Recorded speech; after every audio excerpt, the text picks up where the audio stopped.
Test, test. Audio test.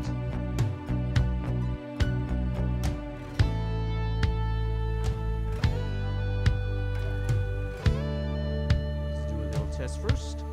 Checking, check, mic check, 1, 2.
Bit too loud. Let me just turn down by about 3 dB and see. Let's see whether this sounds better.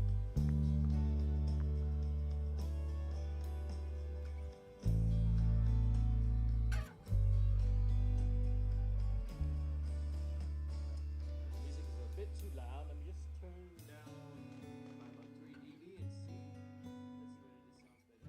Let's see whether this sounds better. And just recompensate back with the volume. All right. Okay, cool. 5 concurrent viewers at the moment. Okay. So, as usual, as the joke goes, I won't start until we have like 10,000 viewers. Hope you guys are doing fine on this Friday. Weekend is just around the corner. As usual, we'll wait about 15-20 minutes. You know, let for some wait for latecomers to come in.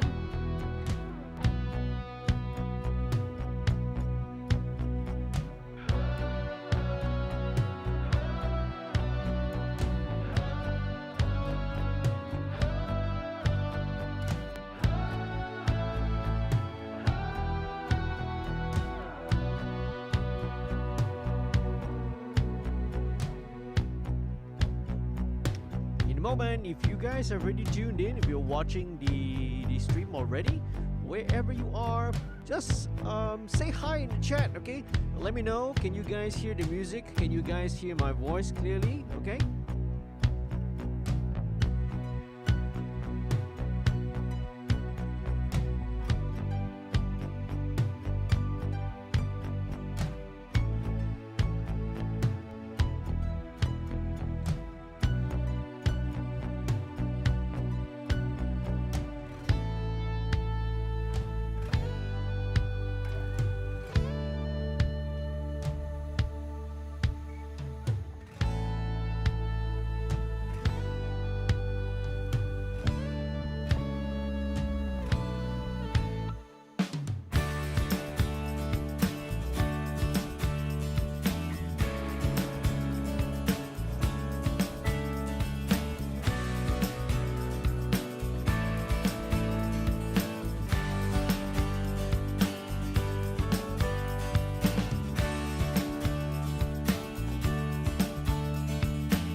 Right, in the meantime, let me just check and see what's going on. I'm getting some messages on my WhatsApp.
All doing fine, man. 9:10. Let's give it maybe about another 10 more minutes for people to come on in and tune the stream. You know, now that we are in the RMCO and it's a lot more flexible, some people are, you know, having plans on the weekend on the Friday night already.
right, 5 minutes more, and then we will start the stream live proper.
Hey there, hi. If you've joined us and you're watching in, please say hi in the chat. Let me know you are there. Say hi, let me know whether you can hear the audio, whether you can hear the music, can you hear my voice clearly, loud and clear. And please tell me, man, where are you from?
Alright, we're gonna kick it off, but first just give me about 30 seconds to, trim out trim out so I can edit and trim out the start of this stream so we get a nice little tail going out of the song. Okay, hang on a second. Let me fast forward to this.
Hi there, hello.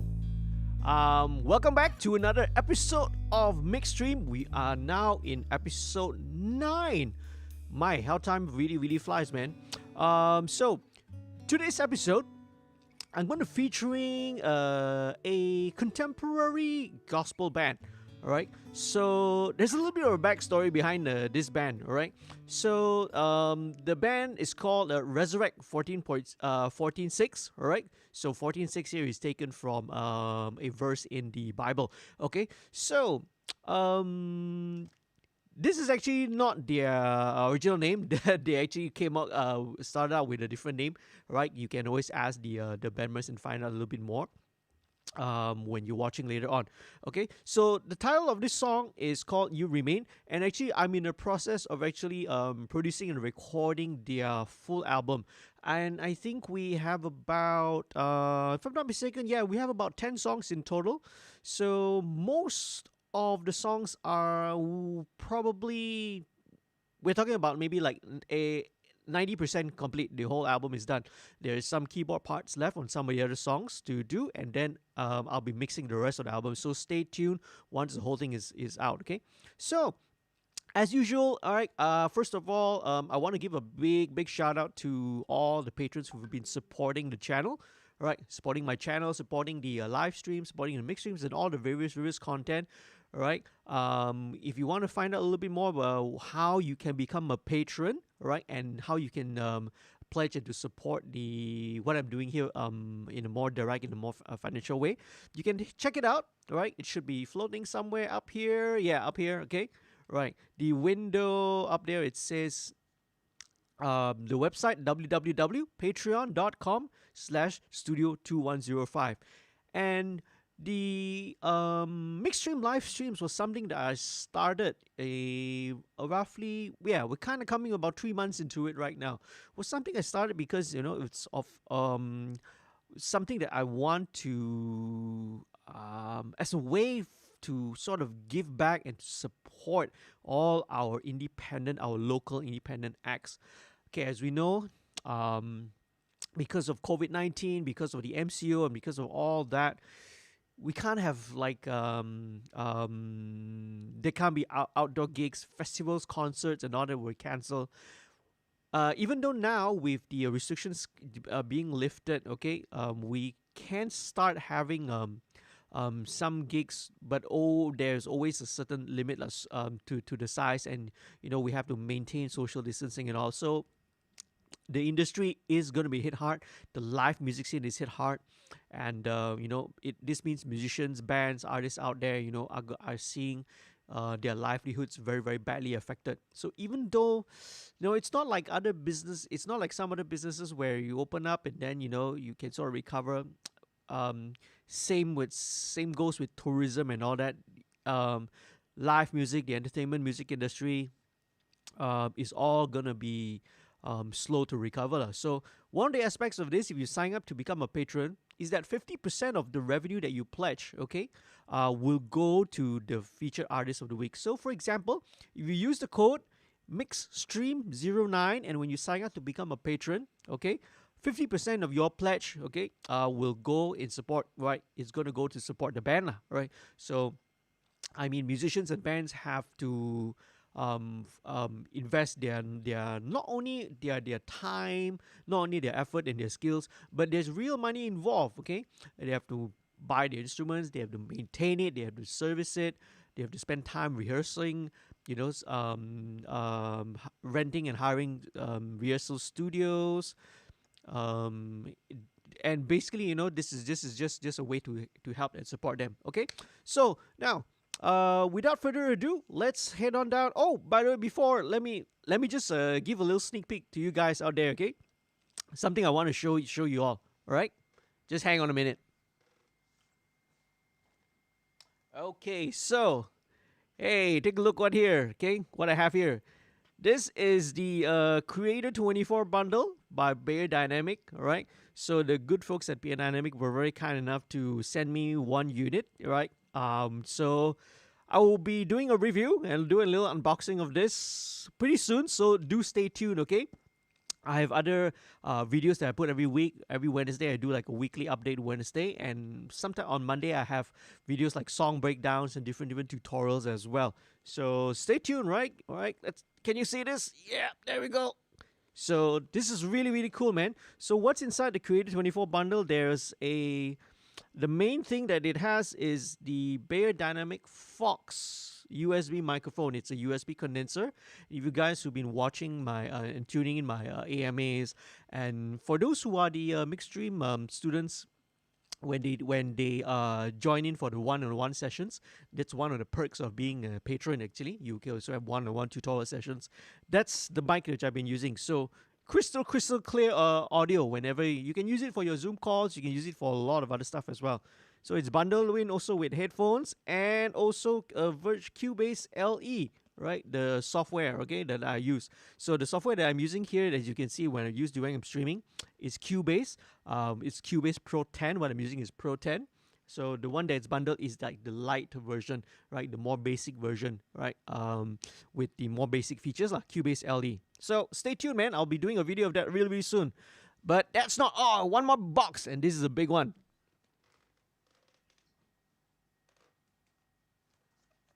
Wow, here we go. Okay, I got a nice big box here. This baby here, this is the Vanguard Audio Labs V4. This is a fat condenser microphone. All right, so I'm really, really excited to try this out. So, if you are watching this, do stay tuned. And how you stay tuned on my upcoming videos and all that is by, very easy, subscribing. And right, so head on down there first, click the subscribe button, okay, and share this video if you think that it's useful and it's informative lah, okay. It will really, really help and really, really mean a lot to me, okay. So subscribe to my channel, but also remember you have to click on the notification bell so that you'll be updated every time I put out a new video, okay. Okay, let me put this box away first, okay. All right, my fingers, my hands are so dying to open this box and to try out these two microphones, man. So, but let's put this aside. Let's focus on mixing first today. Okay, here we are.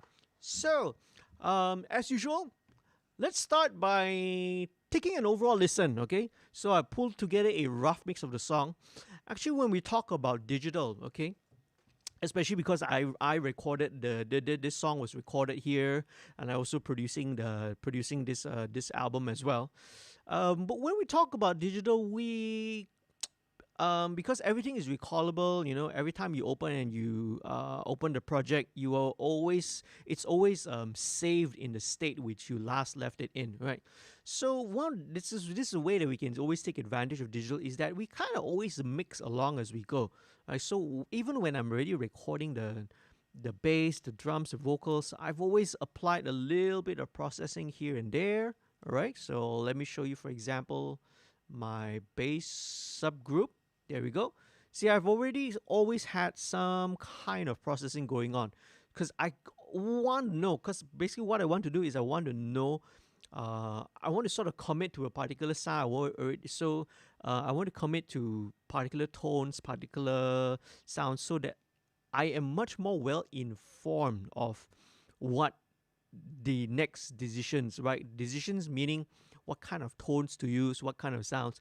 Because if you don't decide early on what sort of sound you use, what kind of tone you are, in the end you're left with, you're left with so many options and so many possibilities that sometimes it can be crippling, because you don't know how to move forward, right? So you pick a sound, right? Pick a tone, commit to it. Don't be afraid. Commit to a bass tone, commit to a particular guitar tone. Okay, well, even though I say commit, this is still plugins lah, it's the digital lah, so you can always still go back, remove it, and start from scratch if you want to. But it really helps the entire production process and moving it forward, right? Instead of leaving all these decisions right to the end. Now, it's especially worse if if I'm not the one who recorded it. If, let's say, I'm just hired to mix a track or mix an album. And then if you leave all these decisions, right, to the last, right, up to the mixing engineer, I'm going to be super, super confused, because I don't know what sort of direction, as a mix engineer, we won't know what is the kind of sonic direction you guys are going for, right? So commit to a certain sound. If you have certain drum samples that you like to use, if you are a certain effects or a certain sort of a reverb or particular effect or a delay that you use on a certain part, put it in, okay? If you're sending files over, you can always export one version with that particular effect in it. But if you're uncertain, right, you talk with the mixing engineer that you're going to work with. But if you want to be safe, you can always do another version. You can always bounce another version which is dry and clean without effects, okay? So now, let's, without further ado, let's take a listen to the entire song first of all, okay? And as usual, that's the first thing. Let's listen to the entire track and get the overall big picture first, okay? Let's go. Here we go. In the meantime, let me sort of just check and see what's going on in the messages.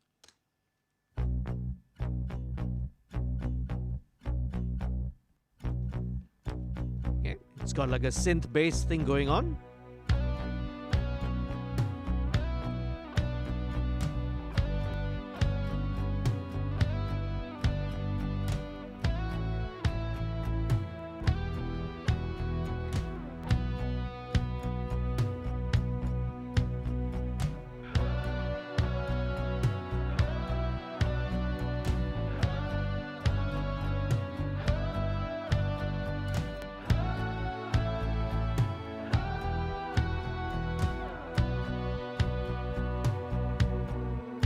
Don't know if we'll see the morning, if this moment will be the last. Come what may, our lives are yours, and this world is a twisted fire, a kingdom of shifting sands. It will fall, it will crumble tonight. I'll hold on to you. Going to pre-chorus. For your words are always true. You remain our loving Father. Here's the chorus. And your mercy lasts forever. You remain, you remain, you remain.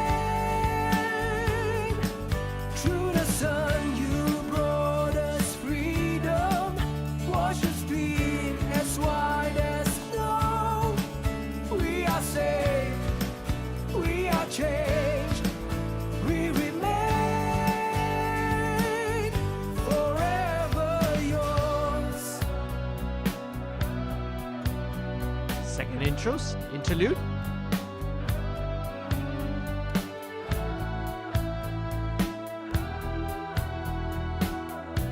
Alright, when you go to the second verse, you know, there's a additional guitar, and the drum part also, drum pattern also changes. If this moment will be the last, come on, A lot busier this time around. our lives We do a lot of ghost notes. are yours. And this world is a twisted fire, a kingdom of shifting sands. It will fall, it will crumble tonight. I'll hold on to you, for your words are always true. You remain our loving Father, and your mercy lasts forever. You remain, you remain, you remain. Through the sun you brought us freedom, wash us clean as white as snow. We are saved, we are changed, we remain forever yours. Going to the instrumental.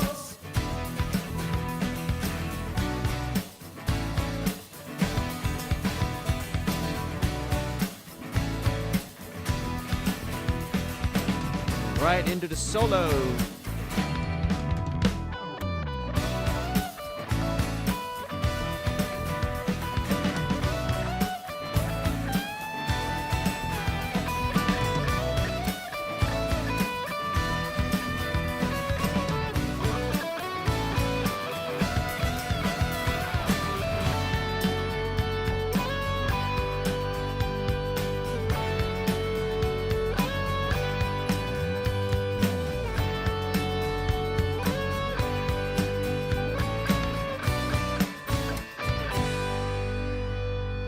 I'll hold on to you. Okay, it goes back to the pre-chorus, so the music dies down. It's For just your acoustic guitar. words are always true.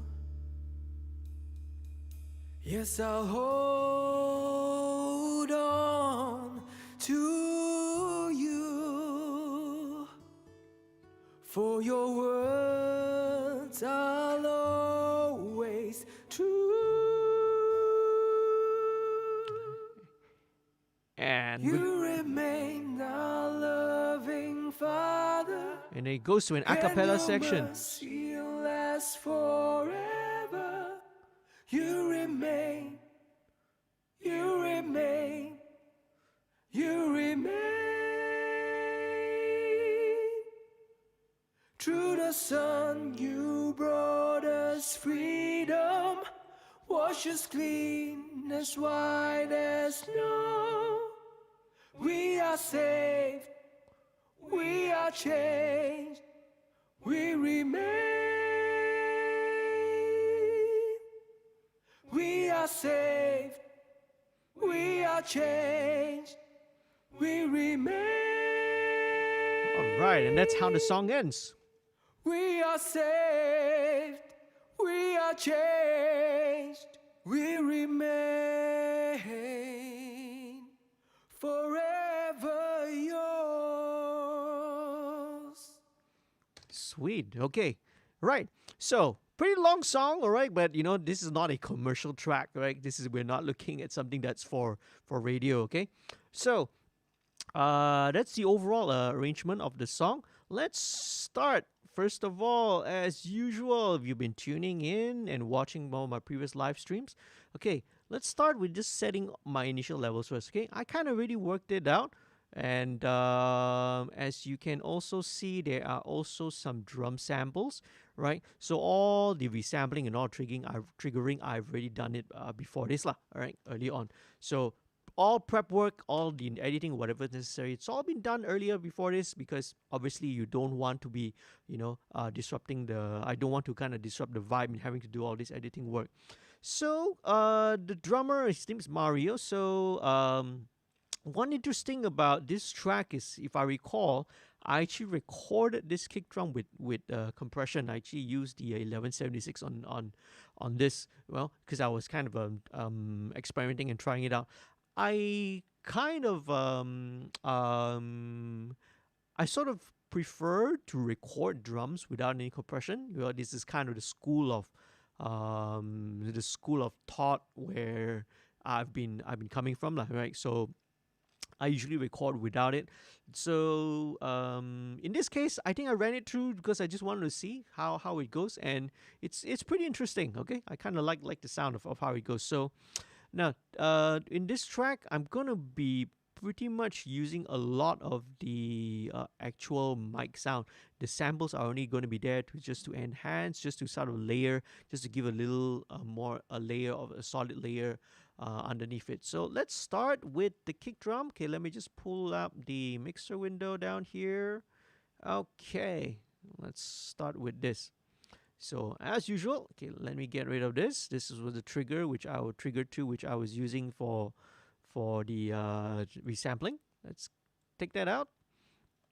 And as usual, okay, I'm going to start with my usual preset. Okay, putting in the Slate virtual tape machine and the virtual console collection. Okay, all right, as usual, the virtual tape machine, because I'm trying to emulate the signal flow of having it recorded on an analog tape machine and then running it through an analog console. And then when it comes to, in this instance, the instance of virtual channel, again, my favorite, the US API setting, and then going to the NIF FG73, which is a NIF 1073 preamp section. Okay, all right, so let's start with the kick drum first of all. Okay, as usual, I've mentioned before that what I want to aim for is I would want to aim for so that my kick kind of peaks at around -12. So that's the kind of initial level that I want to set. Okay, so the again, it's important. You want to set your gain structure. You want to set your levels accordingly, because firstly, obviously, you do not want to clip. Okay, and also you don't want to be too low lah. Okay, if your level is a little too low, some noise that may be introduced by the that could be later after the mastering process, when it's all being brought up, some of the noise floor might also increase as well. Yes, digital is in theory noiseless, but the tracks themselves, whatever audio is being captured, right, especially if it's run through microphones, circuitry and all that, it will have a little bit, it's inherent, right? So there's no perfect 100% perfect system. Okay, so digital may be perfect, so to speak, right, but it is still capturing an imperfect source. So that's why gain staging is still important, even though, okay, won't get into this rabbit hole of debate, because it's quite a topic. So let me show you first of all. Let me bring the master fader in here so they should be able to see it. Okay, you're right. You should be able to see it here, I think. Let's look at the levels. Okay. Now I'm giving a little bit of headroom, because I think when I add in the kick drum sample, it will pick just nicely at about -12. Okay, so let's do that. Okay, so kick drum. Now, so the drums at my studio is actually a Yamaha Oak Custom. If you check out, I did like a video about a week and a half ago, was it a week or 2 weeks ago, where I did a little video where I changed new drum heads on my drum kit. So the drums that I use is a Yamaha Oak Custom.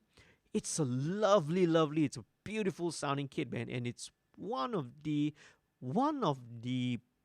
oldest Oak Customs that's here in Malaysia, in the country. It is, I would bet, I'll put my money on it, okay, that it's at least 20 plus years old, and it's also got a history itself. So this is the kick drum. Uh, when I record, there is some EQ, but no compression. Oh no, sorry. In this case, I was using a compressor, but usually it's just a little bit of EQ, okay? And this kick drum just sounds amazing on its own, okay? Of course, you know, I have it maintained, you know, and I have it tuned by very, very good techs who come in and help me to do it. So that also helps as well. So let's just listen to the kick drum. First thing I want to do is I probably want to gate it. Okay. Okay, because there's one sort of downside to the compressor is that it does bring up some of the low level, the bleed, so you can hear some of the tom is actually bleeding in, right? So what I have in here, let's put in the gate. Right, so in Slate Digital, their virtual, in their all access plugin, they also have a pretty cool and nifty drum gate. So one of the interesting features that they have, okay, is this de-bleed section. So this is really smart. Okay, previously whenever you have a gate, okay, basically once the gate kicks in, whenever the gate is activated, whenever the threshold of the gate, you know, is passed, it will just let whatever sound. It doesn't discriminate, you see. So be it, you know, high frequencies, mid frequencies, low frequencies, it will let it read as well. There can be a problem sometimes, especially if, let's say, you know, you're picking up a lot of maybe cymbal or hi-hat, because what happens is when the gate opens, you also get that burst of high frequency noise. So when the kick hits, you get the psst, psst kind of sound, and that can be really annoying and very hard to deal with. So up to then, there were a few. I think there now exists a couple of other plugins out there in the market that also do the same thing, the de-bleed function. But what it does is basically, you know, it's a kind of a dynamic, kind of a side chain thing, where what it does, it's I don't really know what it does behind under the hood. Maybe it splits the audio into, you know, the different bands into different bands and treats it differently, and then in the end combines it. So what it does is that it helps to make the bleed transparent. So let's try. Let me just try and see whether this works or not. Okay, let's get a nice clean kick. Okay, so let's just bring the threshold. Great. Okay, some of that tom is still getting through. Nice. Oh, okay, all right. One of it still gets through, I think. Let's bring it up higher. That's better. Okay, one cool thing also, it has its listen function, so let's listen to it.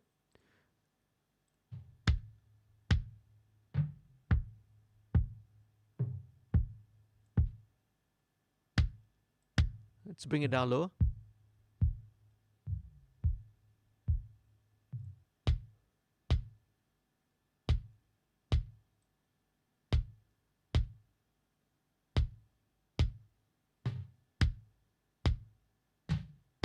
Okay, unfortunately, when you bring this too narrow, it kind of loses the detector. Okay, let's bring it back. Okay, this is much better. Okay. Sweet, that's really nice. Okay, let's put the de-bleed on. Okay, let's make it a little bit tighter. Okay, that's too tight. Let's it have a bit of a tail. Nice. Okay, let's go to maybe a chorus or something like that.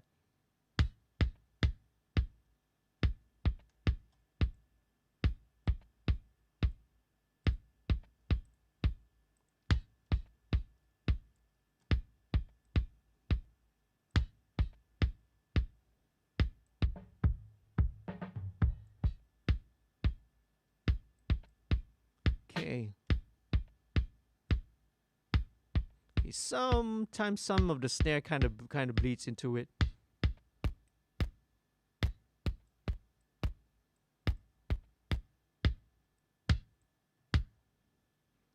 Okay, quite. I'm pretty happy with it. Okay, pretty happy with it right now. Okay, let's do EQ. Let's EQ it a little bit.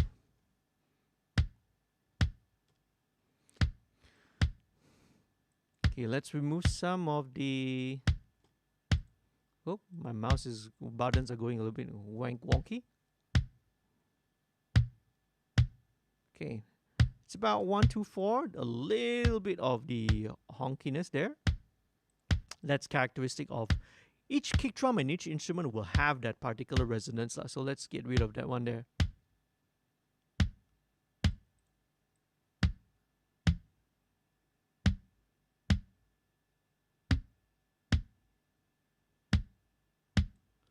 Okay. Okay, what I'm gonna do is maybe I'll just use the API EQ because because I recorded this, I'm really happy with the way the kick drum sounds. Really, there's really not much that I want to do. Okay, just maybe just take out a little bit of the 200. Take out a little bit of the 4 because I want to take out 300 actually, you know, around that range. But so instead, what I take is I take the 200 and 400, so it's got a kind of a bit of a scoop down there, lah. And voila, that's it. Okay, all right, pretty happy with it. Again, this was already recorded with compression, so I didn't feel like I needed to add anymore. Okay, let's put in the sample. All right, so the sample is gonna be, I'm gonna just layer in a little touch of it. Okay, does not need a lot. Okay, I want for this kind of song, for this band, right? The acoustic guitar drives the rhythm a lot. Okay, so I want to keep it a little bit more organic. I want to keep the sound this band very organic because that's kind of their signature. Okay, so also bear in mind also their target audience. All right, what's the demographic of the band's audience? Okay, are they tuned towards a younger crowd, an older crowd, you know, or a middle-aged crowd? So you know, so we always have to be mindful of that as well. So I want to keep this as organic as possible. All right, let me just layer that in.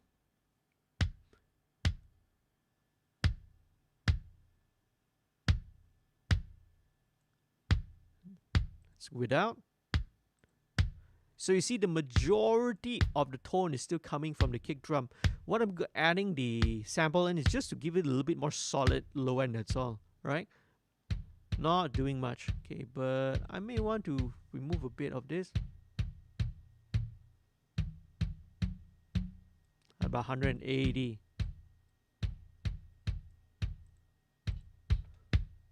Sweet. Let me flip the phase and see. Yeah, okay. Right? I have checked this already. So when I flip the phase, oh, you can see that it's like phase cancel like crazy, okay? Okay. Let's just set it for now, right? I might need to add a little bit more. Actually, I might need it, right? Let me just add it now, okay? A bit of that 5K for the beater to cut through. Okay, now some of that snare is bleeding in, but you know what? I'm not gonna be so bothered about it yet. I will probably go back in and fine tune it a little bit later. But let's move on, okay? So it's very important to not be bogged down by too many details, especially when you're mixing. Okay, let's move on. So as you guys know, if you've been watching this, you know that I love to mix my drums top down. So very quickly after I've set my kick, I will want to introduce and bring in my overhead. So let's take a listen. Let me link the channels first. Link the channels. Here we go.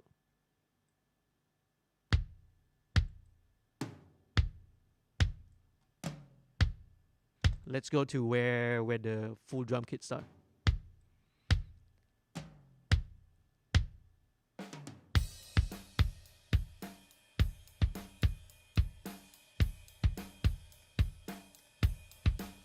Okay, nice. Okay, let me just solo the overheads and so we can take a look at what's going on.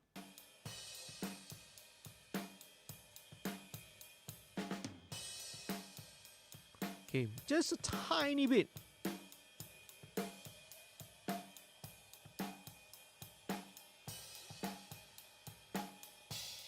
about 830 hertz there. Okay, just do about 100.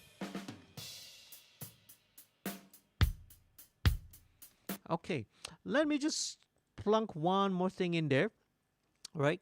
So very often what I love to do is I love to sort of smooth out the high end from the overheads a little bit. And what I use is the Aosis de-esser, okay? So let's check it out.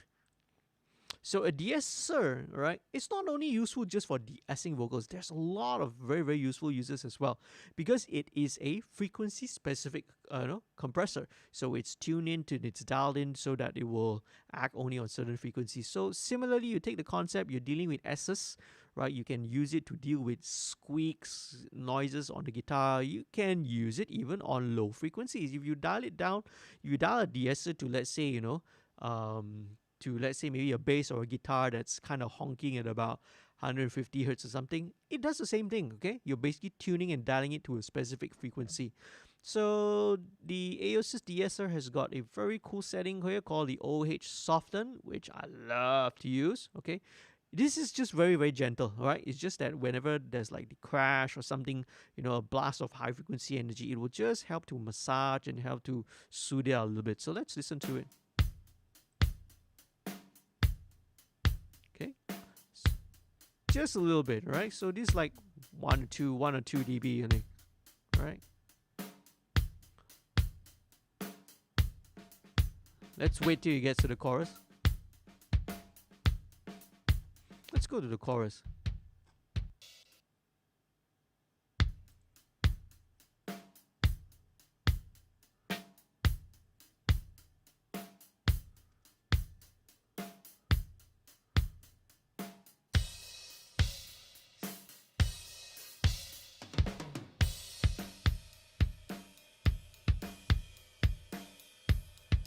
Alright, okay, just very, very gentle, okay, just a gentle soothing and smoothing of the top.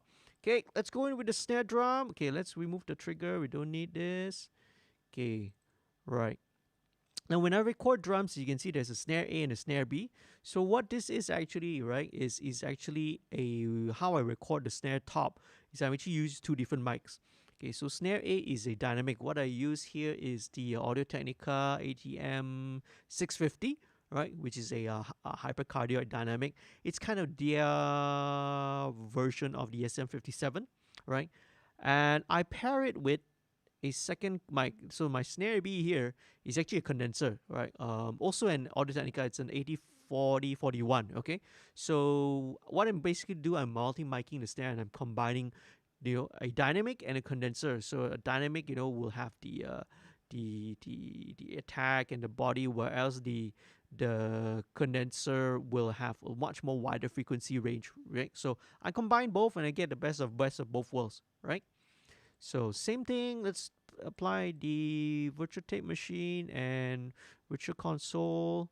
And okay, for me, I kind of always set this 50-50, right? The condenser and dynamic. The way that I've tuned it and the way I balance, I really like the way that it sounds once it's been set this way. Okay, let's go to...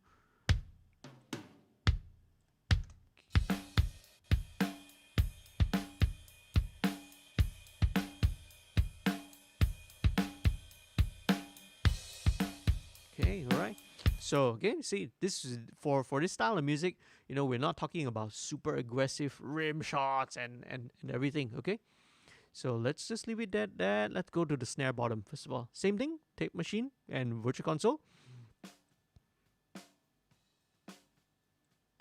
Okay, it's a bit of that resonance because with the bottom mic, all I want to get is the rattle of the snare, see?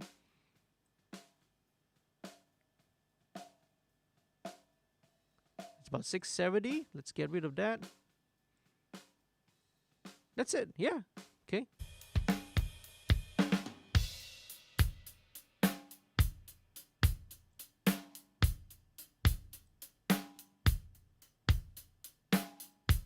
Let's bring this down a little bit.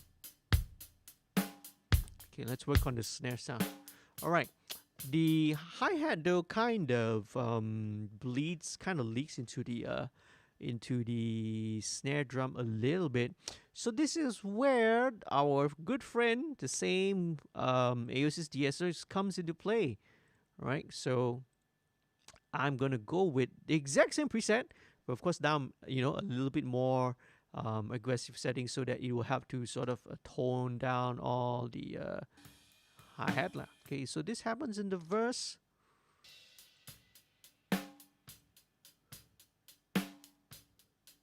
Okay, let me increase the sensitivity. So basically, this is just for it to, every time the hi-hat is there, it's gonna sort of tone down some of the top end. Let's bypass it. Oh, see, that's quite a lot. See? Yeah, but we want to make sure that I'm softening the hi-hat, but I don't want to rob away too much of the high end from the snare. But we'll check it out and see, okay? We may need a little bit more EQ.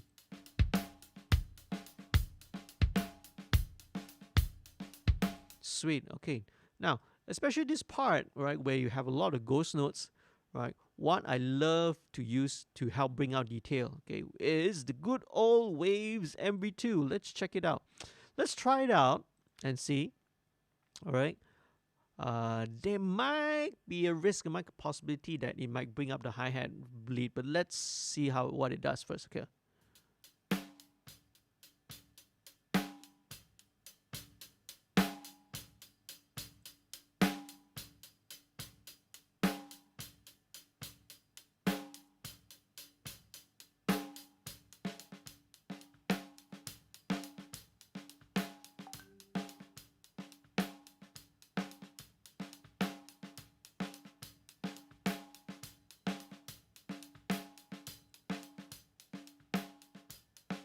Right, great.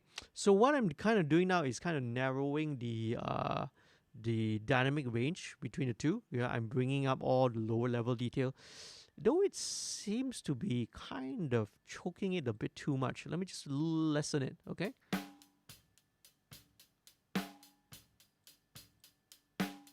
It's bringing up some of the low resonances, so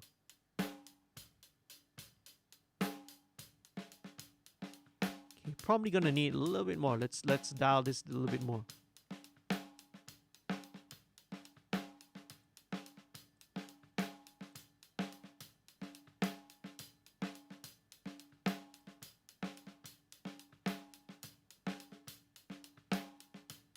Okay, sweet. Okay, let me just deal with the EQ a little bit.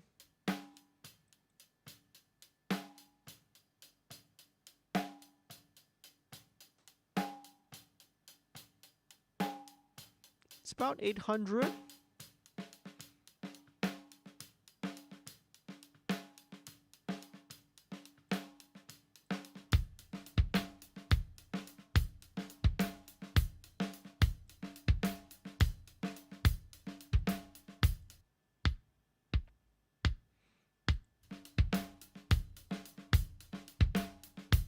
Let's bring the kick up just tiny touch.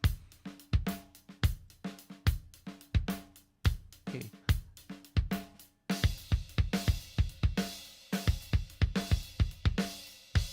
Okay, let me turn this back. Turn this back down. Okay, maybe the bite of the kick will probably come from the sample, but let's leave it first. Okay, let me bring in the sample.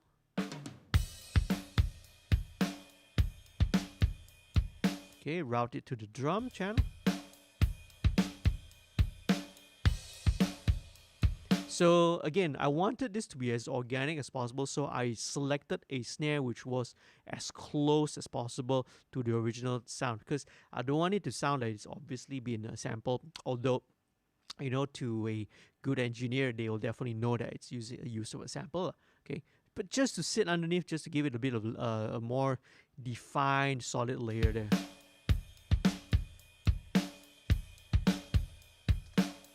Yep, that's cool. That's just nice. Right, now let's bring in the room. Very, very important. Okay, room microphones. And this is where we will probably have a little bit of more EQing. Okay, right. So link the two. Let's bring this in. Let's start from here. Yeah.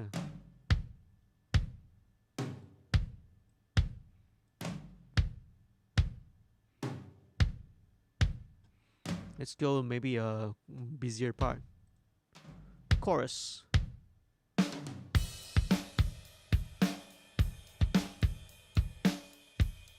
So, see, for drums, somehow the room microphones, the sound of the room is so important, because without it, it's just really dead and really dry. Of course, there are ways, of course, to artificially create and generate the room. Like last week's episode, last week's episode of MixStream, when I was mixing the song by Nero and Apex CZ, okay, the new metal track last week. It came in. It was done with a lot of triggers, with a lot of samples. So there was not the room sound by itself was kind of not really inspiring. So I had to add on and tack on another room sample to it. You see? Okay, so there we go. Sweet.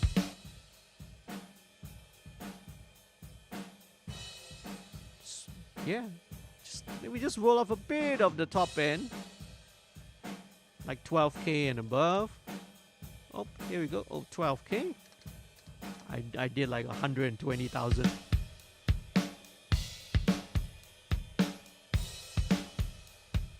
Nice. Okay.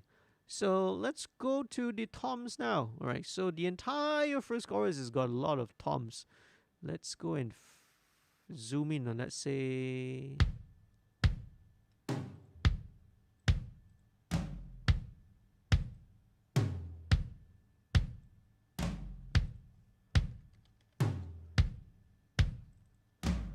I love the way, but I know I'm biased, but I love the way my drums sound already. It's like, it feels like I don't need to do much. Okay? Okay, let's go to a section of the song where there's like, say, a bigger tom roll, so that I can kind of work on the EQ a little bit, because it's very important. Because the front part, you're kind of just hearing the kick and the toms in isolation by itself.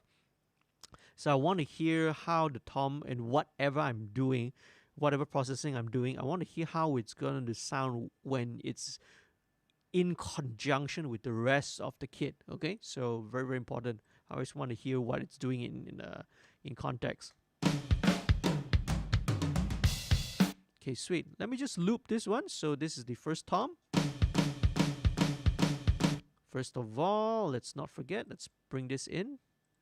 Okay, solo the overhead, solo the toms, just double check. All right.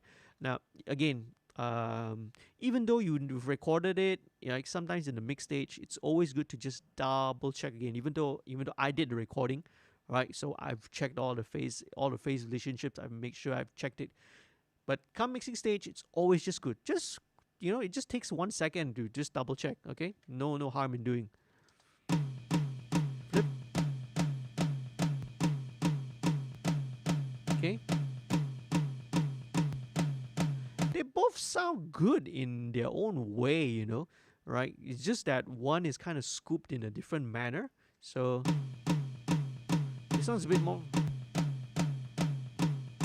It's kind of interesting, right? But okay, the first one, the way it originally was, well, it's just a little bit more forward, lah. Okay, it's a bit more forward. Let's play around with it, all right? Okay, we don't need this. Okay, I love to close my eyes when I'm doing this, right?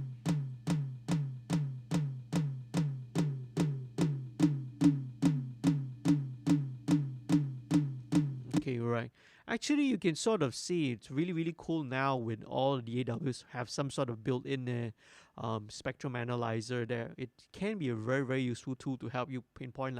But ultimately, it's always very important to remember to always use your ears. Don't use your eyes, right? We don't mix with our eyes, okay? We have to mix and see how it sounds. So sometimes all these, if you see like, this little bump here, right?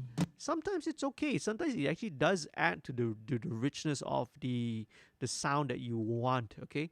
Right? Because these are usually, these are the the first, the second or third harmonics or some or that. Sometimes it adds to it, so you don't want to be removing it unnecessarily. But in this case, the tom, I just want to dip it off a little bit, tiny bit. Let's have a slightly wider cue.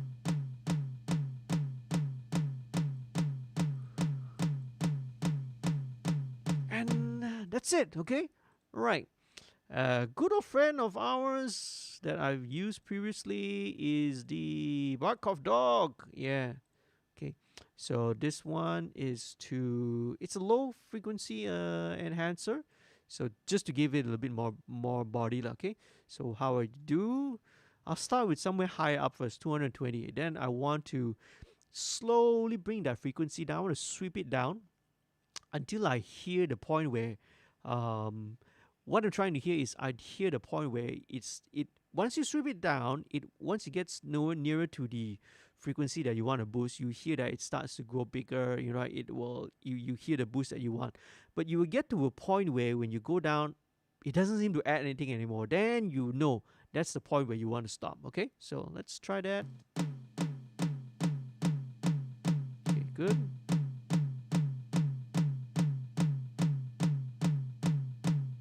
Right, you see, anything below doesn't seem to help.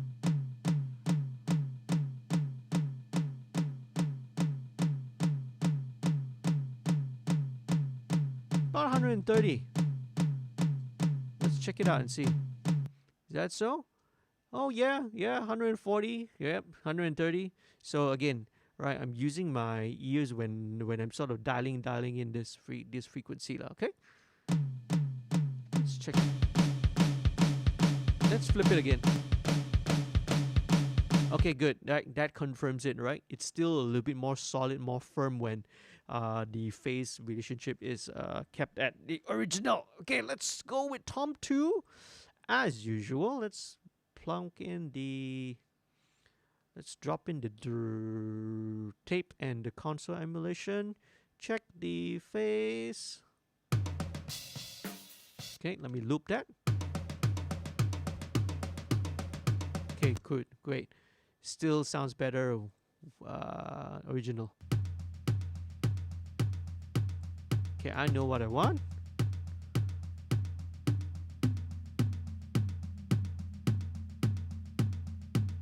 Okay.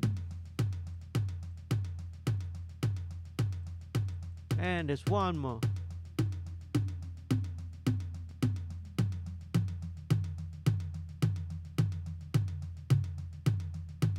About 160 actually. Let's bypass that. Actually, let's leave that in again. So again, even though I hear that resonance, right? Sometimes when you remove it, it actually makes it sound a little bit thinner. So we don't want that. We want the toms. We want it to be rich. We want it to be fat sounding. Okay, so for this baby, I don't think I need to add the bark of dog, because again, when I recorded this, I've already sort of EQ'd, always pre-EQ'd. And to me, again, one of the advantages of EQing and working with good outboard and recording with good outboard, especially if you want to sculpting tones, is just somehow when you EQ and when you shape and when you sculpt your sounds, all right, on a mixer, on an EQ, on a external preamp, it's just different. You can of course record everything flat, but when I try and manipulate with EQ, it just doesn't seem to. Not to say it done. I can get the result that I want. It just takes a little while longer. But in this instance, when we sound check the drums, I just sound checked it, boop boop on the console, just tweak the mid band frequencies, and voila, that's it, done. Boost the. I think I boosted the low shelf, just boosted a little bit of highs, and that's it, right? So already, pre-EQ'd, so to speak. I'm perfectly happy with the way it sounds, man. So let's double check on the floor tom. Same thing. Okay, let's always double check first, lah. Okay.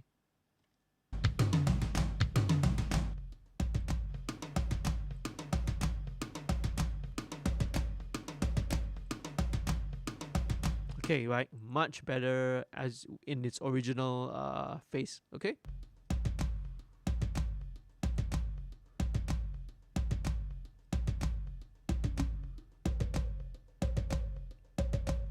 Okay, now with floor toms, usually they're a lot more richer harmonically, so that's about 550 there.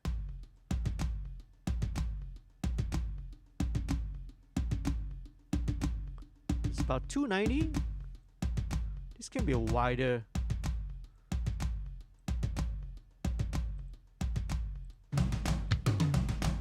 Okay, let's listen to it. Lovely, okay? Again, all majority of how the instrument and the toms and the snare sounds and the kick drum sounds already is already during the recording, so there's not much that I need to do. All right, let's check it out. What else is there? Let's go from the top again. This is where you listen to the. Okay, what I'm going to introduce and bring in now is the SSD sample room. Let's just bring that in. Might not need a lot. Let's see how much.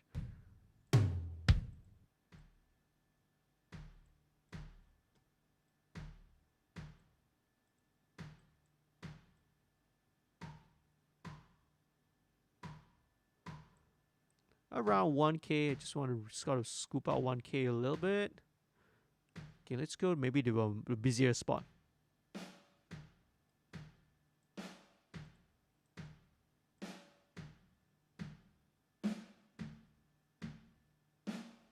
It's a bit of a resonance at about 230.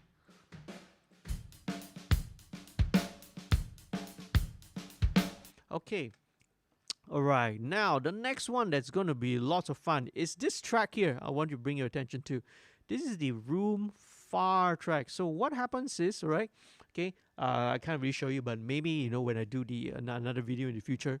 So this is a room far, right? So what happens is that outside of my studio door, alright, the live room, the entrance of to the studio is right by the live room. And when you open the door, alright, I'm on the first floor. The stairwell, this is actually a 3-story building. So the entire stairwell is actually a fantastic echo chamber and a kind of a reverb room.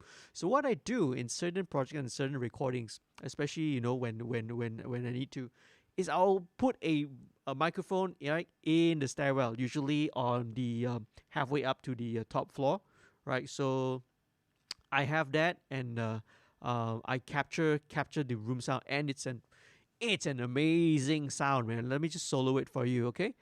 This is the room far with just a tad of EQ. You know, I'm rolling off the lows and the highs, maybe, right?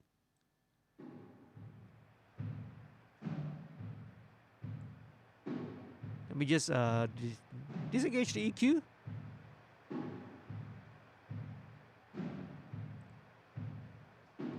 Not much difference, okay?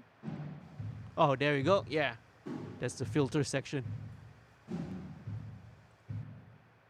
Right? So what I want to do with this, okay, is let's give it a bit of, not just give it a bit, let's do a lot of compression. Okay, let's just see how it goes now. Okay, I'm gonna take the FG stress because let's say if I would maybe usually take the pulsar smasher or something like that. Smasher might be a little bit too gritty, but let's just try it out. Okay, let's just try it out and see. Okay, so do we have something that we can do? Okay, something like, say, drum room nuke. Yeah, let's nuke it.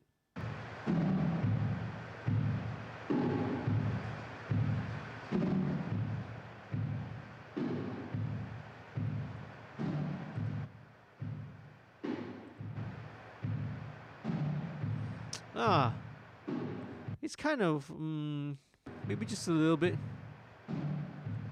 too aggressive. I think it's kind of squashing it in a way that's not really pleasing, because I don't really want it to sound distorted. Okay, but okay, let's try back the good old pulsar. Okay, if I'm not mistaken, this is actually back if on as a kind of free giveaway on Plugin Boutique's website, if I'm not mistaken. So you might want to go out there and check it out right now. Okay, so let's do this. Okay, let's link it so.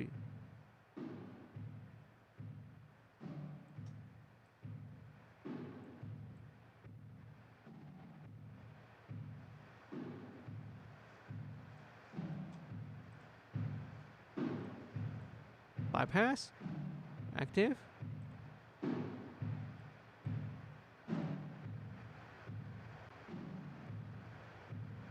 Okay, now you might be hearing that kind of a hiss at the back.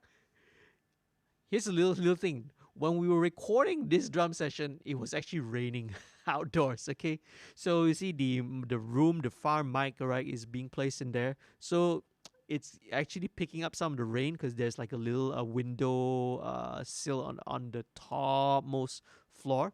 So it's a whole 3-story stairwell, right? And the very top there is windows. So a little bit of rain comes in. So it's interesting sound. Like we lived with it, man, and I just decided to just leave it in there. Let me just blend it in and see. Let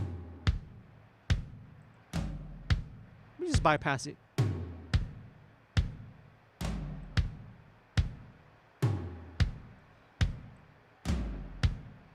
There you go. I think it doesn't even need any processing, man. Maybe a bit more EQ just to make it a little bit brighter.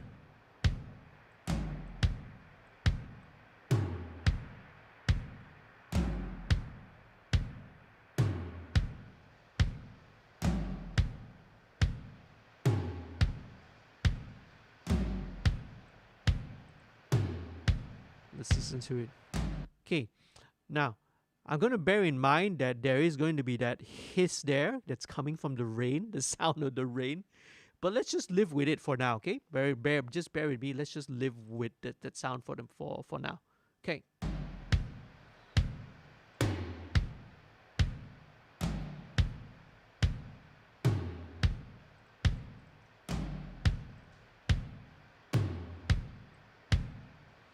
Maybe a little bit down. Yeah, so just a little bit of that room sound in it, okay? Sweet. Let's move on right away, okay? Now, there's still hi-hat, there's still stuff like that, but I want to see how I want to mix it in when the rest of the track is brought in, okay? So let's start now with the bass. So in this case, I think I was recording and multing the bass into 2. So one, I was running it through the compressor, the 1176, and then one more is a clean, pure DI. So let me just take a listen, all right?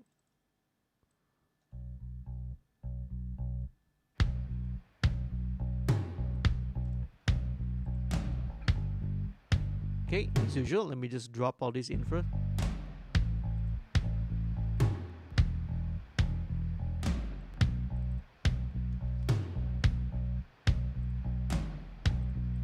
Okay, let me bring the clean DI track in.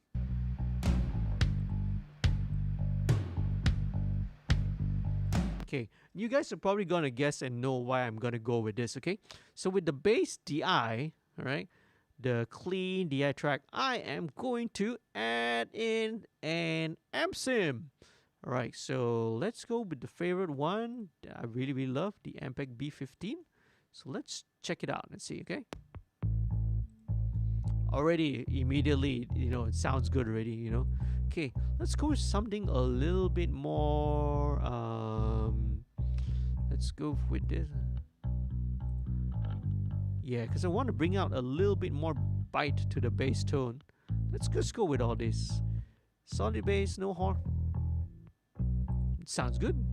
Rock bass. Okay, a bit too scoop, too much low end as well. Solid. That's interesting. I kind of like the 19. Which one was it? This one, I think. Let's bypass it.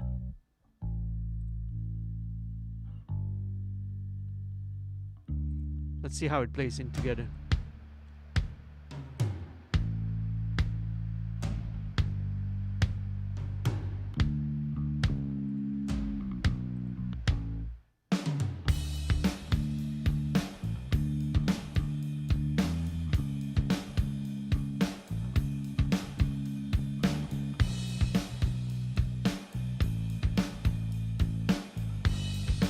Just blend it in down. Oh. So the one with the amp sim is just about 3 dB softer, just about 3 dB lower. Okay. Now for this guy, I want to do what I usually do, right? I want to check. So again, some plugins, when you introduce, especially amp sims, when you try to run something parallel, like I'm trying to run a clean signal along with the amp sim, sometimes the plugins may not report their plugin delay accurately. So it's always worth to double check. So what I used to do is this plugin by Waves. It's called the In Phase. So let's use the In Phase stereo. Let me just bypass everything first because we don't want it to be affecting. So my bass is going into my bass group. Okay, let me just bring this down here so it's easier to see. Okay, there we go. Bass group down here. Yeah. Let me reorganize this for a while. Drums, let's bring the drums here. Yeah, so it's easier for you to see, right? For me, it's I can sort of visually see because I have dual monitors. But let me just rearrange this mixer console window so that it's easier for you guys to observe. Okay, let's go solo the bass now. Because this is the in phase stereo, what I want to do is we pan this one left, we pan another one right. Okay, it's going to be weird sounding for us for a minute. Okay, cool. So what I'm going to do now is let's capture it. All right, so what it's going to do, this plugin is going to analyze the bass and see the result. Okay, let's play it. Okay, capture. All right, okay. So immediately a couple of things, right? It just takes like a few seconds. So what it does is that now you can let's zoom into the waveform. You can zoom it in so you can see clearly. Let's find, let's say, the start of this note over here. Okay, let's zoom it in, zoom it in, zoom it in, and okay. All right, now it kind of looks okay phase wise, you see, but what I suspect is that this is actually, looking at how the waveform is, usually the one that's running through the amp simulator is usually delayed. All right, so that's the one that's usually late. So this looks like it's delayed and also a flip. So it's also been inverted, right? The polarity has also been inverted. So another way I can tell is by looking at this correlation meter. Okay, when it goes into positive correlation, the meter goes blue, but at negative, right, it goes yellow. So immediately looking at it, the result kind of tells me there's a little bit of cancellation going on, right? But let's try and see. Let me tweak it around and see whether we can actually improve it. So first thing I want to do, very simple, quick thing is, let's flip this around. And yep, okay, it kind of gives me a good positive cause of correlation over here. Okay, let's tweak it around a little bit more. I prefer to delay the original signal, which is the top one. So again, you can always move this forward, the amp sim signal forward. But somehow I prefer to me lah. I can't really explain why. I just prefer the way that the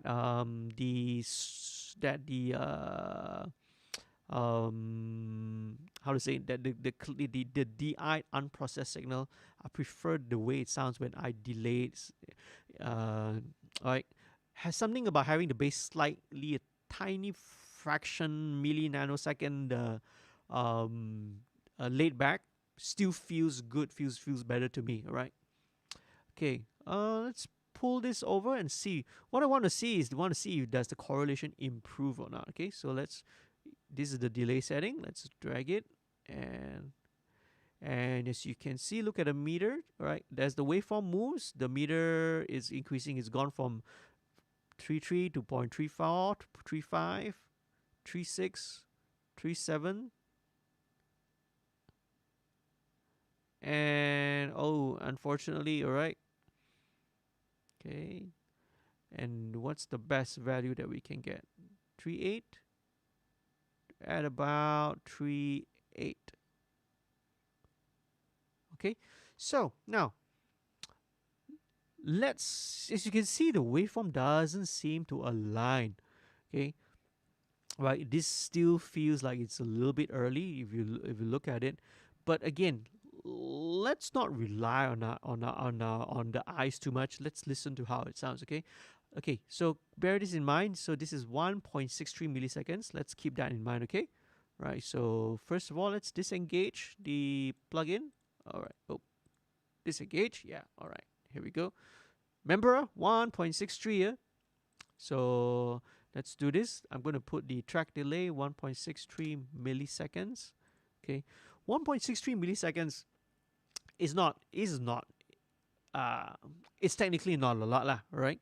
So sound, a good rough estimate, right, is that an easy way to estimate how many milliseconds delay you're experiencing is this.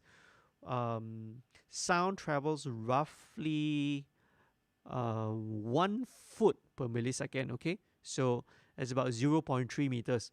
Now, if you actually follow the actual like mathematical user metric system, speed of sound is 330, roughly 330 meters per second, lah. Right? So just to keep it easy, so it's about a foot, okay, per millisecond.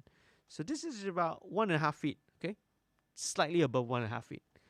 Let's listen to how it sounds and see whether it sounds better or not, okay? Because it's very important to use our ears.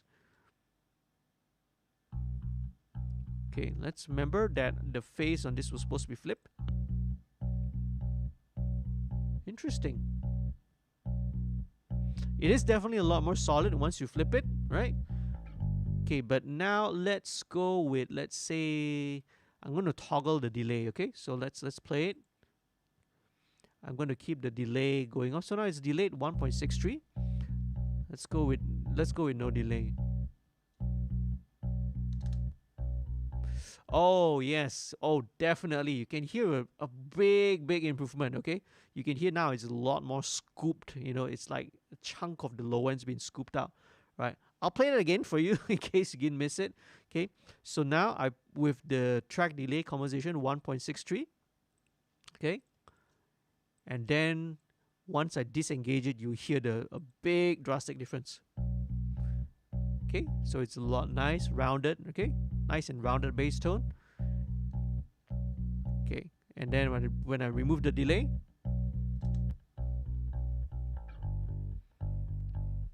you see that something in between, in the middle, the body of the bass has just got. You still have that sub, the sub is still there, and you still have that high mids, which is still there, but something in that lower mid, you know, upper bass region is, you know, has been is missing, and that's due to phase cancellation. So let's bring this baby back. What a huge difference, man. So yep, so you know, these kind of things is worth examining and going through, okay? So let's move on. Let me get out of the waves in phase. Let's remove that. Okay, so let's look at what I have in place. Okay, this project actually has been going on for quite a while. So, you know, my mix templates has been evolving every time. In fact, it's like every couple of months or 6 months or so, I always change it around and flip it around. So sometimes, you know, whatever template I've been using previously, right, 6 months down the line, it's totally different already, right? So if you check out my channel, right, I have a lot of other videos as well. So one of the videos that I did about last month, I think, yeah, all right, I did a channel about my project template, my Cubase project template. So in that one, I explained everything about how my templates worked out, how I arrange my workflow, how I arrange the tracks and organize the entire session, the plugins that I use, the how what I use on the master, what sort of the effects that I have, all laid up inside my template. So I don't want to spend too much time explaining those points. Okay, you can always go back and check out that video. Okay, all right, sweet.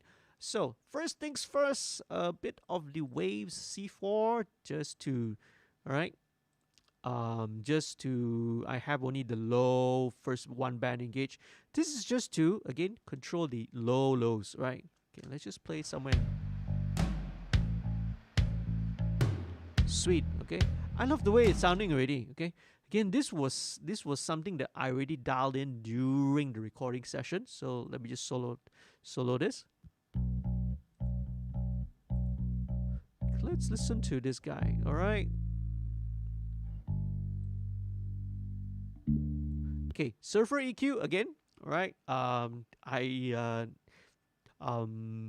There's some of you who might be tuning in who might not have watched my MixStream episodes before. So I'm gonna repeat and explain what it is, lah. Right? It is for the benefit of those who haven't watched it. Okay.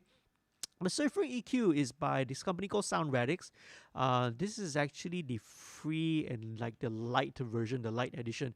Okay, the Focusrite edition. So this comes with if you are an owner of any piece of Focusrite hardware, right? This, if I'm not mistaken, it's available to you for free, right? All you need to do is you need to register, you need to sign up with your account there. Plus, you need to register your hardware anyway if you want to, be eligible for warranty and all that. So once you sign up, you register your account, you register your hardware, you can sort of download this inside your the exclusive registered account users area. So this is an intelligent EQ. What it does is that it has the ability to track very, very specific frequencies. So you can do it in many ways, right? So the Surfer band, the Surfer EQ is this one that is in green here. So take a look at what's happening. Okay, now at this moment, let me just bring it back down to like say the default. Okay, so when it's at 1.00 here, what it does is that it is tracking the root of the note. So have a listen, take a look at what it does.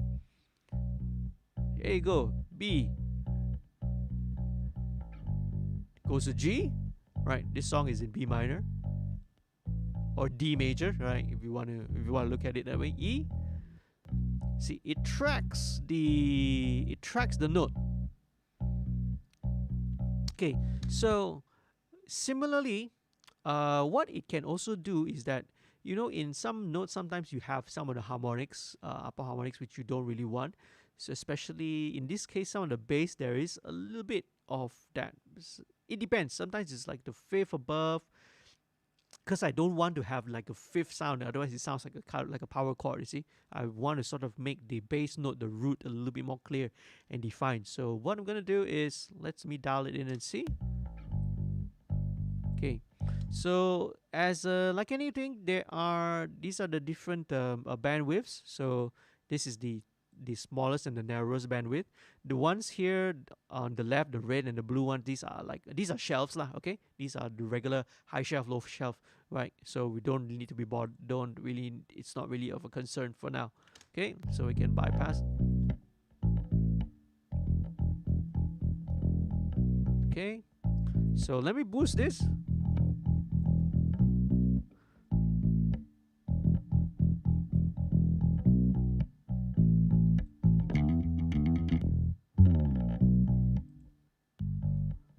So this is like the third harmonic, okay? Usually the culprit is usually an odd harmonic one, so maybe like 5. This is like octave. Yeah, okay. Let me scoop that out a little bit. So not a lot, alright? So this one, it's about 2 dB. Alright, let's scoop out about 2 dB there.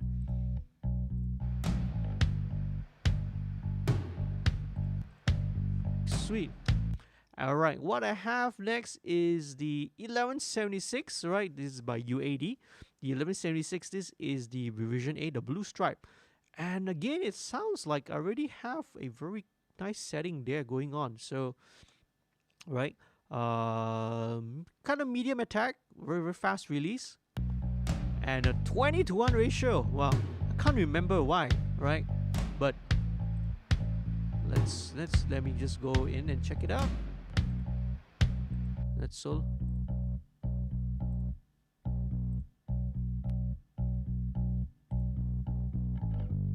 All right, okay, yeah. This really holds it in place. Okay, there's some bit of like a digital clipping here. Okay, I know why. All right, my bad. All right, so you see, some of this editing has not been done very cleanly.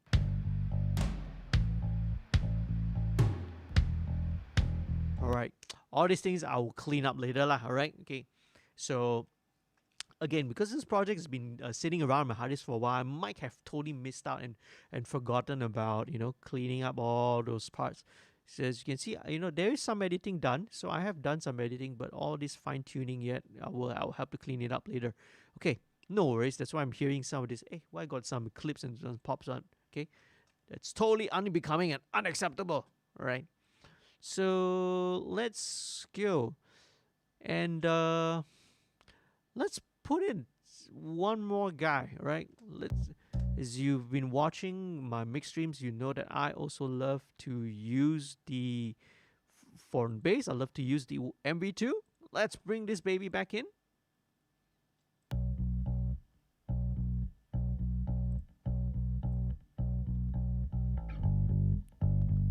I don't need much, right? This one I'm going a little bit more milder compared to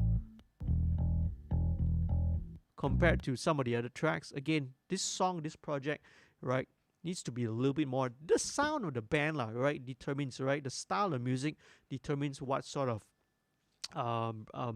processing that needs to be used. So this one is going to be a little bit more gentler, right? Let's listen.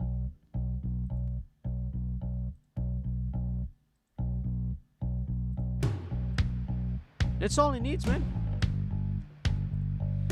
Okay, as usual, my virtual mix track down there. Ooh, all those clips are bugging me and bothering me right now. Okay, a lot of cleaning up to do.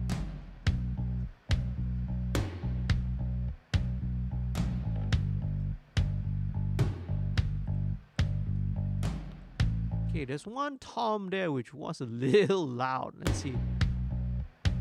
Let's listen to.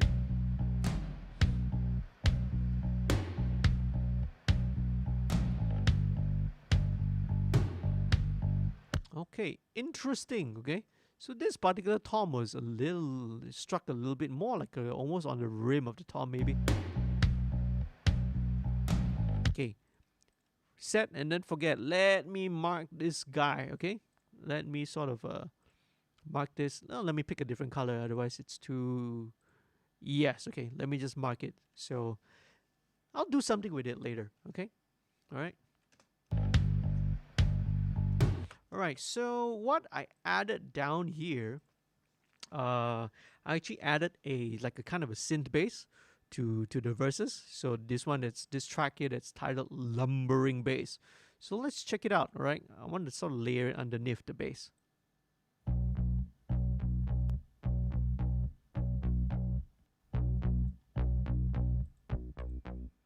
Yeah, it's kind of a synth bass.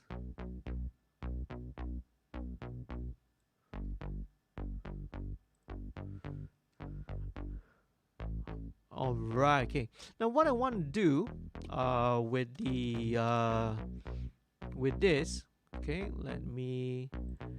I want to try to spread it out a little bit, because it is really sort of stereo. It's already got that stereo width to it already. But what I do is I want to kind of just spread it out a little bit, right?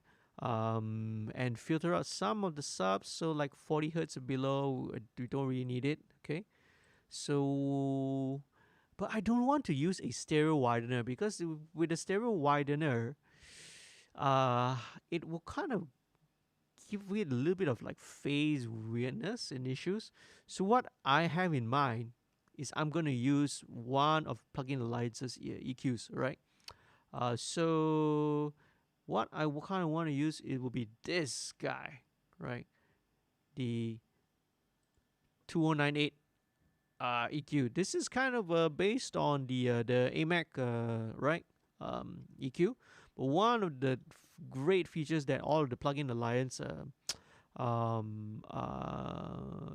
plugins have is that they can work in an MS mode. So let's try this out. Okay, let's unlink this. Okay, okay, let's see, how do we solo the, can we solo it? Solo it? Solo it? Solo it? How do we solo?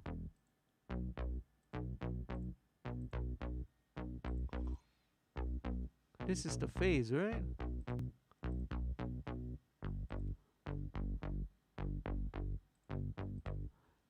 There's no way to solo it. Okay, never mind that. So if that's the case, let me, yeah, the way that works, right? Let's turn down the side. So I'm engaging MS mode right now. So what I'm processing is the mid and the side. Okay. So what I want to do is, let's see, let's filter. Okay. In fact, what I want to do, I want to push it out more to the side. So let's just leave this down. Let's bring the side one back up. There you go. That's the side information there. So this one, I want to filter it. Okay, here we go. Where are we? Let's loop it again.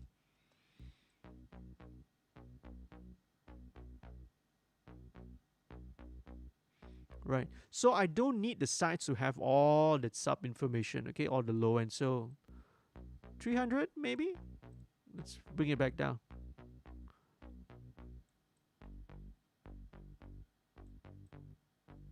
Okay. Hello, mouse. Mouse button is getting a little bit wonky. So yeah, so let's just filter out everything above 100. Let's bring this back in.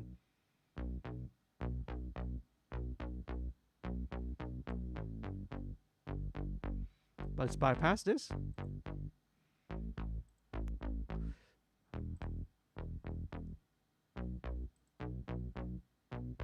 Okay, just by doing that already, right, filtering out the lows from the side helps to push it out slightly. Let me just listen to it.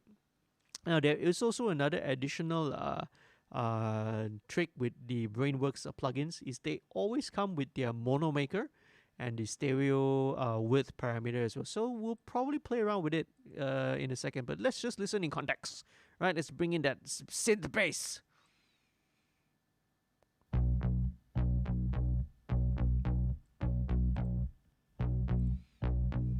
Let's bypass this. Okay, now let's add in the stereo width.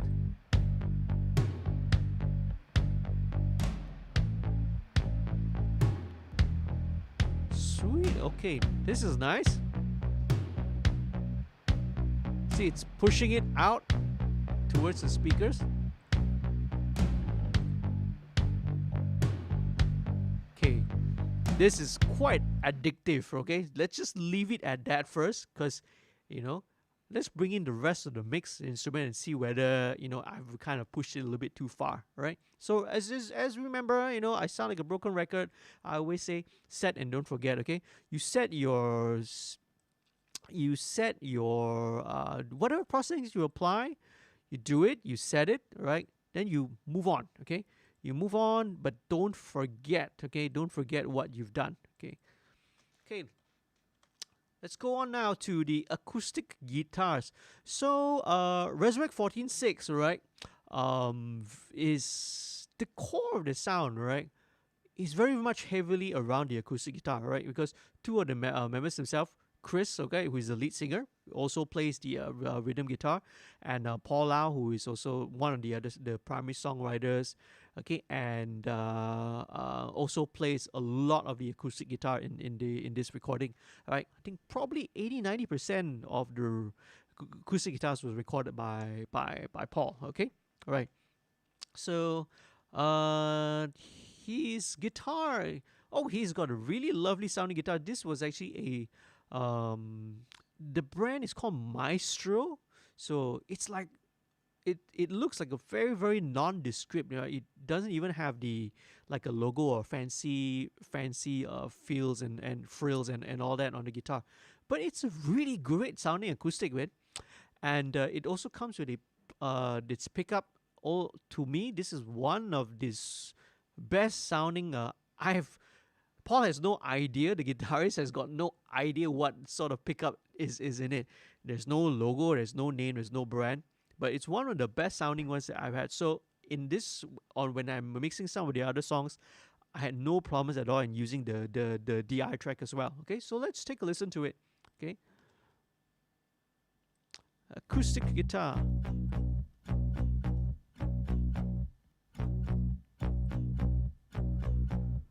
Here we go. Okay, so in this section is doing mostly just that palm muted work.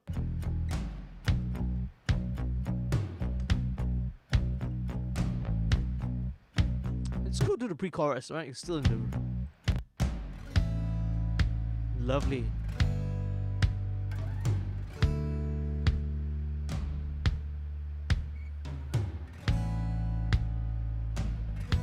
And then in the chorus itself.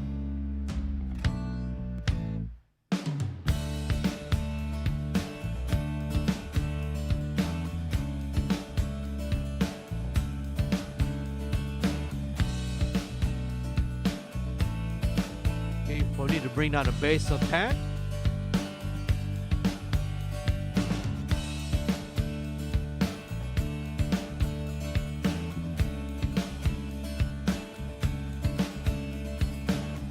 Okay, sweet. Okay, let's probably work on the chorus first, okay? Because this is always the most important part of the song. So choruses should be given the priority. Let me sort of remove some of these old unused takes. Right. Usually I would already have gotten rid of them, but I might have forgotten, you see. Because again, the project has been going on for quite some time. And let's see this baby here. Okay, let's chop it out here. Right, so these are all the unused takes. Okay, good, nice and clean. Okay, let's start with the chorus, right? So acoustic guitars are going to play a very, very important role for these guys, okay? So now let's dial in the same thing, right? But this time slightly different. Now if I'm applying the tape and the console emulation on other sound sources like say vocals, acoustic guitars, sound sources which I don't need it to, don't need the tape to sort of to soothe out too much. I use a slightly different setting, right? So I will go with 30 IPS first of all, okay? Right, 30 IPS. Oops, this should be 2-inch 16 track. 30 IPS because 30 inch per second has much more. You get better highs that way with 30-inch IPS, right? IPS. Okay, and for the virtual mix rack is kind of same. Yep, that's the same, right? Let me just save this. Okay, it's weird. I could have sworn I have saved it already. Okay, never mind. Let's save it again. So I'm going to apply the same thing. Let me just listen to the.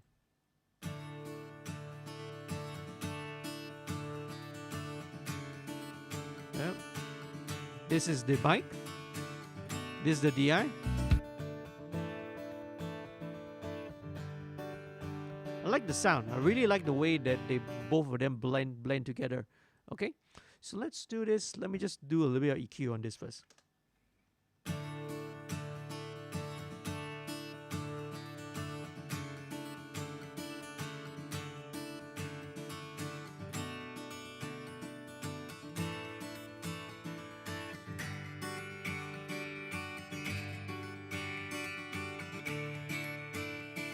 Okay, it's about that 2K.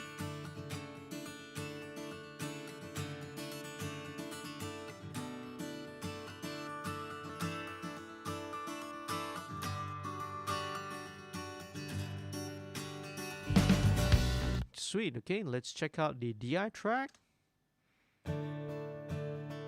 Okay, it's a little bit dark. I know. Let's just roll off all the...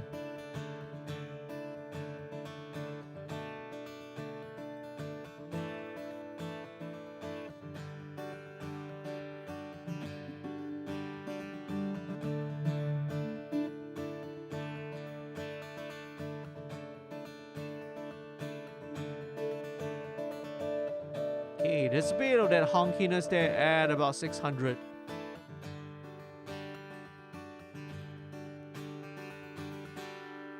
Let's do it one more time.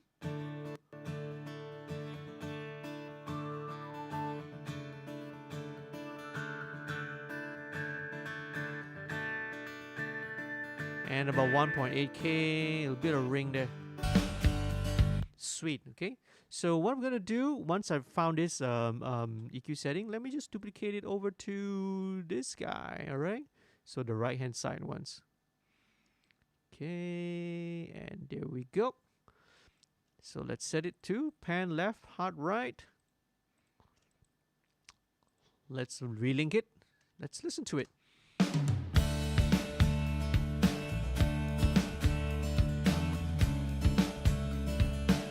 Okay, same thing, let me bring the group down.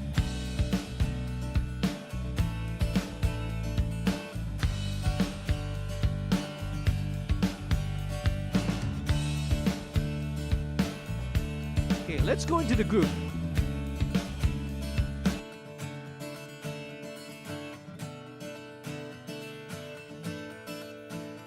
Alright, okay, so just a little bit more fine tuning, okay? Let's put the group first. Let me set this up. Here we go. Okay, sweet. So, what I really love to use, let's employ my good old friend TDR Nova. So Nova, once again, right, one of my favorite plugins. Okay, it's a dynamic equalizer. So a dynamic EQ is like a frequency specific compressor.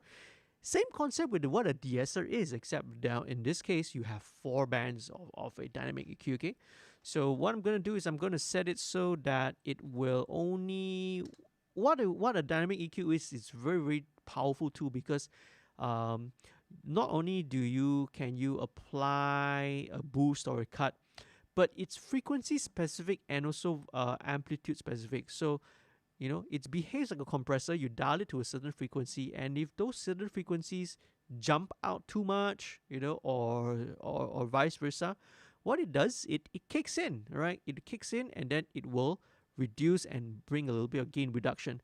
So what happens? So this means that it's a very transparent form of EQ and processing. So when you need it, it's there. It will EQ. All right. When you require it, it will EQ. And once the frequency doesn't jump out, right, you know, the harsh ringing or whatsoever no longer jumps out, it gets out of the way, right? It bypasses it, so it relieves the signal intact. Okay, unlike a regular EQ, like a normal stock EQ, once you apply the boost or a cut, it will always be there throughout the entire signal. It affects the signal all the way. So this one only applies whatever necessary cuts or boosts when it's needed. So it's, again, one of my favorite and most powerful tools out there. Okay, let's listen.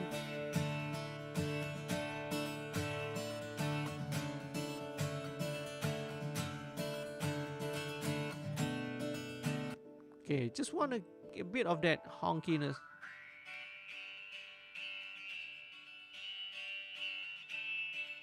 Yeah, that annoying sound.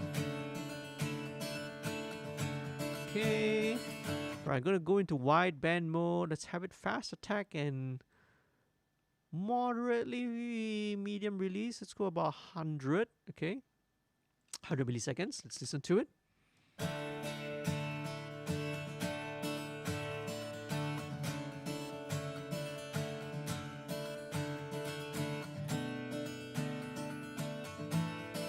Okay, let's listen in context.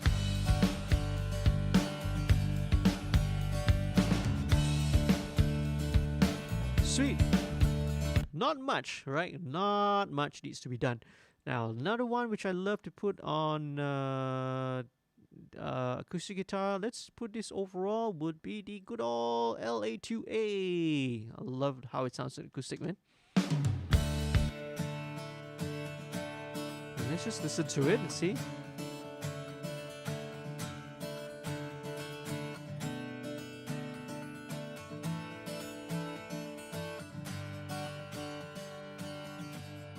Too much?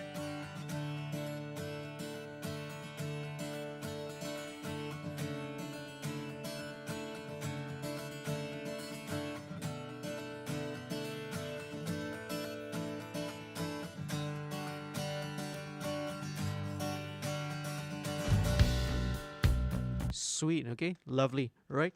So, one very interesting thing about the acoustic guitars here, right? Paul's playing style is that he strums with the finger, so there's no pick involved. So the tone that's coming out, right?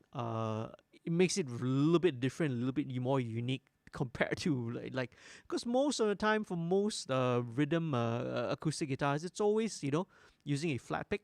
It's always strummed with a flat pick. But Paul is a finger strummer, right? It's so it again it already incorporates. It already means that it's got a unique sound, a unique tone to it. Let's keep on going.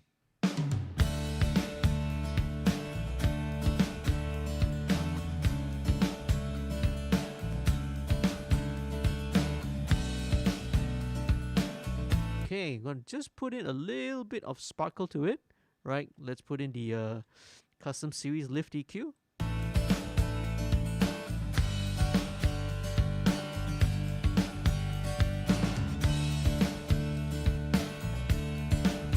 Very, very, very tiny bit, okay? Okay, so that's primarily the acoustic guitars already. Go back to the verse in a second, okay? But let me just deal with this first. Okay, next thing I want to do very quickly is to go on to the reverb for the drums, okay? I didn't want to add that because I sort of know that once everything is in, it's going to be a little bit different. So let's work on the reverb now, okay? So the reverb that I like to use, and great, it's already been loaded, okay? What I use for drums reverb here will be the Reverence. So this is the convolution reverb that comes stock with Cubase, okay? So what you can do is you can load all the different impulse responses. Speaking of impulse responses, okay? Head on down if you sign up for my newsletter, okay? Again, it's all down in the description below. If you sign up for a newsletter, you're going to be getting a you get to download firstly my snare library. It's my snare sample library, right? So it's some of the snare samples which I've recorded over the years lah, all right? So what I did is re-edited them, make sure that it's all leveled out and it's there for you. And also my IR reverb IR libraries. So this one is the snare plate here comes from an Yamaha SPX 990. It's the one which I really like. It's a good old preset and it's a patch that comes from the old Yamaha SPX 990 effects units. Okay, so let's check it out. Okay, what I'm gonna apply it to would be only the overheads. Let's see. Okay.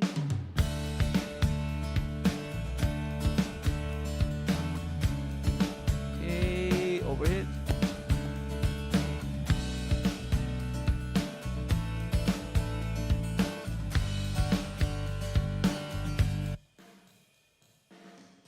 Okay, let's EQ the reverb a little bit.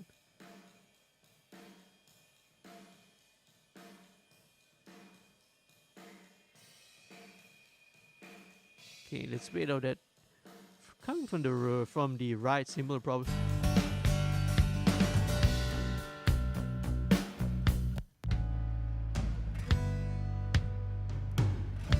Okay, the snare might need a little bit of reverb.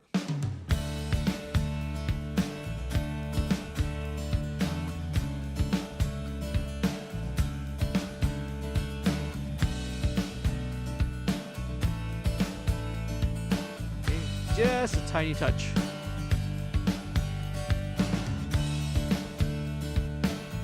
Okay, let's bring in the right cymbal. Okay, let's not forget with right cymbal. Okay, do we need all that low end?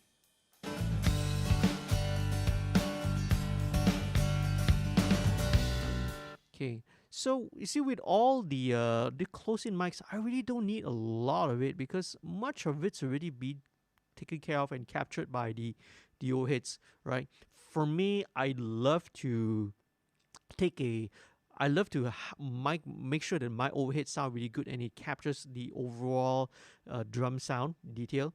All right.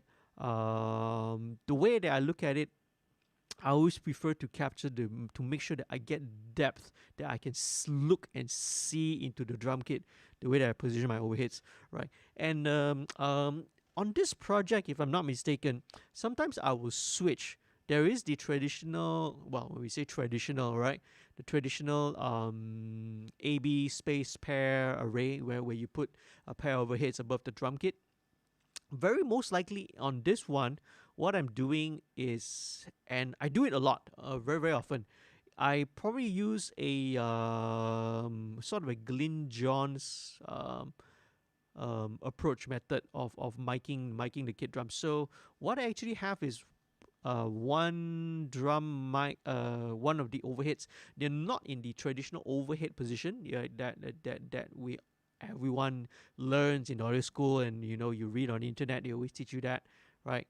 I love to use that sort of Glyn Johns method. So what it does is that it has one of the overhead mics, okay, near towards the floor tom, facing in the drum kit, looking into the snare. Then another one which is kind of above the kit. When I modify a little bit, I move it a little bit forward in front of the drum kit, kind of looking over the first tom. Okay, so for me, this really looks and gives me depth in, so I get a front back look into the drum kit. Okay, so with that, I find that, well, I don't really need to bring up a lot of these close in mics, man. And if you notice, all this while, hi-hat has been muted. I never have not felt the need to bring up the hi-hat yet. And honestly, even with the right, even if I did not have a right microphone, right, it gives me a very nice overall capture of the drum kit by itself. Okay, so where are we? Okay, great. So there's also an additional guitar track here. Let me check. Okay, right. Well, I added like a high-strung acoustic guitar. Can't remember who played it, man. Can't remember. Was it? Did I get Paul or did I get Chris to come in to do another track? Could be a different guitar, right? Can't really remember. Okay, as you can see, this one, we capoed the acoustic guitar and then layered like another higher voicing on top of it. So let's bring this baby in. Okay, right. Where is it? There we go. Oh, let me hang on a second. Now let me adjust the mic a little bit. You might hear a little low frequency bump there. Sorry. Okay. All right. Let's check out this baby. Okay.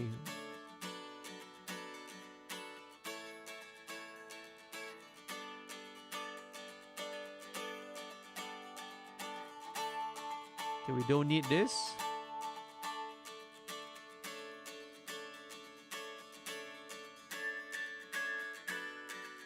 And about 1.6, 1.7. Sweet. Okay, that's all we need. This one, let's compress it a little bit. I want it to be a little bit clean, so I'm going to go with the FG116 Modern. So, there's so many versions and different emulations of the 1176 in here. So even with Slate Digital plugins, they have their versions as well. As you can see, they have the FG116, which is the black face, the 116 Vintage, which is their version of the Revision A, and they have the Modern. The Modern is it's different. It doesn't model an actual unit, but it's slightly modified, okay, to be a little bit more slightly more cleaner, a little bit more transparent. So let me just, this one, the high guitar, I probably want to compress it a little bit more. Okay, let's start with let's just play it. Here we go. Okay, all right. So I want to match the gain. All right, if I hold shift, okay, you can't really see. If I hold shift and when I click the knobs, it will, see, it will move it in tandem, all right? And it's a very useful feature so because the problem with working with a mouse and keyboard is sometimes you can only turn one parameter at a time, and it's different from when you're working on the hardware. You have two hands, right? And sometimes, right, if you have an assistant, sometimes you get a second pair of hands to help you play other parameters as well. That's really really the fun of working with analog gear, right? But in a plug-in digital format, if you're using a mouse and keyboard, you can only like tweak one at a time, and it's problematic because especially if you're trying to adjust your compressor, right? These sort of compressors, right? Like fixed threshold compressors like 1176, because when you crank the input, it gets louder, louder, louder, louder, louder, right? And then you have to then only you have to compensate and trim the output down and then make a comparison. So it's a little bit harder to hear the difference and the changes that you want. Like, you can do it, you get used to it, but yeah, you have to program your mindset to be aware of that, right? When you crank it, you see that not only the volume is increasing, but you are trying to listen out for the tone of what the compressor is doing. Okay, so but having this feature is great because you can simultaneously, when you crank up the input, it turns out the output by the same value, so you can really hear what the compressor is doing. Very handy, very smart. Okay, see, it's moving in conjunction just by holding shift.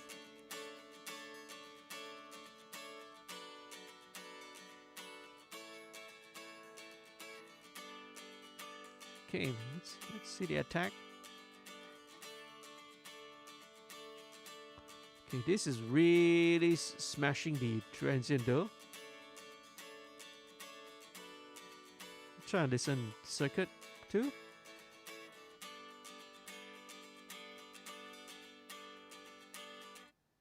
One more time.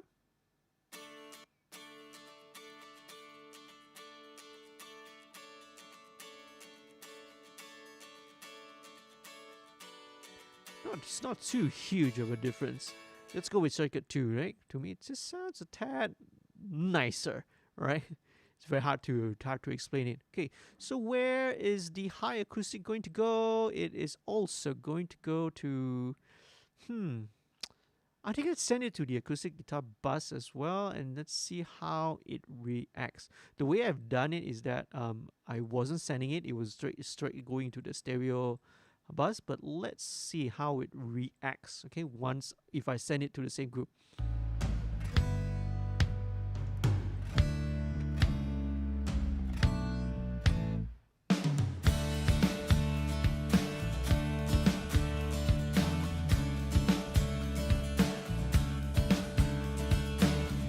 Okay, let's put it back out. Let's not send it to that group, okay? Because it's really compressed. Because the group also has the LA2A on top of it. So let it sit on its own, okay? Because it doesn't seem to poke out too much. Because it's being compressed, and then sending it to group is compressing again.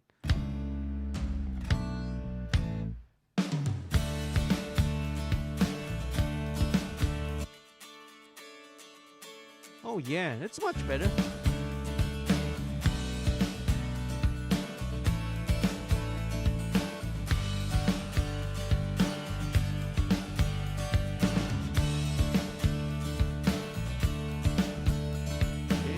Muted.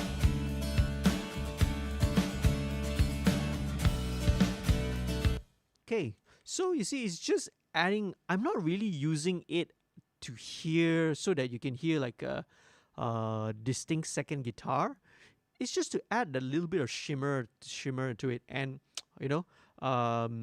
this of course will only work if the guitar is really tight. So thankfully, right, the guys are really really tight musicians as well, right? Because otherwise, if your strumming pattern is too it's too different, right? It's not as tight as the original. You end up sounding a lot of chorusing, a lot of like flamming, doubling kind of effects. What I really want is for this high guitar to just blend in, to add a little bit of a shine to the acoustic guitar. Okay, and let's go back to the beginning of the song, the verses, right? The dark with the tom synth bass verses, and let's go back and check out what we can do with the acoustic guitar here as well. So the acoustics here are more, let's see here. Actually, we can just use back the same setting, but let me just keep this in mind, what volume level it is.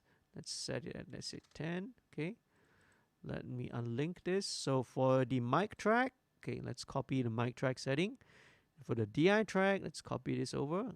Okay, and just remind ourselves, this is actually back down at 17. Okay, roughly first lah, 17.4, that'll do. Sweet. Okay, don't need to complicate things. Okay, let's just set it at that, and that's it. Let's link all four. In fact, let's just link, you know, all. Oh no, this one I leave it. This one let's leave it at 2. Okay, the reason why is because it feels like on the second take, you know, Paul was just slightly louder, but no big deal. Okay. Okay, let's send all these guys to the acoustic guitar. Okay, that's good.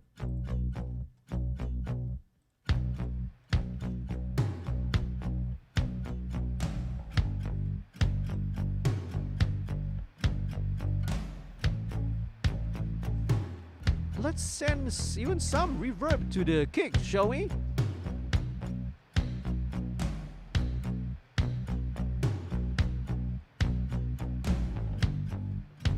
Now, you might be saying, oh, you should not be sending reverb to the kick.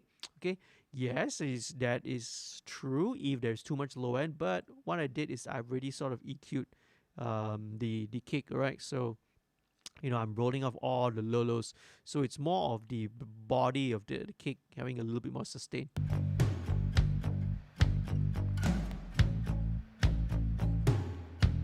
It's nice. Okay, let's bring up that far room again.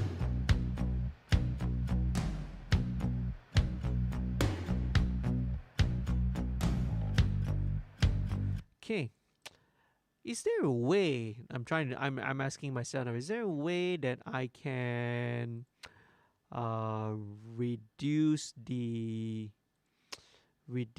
noise?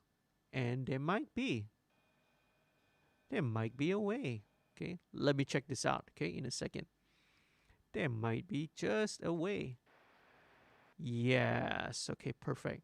Okay, so what I'm gonna do here is that, you see, this is a whole stretch of silence. I'm going to put a noise reduction plugin. Let me try and remove that sound of that rain. Okay, as a cute, as funny as it sounds in the original, now when you kind of hear it and in context with everything, it does kind of bug me a little bit. Okay, so what I'm gonna use is iZotope's Restoration. Okay, the denoiser. Let's put this in. Okay, don't need the pulsar smasher. You know, I've already determined that I don't really like it. All right, it doesn't need to be compressed. Okay, so this comes in with the iZotope RX elements. All right, so let's see. Let's take it out of adaptive mode first. Make sure we optimize for music. Let's go for gentle filter. So what you want to do is that you want to pick a section of the audio where you have the noise in the background, right? So ideally, you see this front part, nothing is playing, the drums are not playing, and I have this. Thankfully, I have that there, right? So I can use it. So what you do is you engage the learn so that it will analyze and get the noise profile, right? Okay, here we go. So it's learning the noise profile. Okay, and that's it, right? So it learns the noise profile and then it applies the curve, and the algorithm will take care of it the rest. Super simple. So let's see. Wonderful.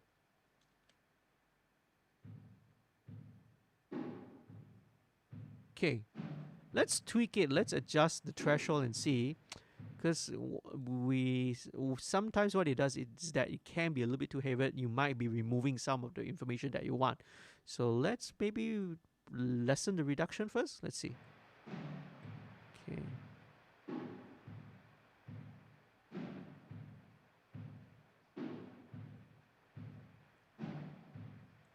Let's bring the threshold down. Maybe bring the reduction up. Okay, now let's bring the threshold back up.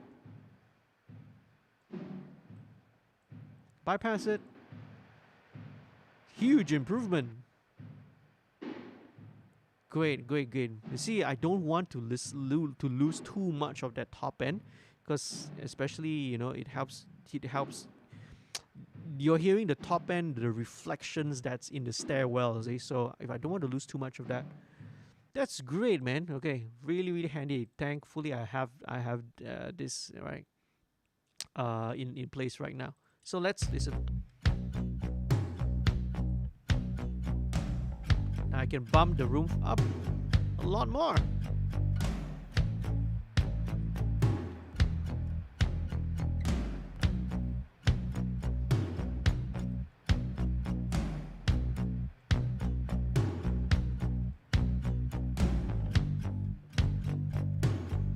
Nice, very nice. You can leave it roughly around there.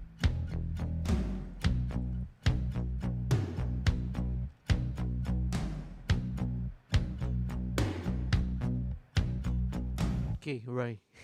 I'm still hearing that one tom that happens there, okay? Okay, what I'm gonna do is, that's a little bit too hard. Yeah, you know, it's like smack. It's like kind of whacked a little bit too hard. Let's find something.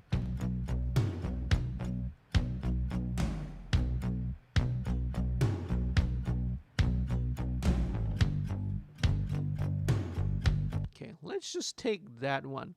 Okay, now one thing you got to bear in mind whenever you are editing or moving drums of any sort is that you have to remember that the edits do not happen in a vacuum. So I actually have to move and copy this entire section over. Okay, where are we? There we go. Okay,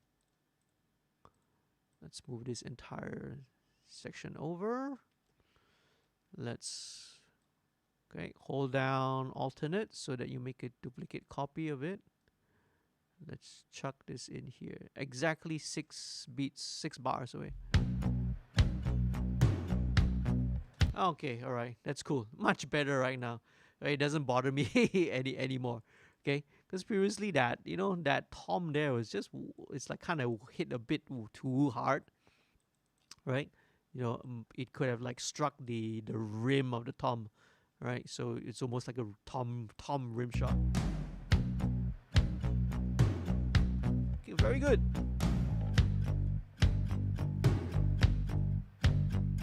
Let's move it on. Pre-chorus.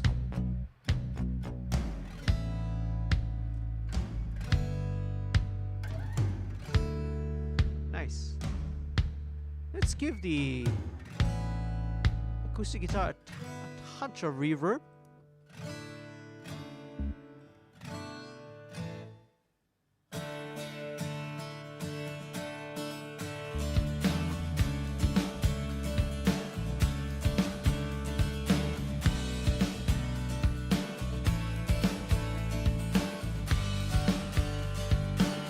Very nice. Okay, so next thing I want to add would be, let's put in the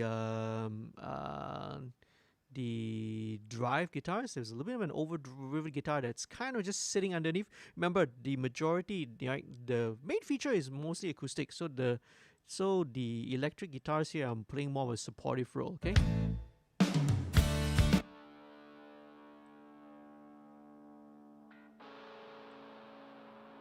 Okay.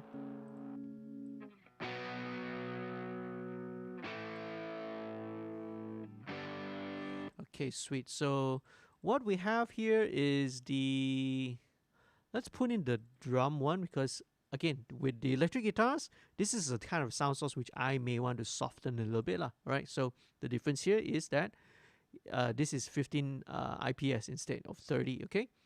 So let me just dial in the EQ for this guy. Not much.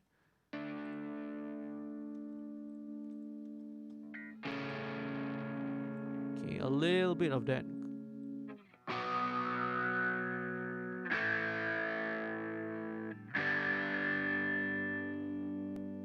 About there.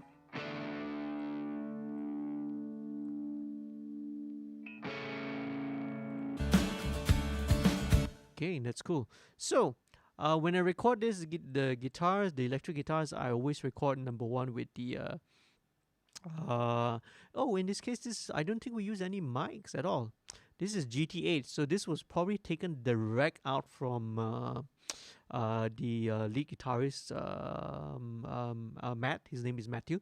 Matt Sue's GT8, Boss GT8. Okay.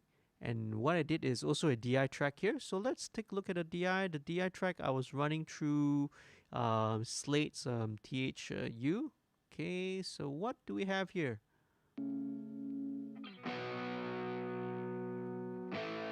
So it's a Soldano model running through with a tube screamer lah.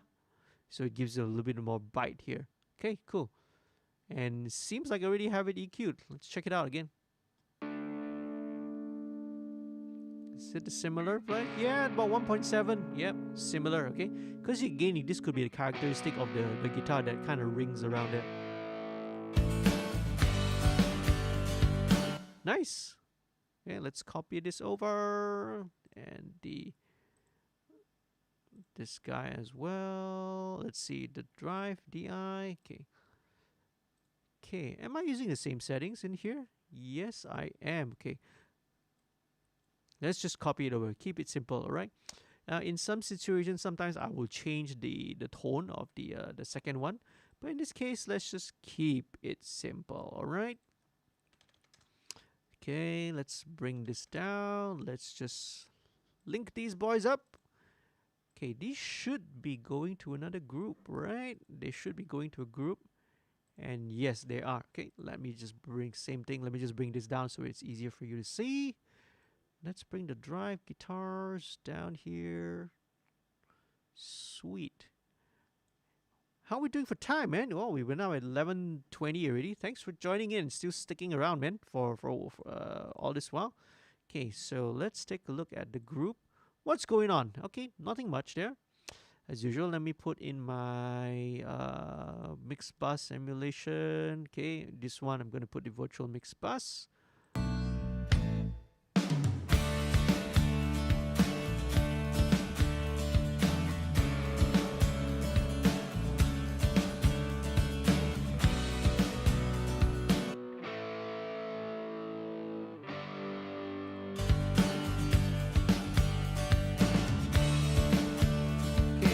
Again, nothing much, not so much.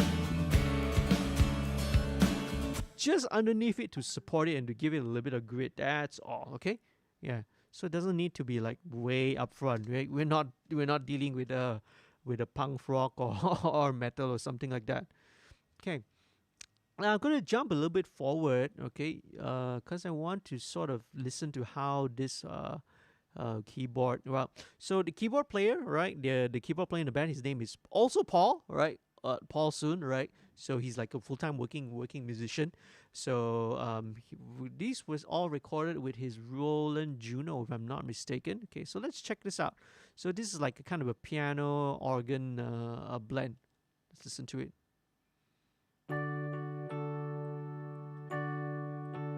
Okay, sweet, very nice. So sweet, man. Okay, let's play as usual. Let's roll off everything. Okay, there's one ringing 1.8K.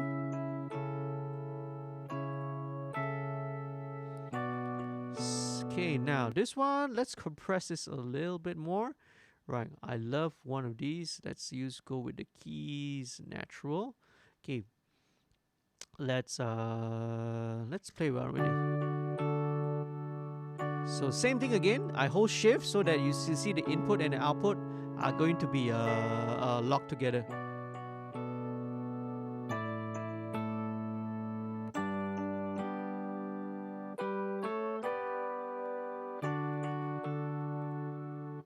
Okay, might have to tweak and compensate the output a little bit.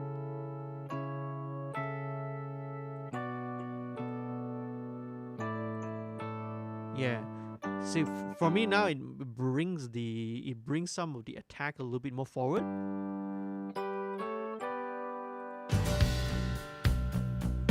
Okay, let's play that again.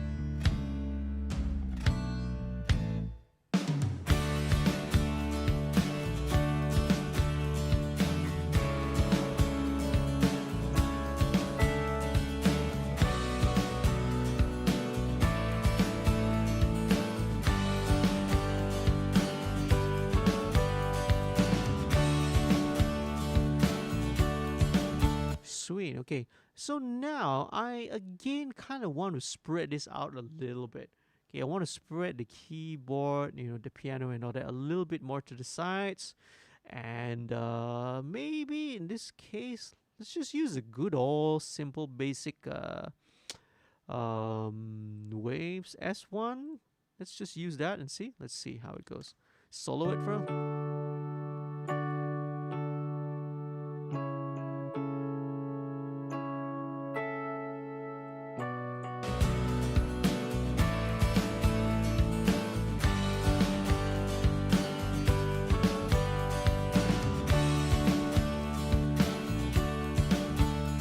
Dial it back down a little bit.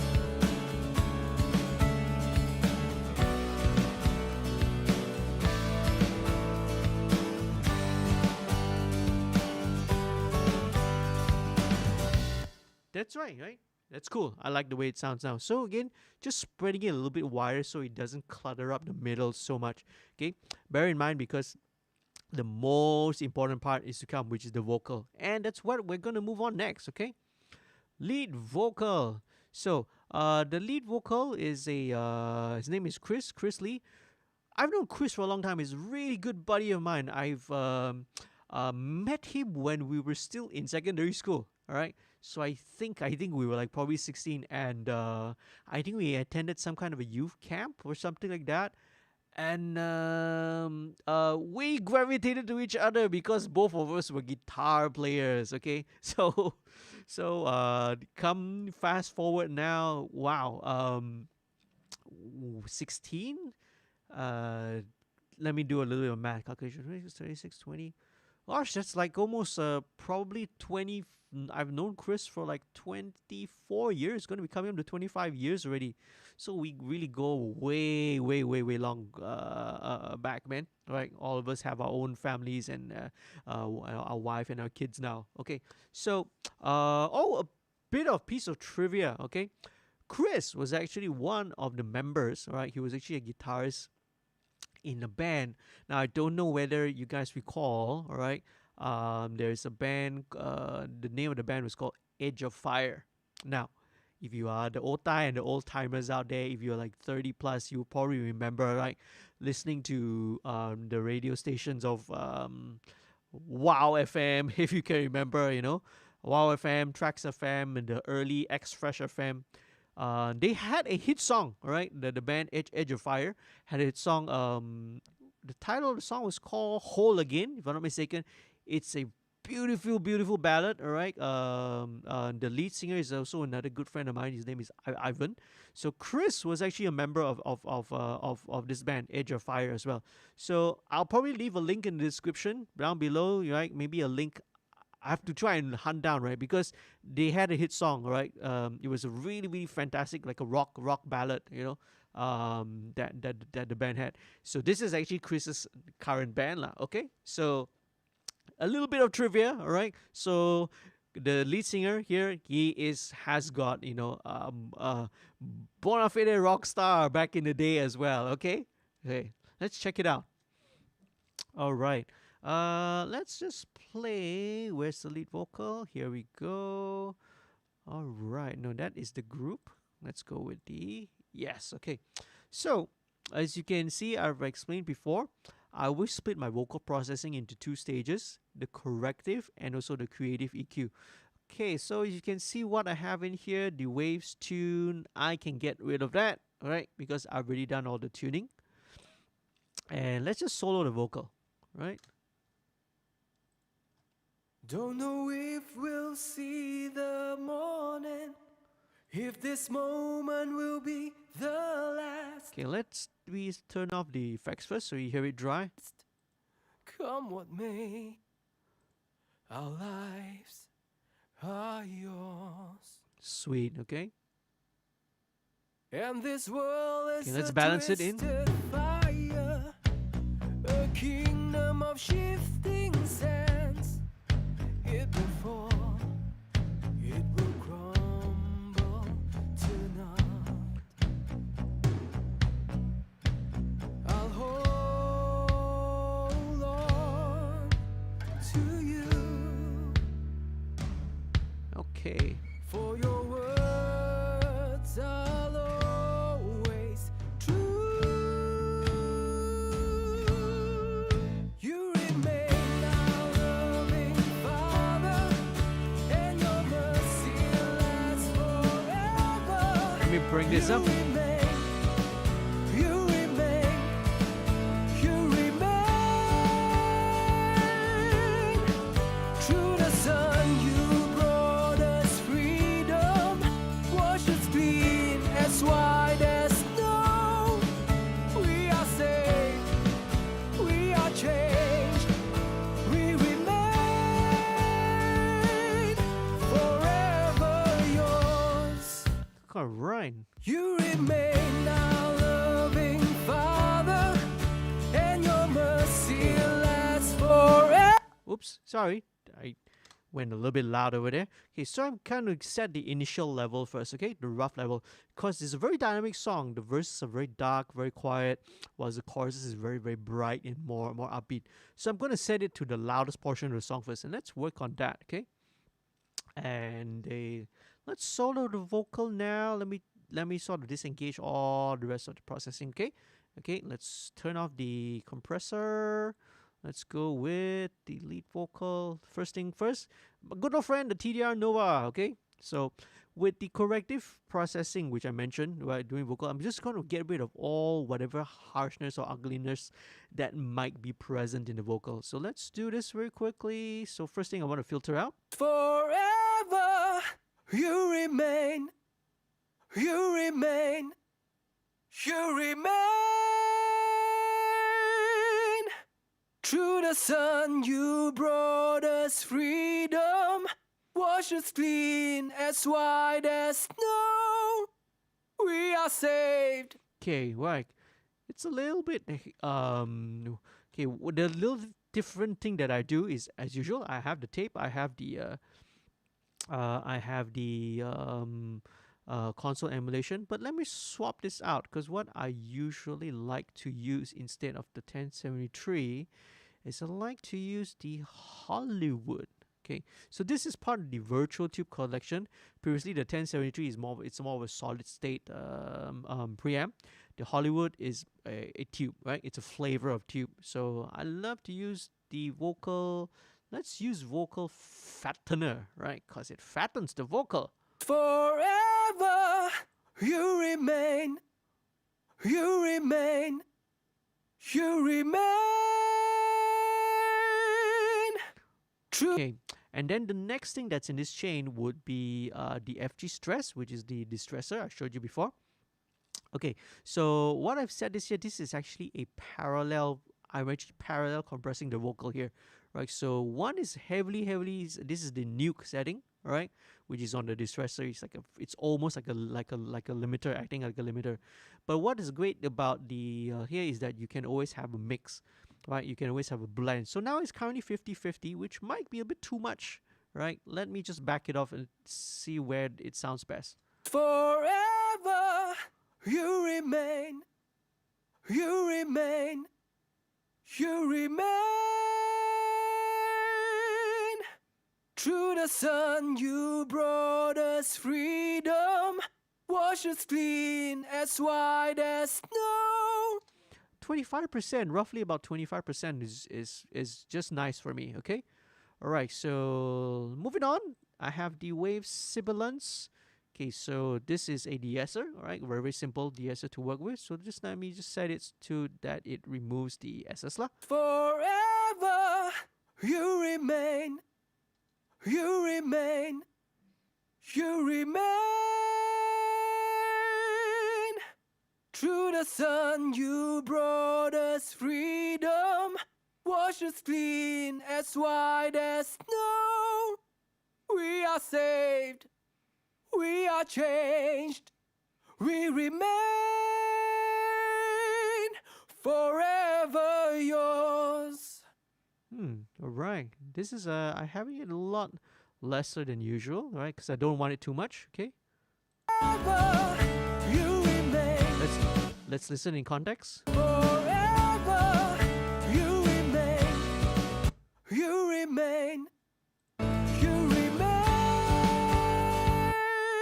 Okay, sweet. Through the sun. Okay, now the next thing I want to do is let's listen to a little bit more. Okay, play for me. Forever you remain. You remain. Okay, there's a little bit of You remain. honkiness here. Okay, let me switch this to wideband. My favorite, I go with my ratio of about 3. Fastest attack, fastest release. Forever you remain. Okay, there's a little bit of that honkiness here. You remain. Through the sun, you brought us freedom. Wash us clean, as white as snow. We are saved. We are changed. About 750, around there actually. Okay, let's disengage the solo, bring the threshold down. Forever you remain. You remain. Forever. Sweet. You remain our loving Father, and your mercy lasts for. Okay, right. So now a little bit of like high frequency harshness. Let me just try and dial that in. Forever you remain. You remain. About 9K. It's pretty high up actually.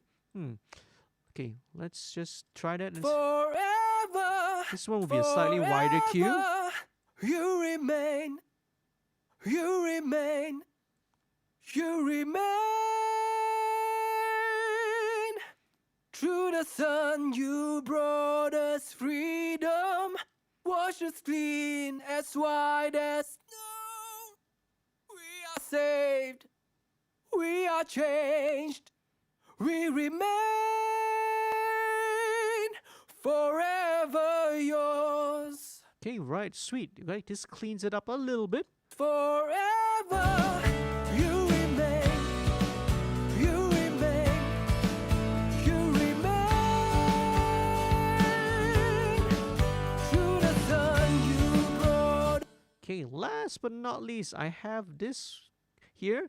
This is the Waves R Renaissance compressor. So this setting that I have here is just not gonna do a lot. This is just to grab the very, very top peaks, right? So Forever you remain. You remain. You remain. Through the sun you brought us freedom.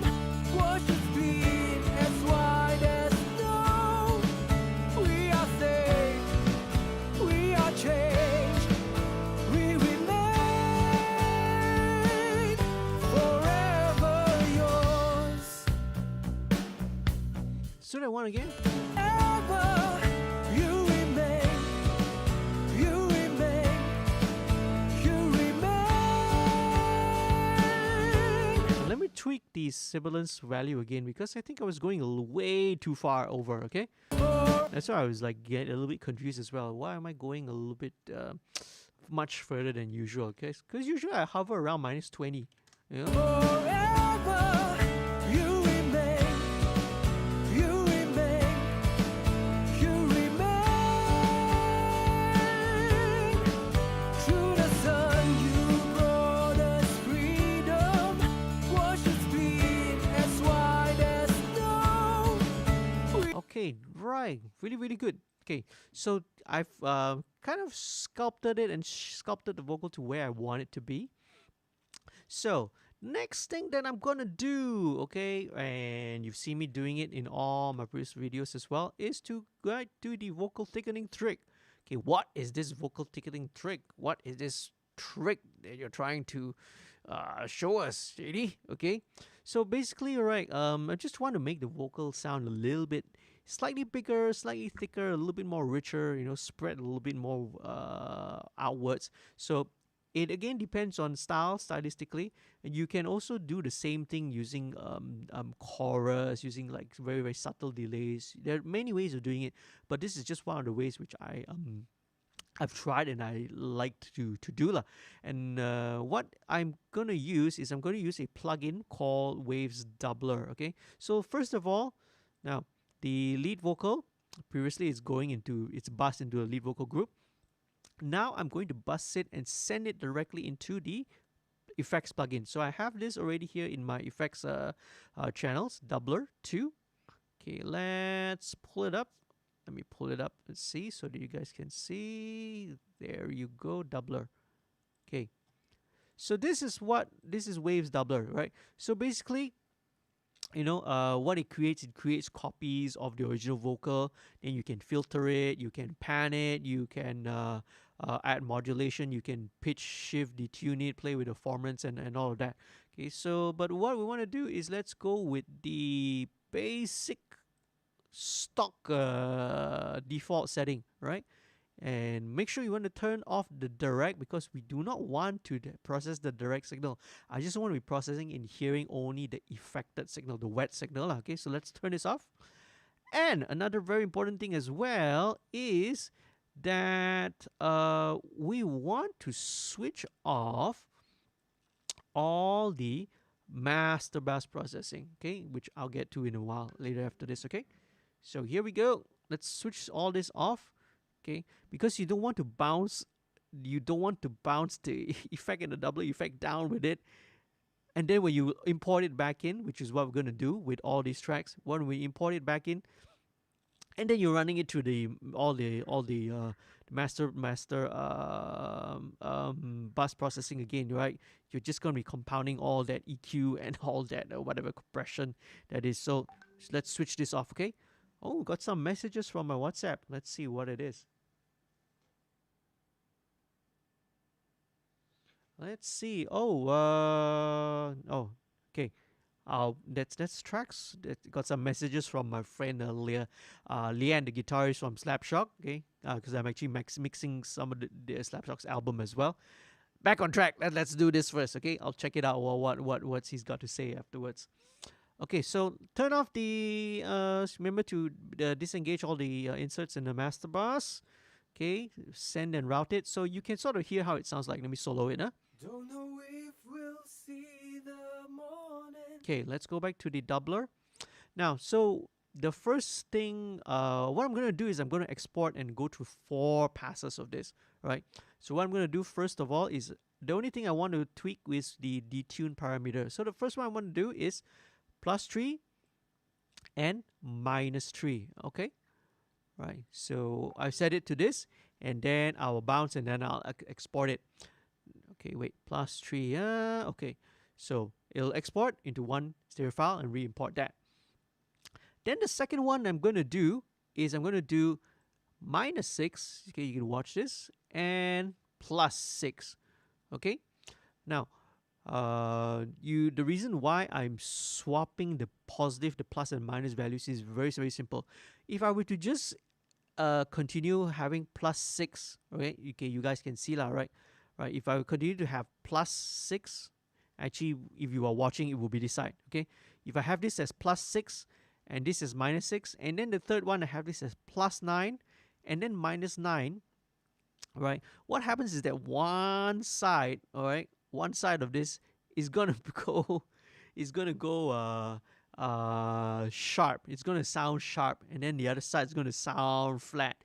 That will sound really, really weird, okay, if you're listening to it, because it's very obvious. One side is sharp, one side is flat. So you prevent that by alternating, right? So you have plus/minus one round here, then you switch it the other way around, plus/minus. So, all the detuning evens itself out. So let's start first with the +3, -3. And while we're doing it, okay, if you guys are watching this, anybody wants to go take a toilet break, okay, because it takes about a minute to bounce each track, okay? So see you guys. If anybody wants to go to toilet break, Now is your time. Now is the opportunity. Okay, come back, but don't run away. All right. Okay, here we go. Ta-da! Project audio folder. Okay, make sure that it's left right channel. Okay, and where's my effects channel, man? So many tracks. Oh, there we go. Okay, make sure that we are selected the doubler 2. Let's rename it. So this will be doubler plus 3. Okay, so it's gonna go into the project folder path. Now, very important, right? You again, your different DAWs, we have the right settings. Okay, when after you export, I want to create an audio track, and automatically it will insert to the audio pool, right? It be insert the audio folder. This is just a shortcut, right? Because when you export it, you want to immediately import it back into the project. You see. So here we go. See you back in about a minute. Okay, right? Don't go anywhere. Oh, but if you need to go to the washroom, go ahead. Okay.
And we're back. That was pretty quick. Let's see how long does it take, huh? Oh, it takes about takes a couple of minutes to bounce each one here. It's pretty a long track, a long song, by the way. Okay. Hey, if you're watching, guys, right, take this opportunity, please head on down and subscribe to the channel. Click subscribe over here. Yeah, over here. Okay. Right, because I'm watching the monitor over here. It's like my left and right is like confused. Okay. Click subscribe, okay, and the notification bell so that you won't miss out on any of my videos. Check out the channel. I've got a lot of other videos in my channel as well. And if you can, also do consider signing up to become a patron. Head on to this website right up there, www.patreon.com/studio2105. Really appreciate it if you want to support the channel financially. Not only that, if you sign up and you message and you let in and use the code MixStream09, right? If you if you send a message with that code, excuse me. Right, if you use that code MixStream09, it lets me know that you are supporting it. You want to financially support the featured artist. In this case, right, it's reSURrEect 14.6. So what happens is that 50% of your pledge will go to the featured artist. Oh, is that my voice going? Let me go and grab a drink. Okay.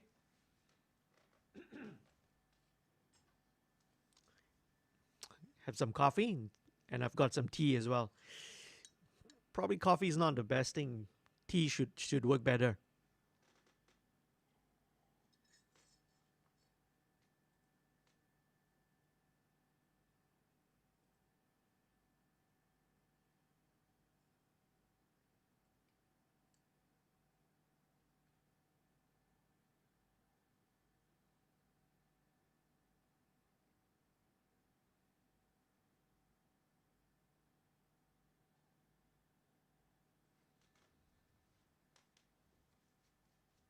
Sweet. Okay, so that's the first one.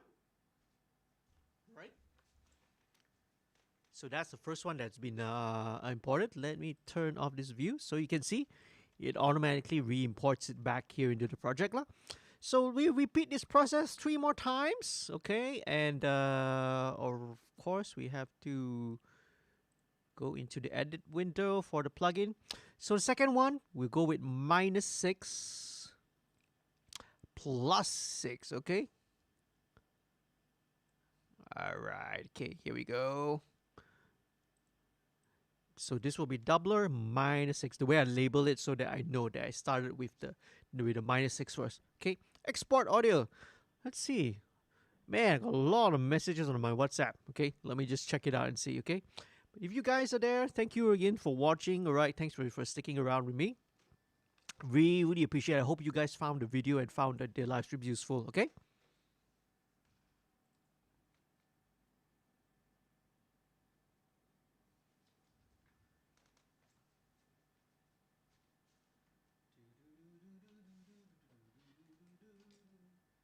And I'm looking for something, but I can't find it.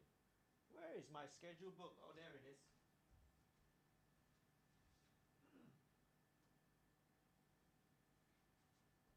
It's buried and hidden down here.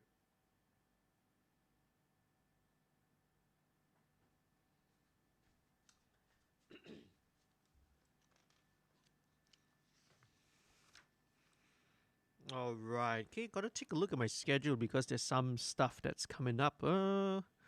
What is this? Local band. Okay. Oh, well, I'm not supposed to pretend you didn't hear that. Okay, right? Because these are stuff that's PNC.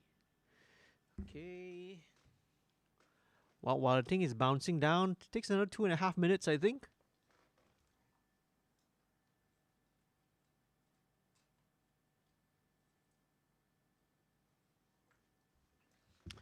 Let me sort of write some of the stuff down in my schedule.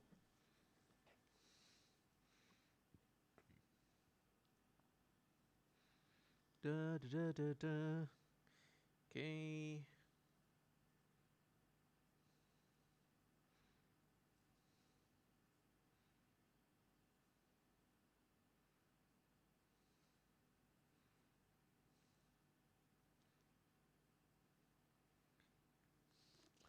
Let's see. 2 minutes left. Oh yeah, maybe because this is much longer song than what we usually do. See, this is like 6.5 minutes, man. 6.5 minute song.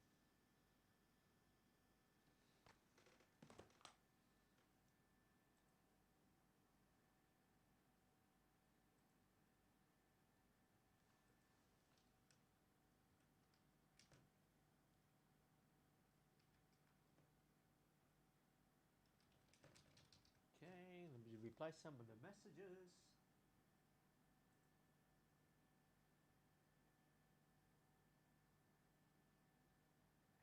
And what's going on here? Okay, let's see. I got another long message from a friend of mine, from Sean Chong. Some job openings. Interesting.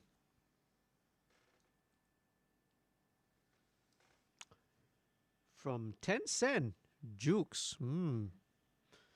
Hiring content lead. Right, okay. And it's interesting. Music content editor. Yada yada. Business operations executive. Video content coordinator. Anybody out there? All right. I'll post this up on my social media lah and stuff later. Okay. Okay. Let's keep on going. There you go. So next one, let's repeat this process another 2 more times. So next one will be +9 and -9. That's okay. Export doubler +9. Export. Okay, so there's a +9 and then one more will be a -12. So the reason why we don't really go beyond 4 is because once you kind of go beyond 4, it starts getting very out of tune. So it's as if you've set like a detune setting on your chorus or something like that. the pitch is going to go very, very off and out of tune. So we don't go beyond that. We just want to make the vocal sound a little more thicker, slightly richer. Okay.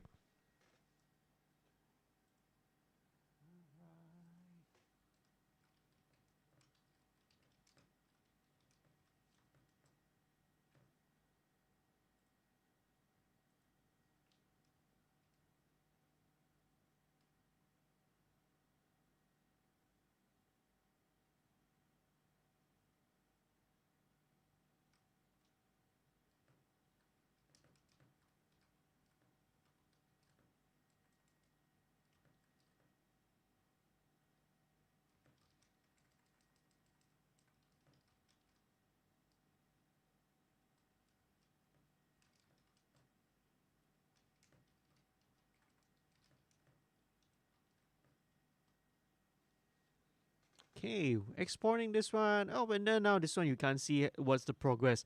But I guess it takes usually about the same time, 3-4 minutes, I guess.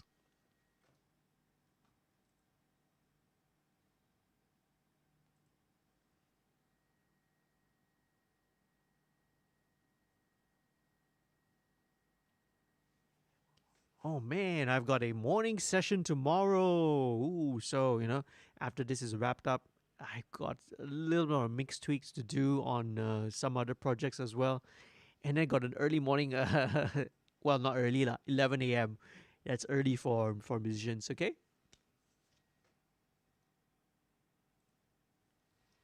Is it still going? Yeah, we're not seeing the progress meter over here. Ba-ba-ba-ba.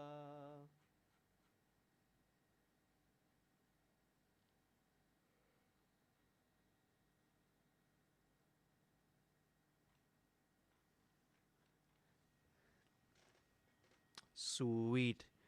Okay, just pretend there's some music background to entertain you. Okay, all right. We're still going on. We're still going on.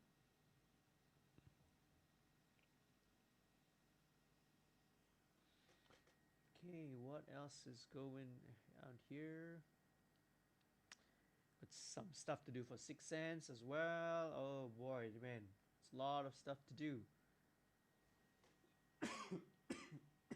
Excuse me. Excuse me. All right. Oh, hi. Hi, Shri. Ram. Oh, Ram. It's how you doing, man? It's nice of you to jump into my little live stream day. It's a little bit quiet today, okay? Cause the band's not able to make it. The band that I'm featuring tonight's not able to jump in there. But thanks for leaving a comment, man. When are you gonna be recording your next song? Let me know.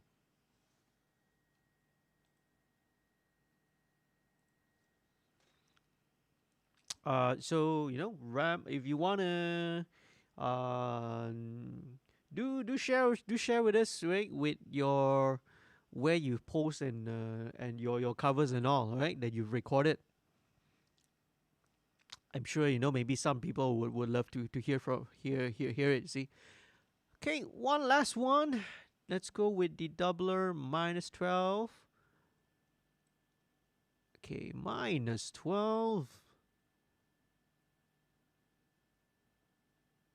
+12. Okay, now it's some of these old plugins, right? I think they need to update their user interface because screen resolutions are growing much bigger now. So some of it, the fonts and the typefaces are so tiny, man. Especially when it's on a larger screen. So 3 minutes 40 plus seconds. Okay, 3 minutes 40 plus seconds. Last one to go. Okay. So Ram says, no worries, bro. Still have to practice more. Can't wait to be back recording. Okay, that's good. Yeah, cool. All right. So studios have actually been allowed to operate even back as early as May already during that first round, that phase of the conditional MCO, as we say, right? So obviously with SOPs and all these precautions in place, so you have to ensure if you come in the studio, obviously you need to wear a mask. You have to make sure that you are not showing symptoms. You know, you don't have a cough, don't have a flu, no fever. You don't have any of the symptoms. And of course, you know, it's standard procedure now, right? To have a temperature scan and to have hand sanitizer, right? To sanitize, right, before you enter the studio. So, right, you know, everyone, all of us, will have to play a role and have to play a part in making sure that we keep each other safe, lah. All right. So, and also as usual, practice some social distancing. Okay. So minimal we try to make sure that we take all these steps to take care of you, all right, and not just to take care of me and myself and my family members at home, okay, right, but also you and your loved ones also. 2 minutes and 23 seconds. All right, I appreciate that you are tuning in to join in here to join me watching this Ram. What's going on? Are you like back in classes? How is school going on, you know? Are classes like starting again, or have you been doing online learning?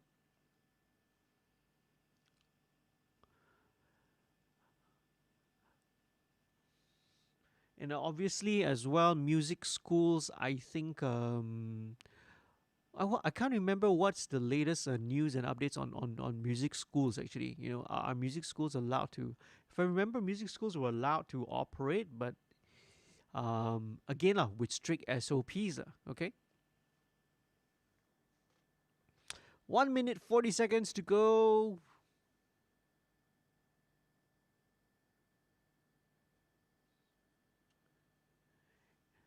Now I hope the band will be able to join, because the band actually has got a kind of a rehearsal tonight. So I don't know whether their rehearsal is over or not. If it's over, then they can join us here in the chat. It would be so much more much more fun, because we have more people to interact with in the chat.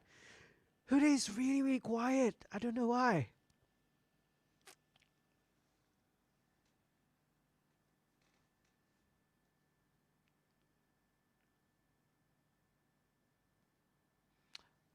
"40 seconds."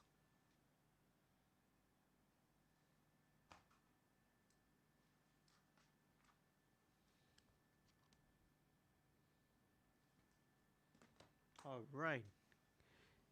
16 seconds. 10, 9, 8, 7, 6. All right. Okay. Now we're able to. Okay. Let's get back on to mixing. Okay, cool. So first thing, let's not forget. Let me switch back on the mixer view down here. Let's not forget to turn back on the inserts. Okay. And here we go. So these are the doublers. Now let me just move these up here so that it is lined up with the lead vocal. So let's solo it. Okay, let me just group these. These are all gonna also go into the same bus as lead vocal. Let's not forget lead vocal is supposed to go back to lead vocal as well. So this is how the four doubler tracks look like. Okay, yep, here we go. Hey, hey. Okay, no, let's highlight this, and yes, okay. Let me solo it for you. If this moment will be So you can hear, you know, it's like it's a chorus. It's also very, very stereo and spread out. Okay, so let me just sort of play with one of it first. Just EQ one of it.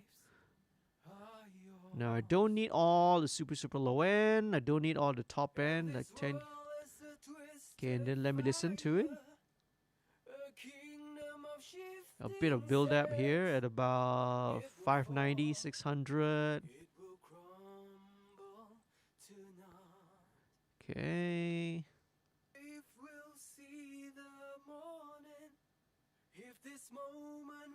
Let's wave off a little bit more of the top end. Okay, a bit of. Let me just listen for it. 1.5K, a little tiny bit, okay, over there. So let's copy the settings over. All right, so all of them will have exactly the same EQ processing. Okay, let's link it. And now we're going to blend it in, you see? Okay. Don't know if we'll see the morning, if this moment will be the last.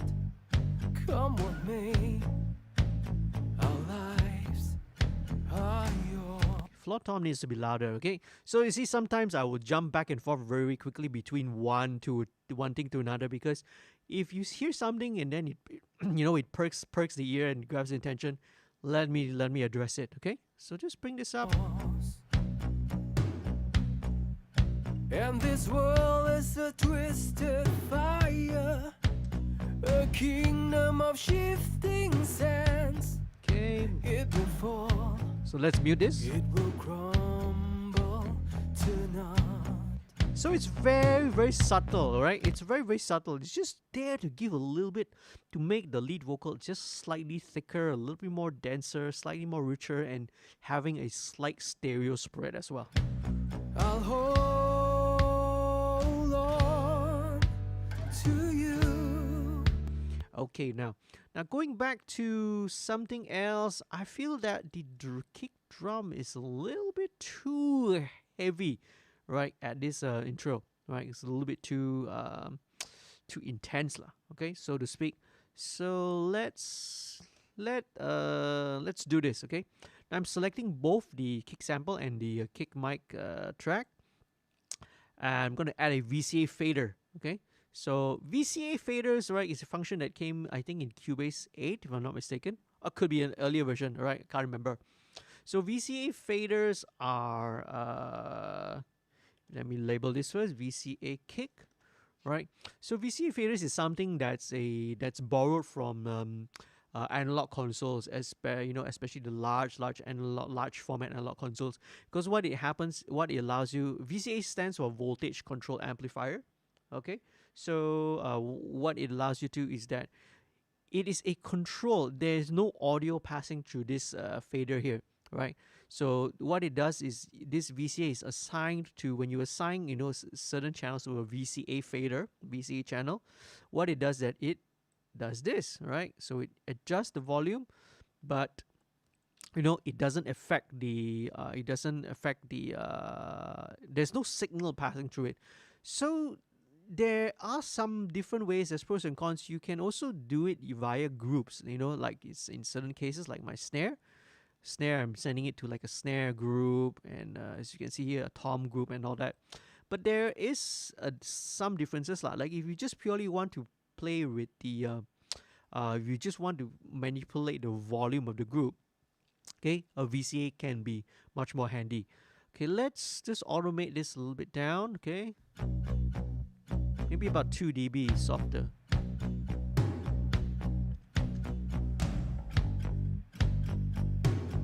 Yep. Okay, so that it's not so heavy-handed lah.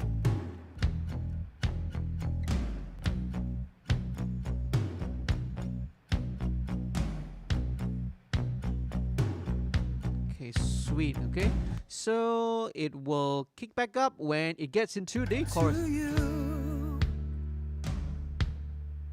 for your words are always true. You And up. remain our love. Yep, so that when it gets in the chorus, it's back up, okay? Now, back to this room again. I still feel like I need to do something, man. And what am I going to send this to? Okay, this room farb, this guy, I had very good success in using the Isotopes stereoizer. So maybe what I'm gonna do this. Okay, let's add another group track. Okay, add track group. So this will be a stereo group. Okay, and this will be called room far, near, far, wherever you are. Okay, here we go. Okay, so now what I'm gonna do is let's send this baby room far into room far. Where is it? Room far. And make sure that this room far is again routing back to the drums lah. Okay, we don't want to mess it up. Sweet. Okay. I feel like I kind of want to spread the room ambience a little bit more. So I had success using Imager, right? So they have the stereo eyes function. So let's check it out.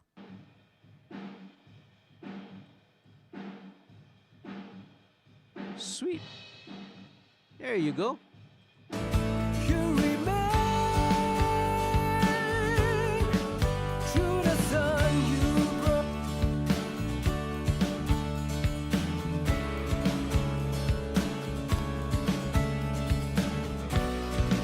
Yeah, let's listen to the part, this quiet part.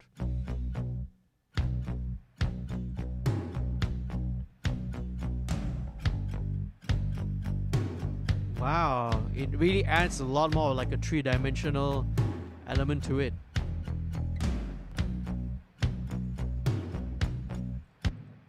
Okay, still hearing a little bit of that rain, so maybe it needs a bit more higher threshold.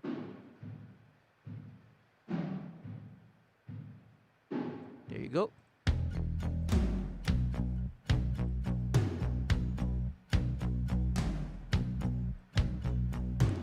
Let's add a little bit more reverb to the toms, okay? Okay, can't hurt to have a little bit of reverb.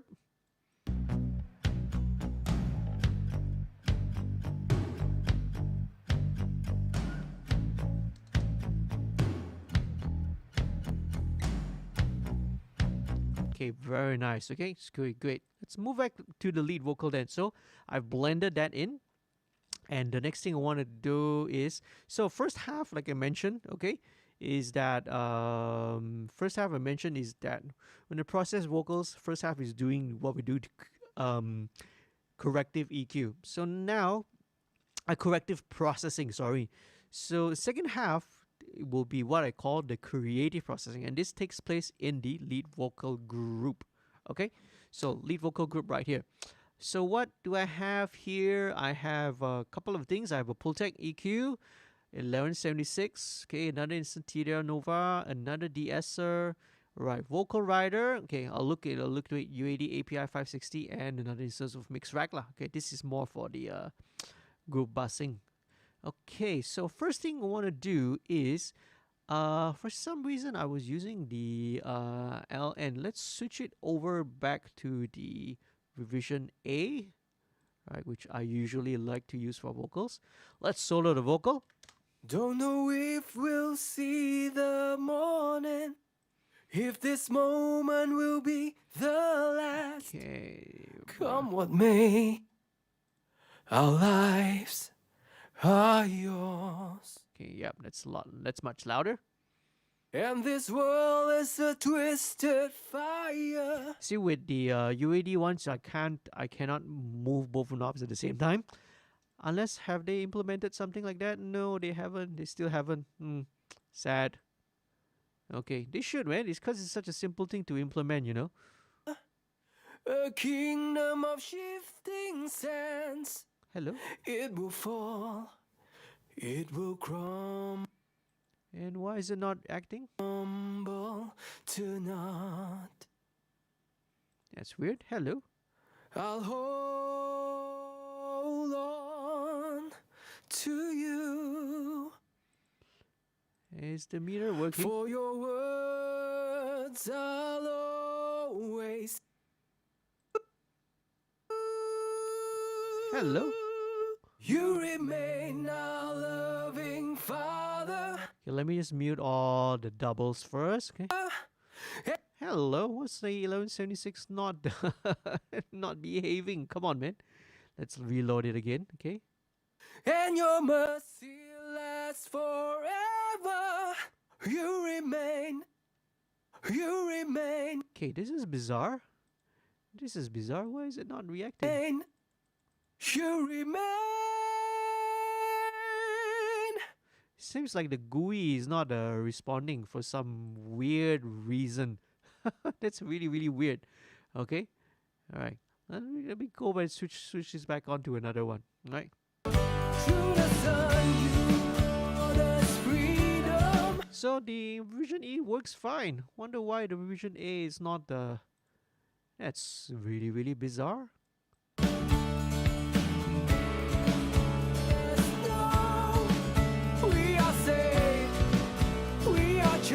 Oh, that is really, really weird, man. You guys are watching a bug that's happening in real time. Let's go back to the base and see, because I have the revision A on the base. Is there a bug happening with that as well?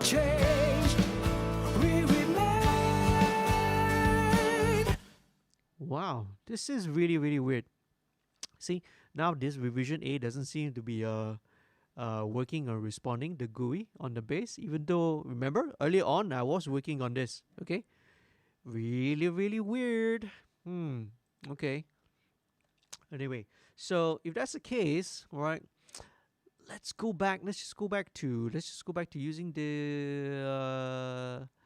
Let's try using something different then. All right.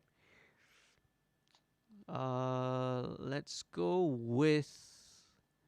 So see, Plugin Alliance also has their own versions of the 1176, and let's go with the. Where are we?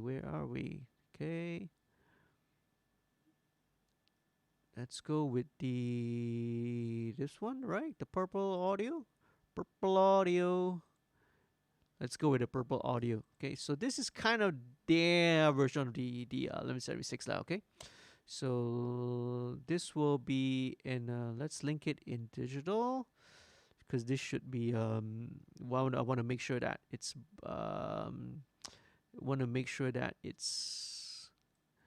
Okay, I want to make sure that both left and right will track at the same exact same level.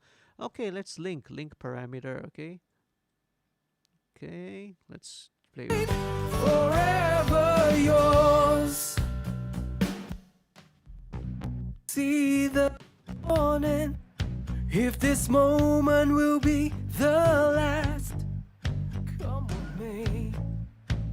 Our lives are yours. That's really weird. And this world is a twisted fire, a kingdom of shifting sands. It will fall, it will crumble to naught. Right. The gain structure is really weird for some reason. For some weird reason, it's really, really weird. I'll hold on to you, for your words are always true. You remain our loving Father, and your mercy lasts forever. Right, okay. It is making me a little bit confused. Okay, this is supposed to be linked, right? So when I do, okay. You remain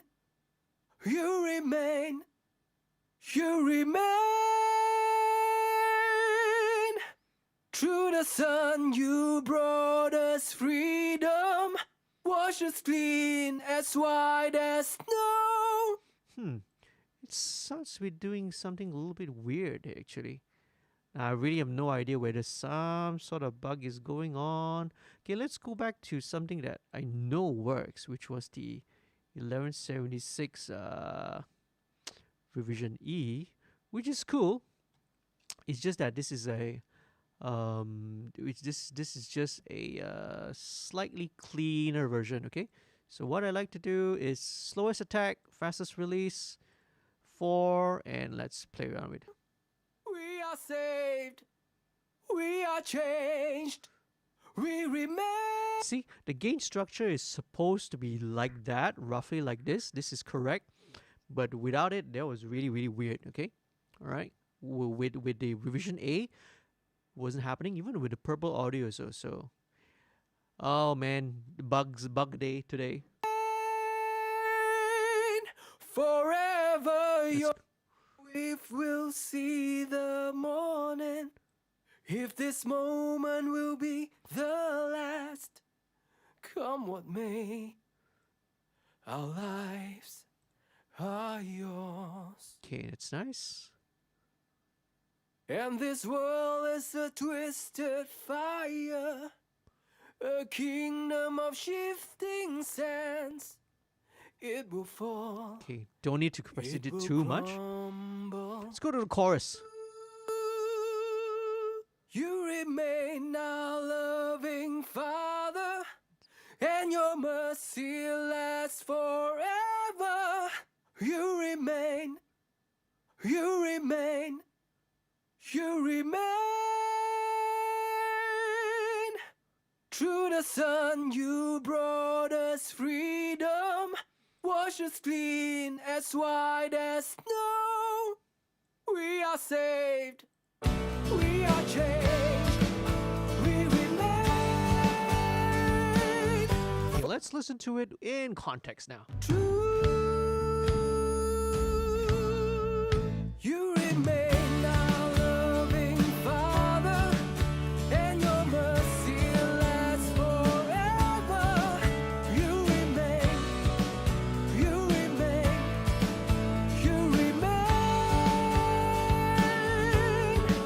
Through the sun you brought us freedom, wash us clean. Okay, right. I think I need to add something, right? So let's give the let's start with this, right? I probably need something to sort of smooth out the vocal a little bit. Okay, let's start with a bit of pull jack. As white as snow, we are saved, we are changed, we remain forever yours. If we'll see the morning, if this moment will be the last, come what may. Right, so just a broad boost, about at about 4K, some at about 4 amount of boost. Let's attenuate this slightly, just roll off a tad of the highs. Okay, let's see how it goes. If we'll see the morning, if this moment will be the last, come what may, our lives are yours. Sweet, okay, that's nice. It's getting there. And this world is a twisted fire, a kingdom of shifting sands. It will fall. Okay, let's bring in our good old pal, the MV2 again. Okay. It will crumble to naught. Nice. I'll hold on to you, for your words are always true. You remain our loving Father, and your mercy lasts forever. Very nice, okay? Like, I'm liking it, right? MV2 really brings out all the detail and kind of the lower, it does something special, almost like kind of like a bit of expansion, a little like a bit of parallel compression to it, So it is definitely one of my favorite plugins that I use not only on bass, on vocals, even like guitars. I find it useful as well. Even snare drum, sometimes you want to bring out all the low level detail, right, ghost notes and stuff like that without affecting the transient. Okay, now the next thing that I want to sort of slap on would be this guy. This is Vocal Rider, right? So in this track, right, I sometimes on some other projects I use bass riders to sort of main vocals. So this is another one of the intelligent plugins that's been designed and made out there. So imagine that somebody, there's someone who has his finger on the fader of, or the volume fader of the vocal track, and be able to respond super quick, in almost super instantaneously, and being able to anticipate all the the peaks and all the, and what it does is it really helps to even out the even out the level of vocal, right? So it really cheats. Okay, let me adjust this range to maybe about 6, okay? And let's adjust the target. You remain, you remain, you remain. Through the sun, you brought us freedom. Wash us clean as white as snow. We are saved, we are changed. We remain forever yours. Okay, let me just bypass this first. Okay, because I got a feeling, okay, that maybe it needs something different. Let me give some space here. Let's disengage that and let's try the LA2 instead on Chris's vocal. All right, this is interesting because I mixed the previous song with him using, usually I kind of reach for the 1176 probably 90% of the time, but maybe just for this song, this is what it needs. Don't know if we'll see the morning. Oh, okay, yeah. Something is definitely acting up with the GUI here, man. Something is definitely acting up with the user interface. If this moment will be the See, last, you can hear the effect. come with me. Our Okay, never mind. Dead. In this case, let's try to use our ears. lives are yours. Okay, this is really using our ears then. And this world is a twisted fire, a kingdom of shifting sands. It will fall, it will crumble to naught. You remain our loving Father, and your mercy lasts forever.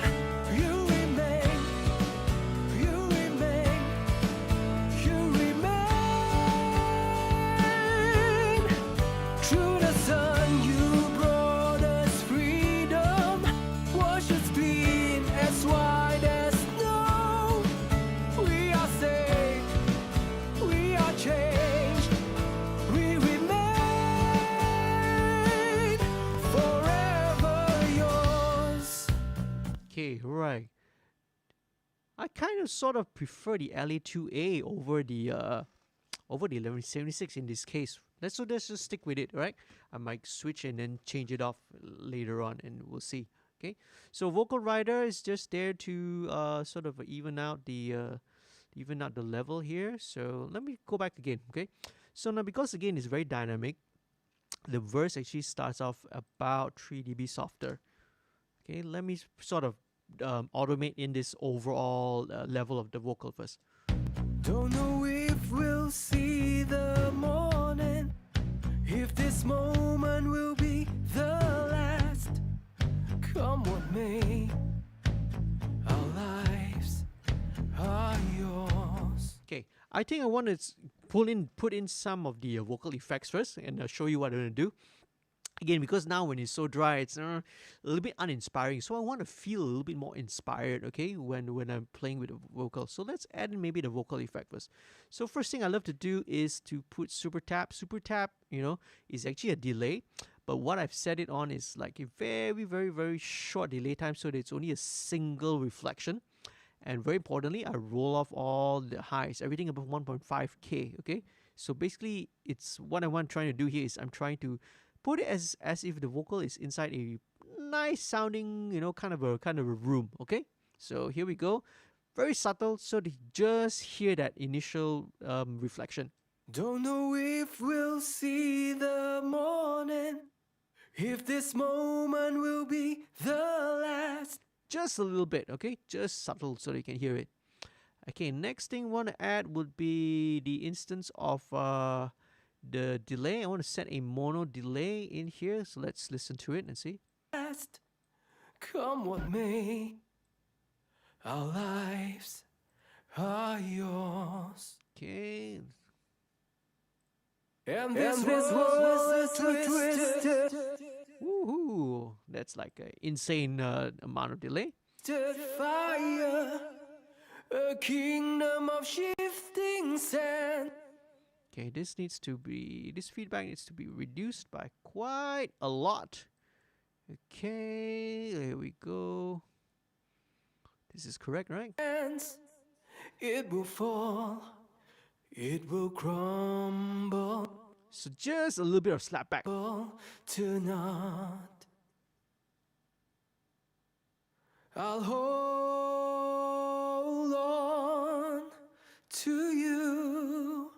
Okay, I want to put in a bit of ducking as well. So what ducking is a setting where if the original vocal, the original signal is there, the delay is ducked by a certain amount. So in this case, about 9 dB, 9 or 10, right? And then when it releases after about 1 second. Okay, so a bit less. Let's listen to it. Our lives are yours. Yeah, that should be good enough. And this world is a twisted fire. In fact, a little bit more. A kingdom of shifting sands. It will fall, it will crumble to naught. Okay, all right. So roughly about that, okay? Let's listen again, very important, in context. And see. Don't know if we'll see the morning, if this moment will be the last. Come what may, our lives are yours. And this world is a twisted fire, a kingdom of shifting sands. It will fall. Just a little bit, okay? I feel like probably need to roll off a little bit more of the top end of the delay, and we can also do it here. Low pass. It will crumble to naught. Yeah, okay, just about that. Okay, and a little bit of reverb, okay? So what I love using for reverb is the EMT 140. So I've already had this setting here. I'll hold on to you, for your words I'll always. Let's start from the beginning. Don't know if we'll see the morning, if this moment. Okay, the pre-delay needs to increase. Moment will be the last. Come what may, our lives are yours. That's better. And this world is a twisted fire, a king. As usual, let's EQ the reverb as well. Let's everything below 300 and above 10K. Actually, this could go a little bit lower, like 8. Kingdom of shifting sands. It will fall, it will crumble to naught. And maybe even longer, slightly longer. I'll hold if we'll see the morning, if this moment will Just a be touch. the last. Okay, great. Okay, just a touch, a little bit more. Okay, so okay, as I was saying, let's play around with the level first. I'll hold on to you, Sweet. for your words I'll always true. Then into the chorus. You remain our loving true. You remain our. Okay, maybe it comes on the word on you remain. Okay, so the U still at the original level because the drums don't kick in until. You remain our loving Father, and your mercy lasts forever. You remain our loving Father, and your mercy lasts forever. You vocal rider, another half dB down. You remain, you remain. Okay, now one thing here, all right, that I've already said earlier as well, is also automate the vocal so that when it kicks in into the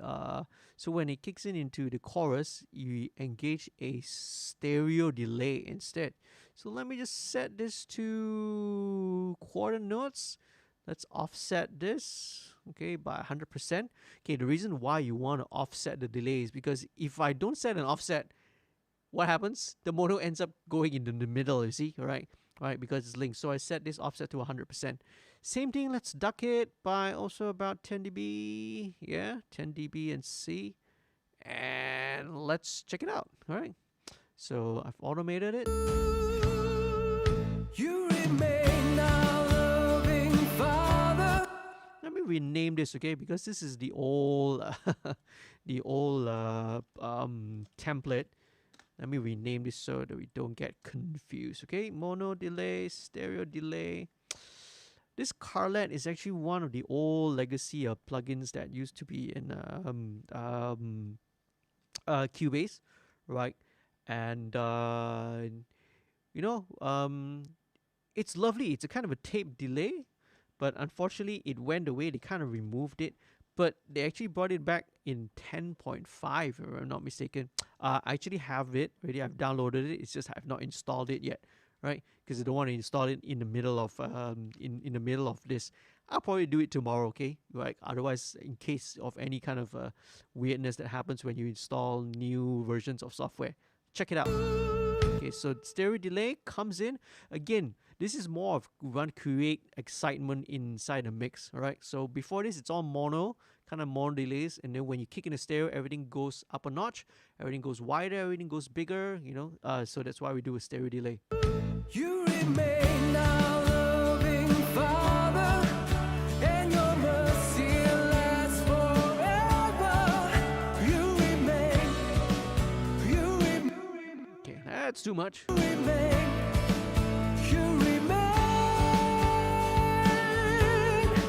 Through the sun, you brought us freedom.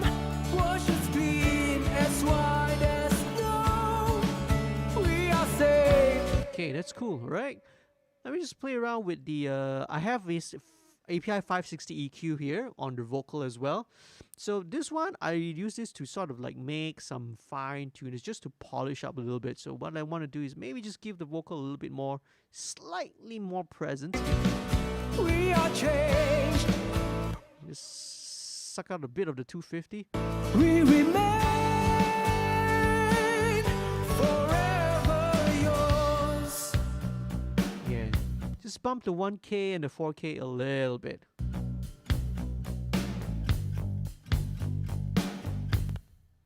Remain our loving Father, and your mercy lasts forever. You remain. Okay, all right. So, is again, I have one instance of the de-esser earlier before this, but you know, sometimes after you've added all the compression and everything, you know, it sometimes brings up all the S's again. So it's useful. Let's put up another de-esser here. You remain, you remain. Through the sun, you brought us freedom.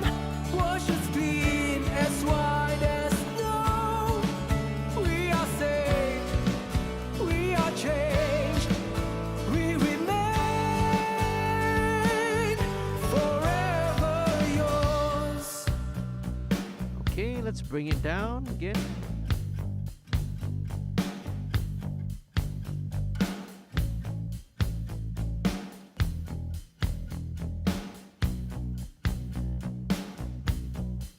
Don't know if we'll see the morning, if this moment will be the last. Okay, same thing, okay? For your words are always true. You remain our loving Father, and your mercy lasts forever.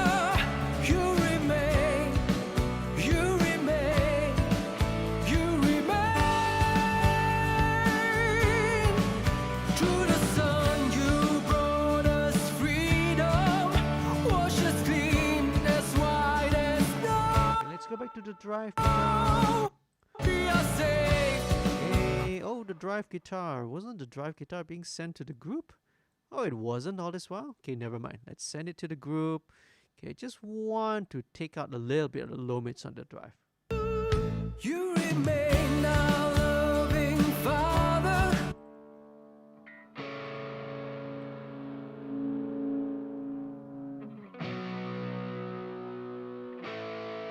Yeah, just to thin it out a little bit. Through the sun, you brought us freedom. Wash us clean as white as snow. Sweet. Okay, so now going out to the outro of the song.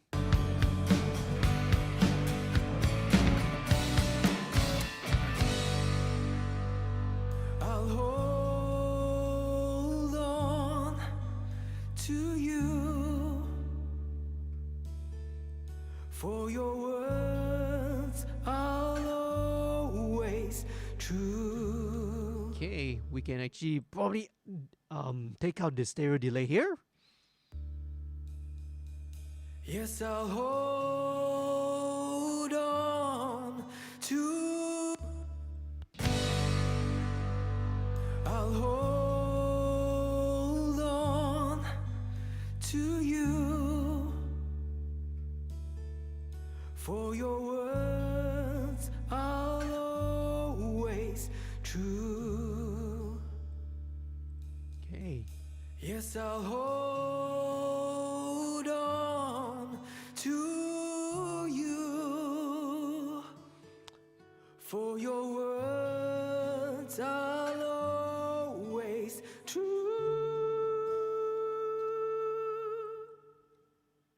You remain our loving Father, and your mercy lasts forever.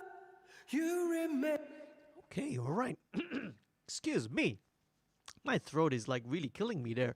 Okay. Okay, so let's move on now very quickly. Let's go on with the additional vocals.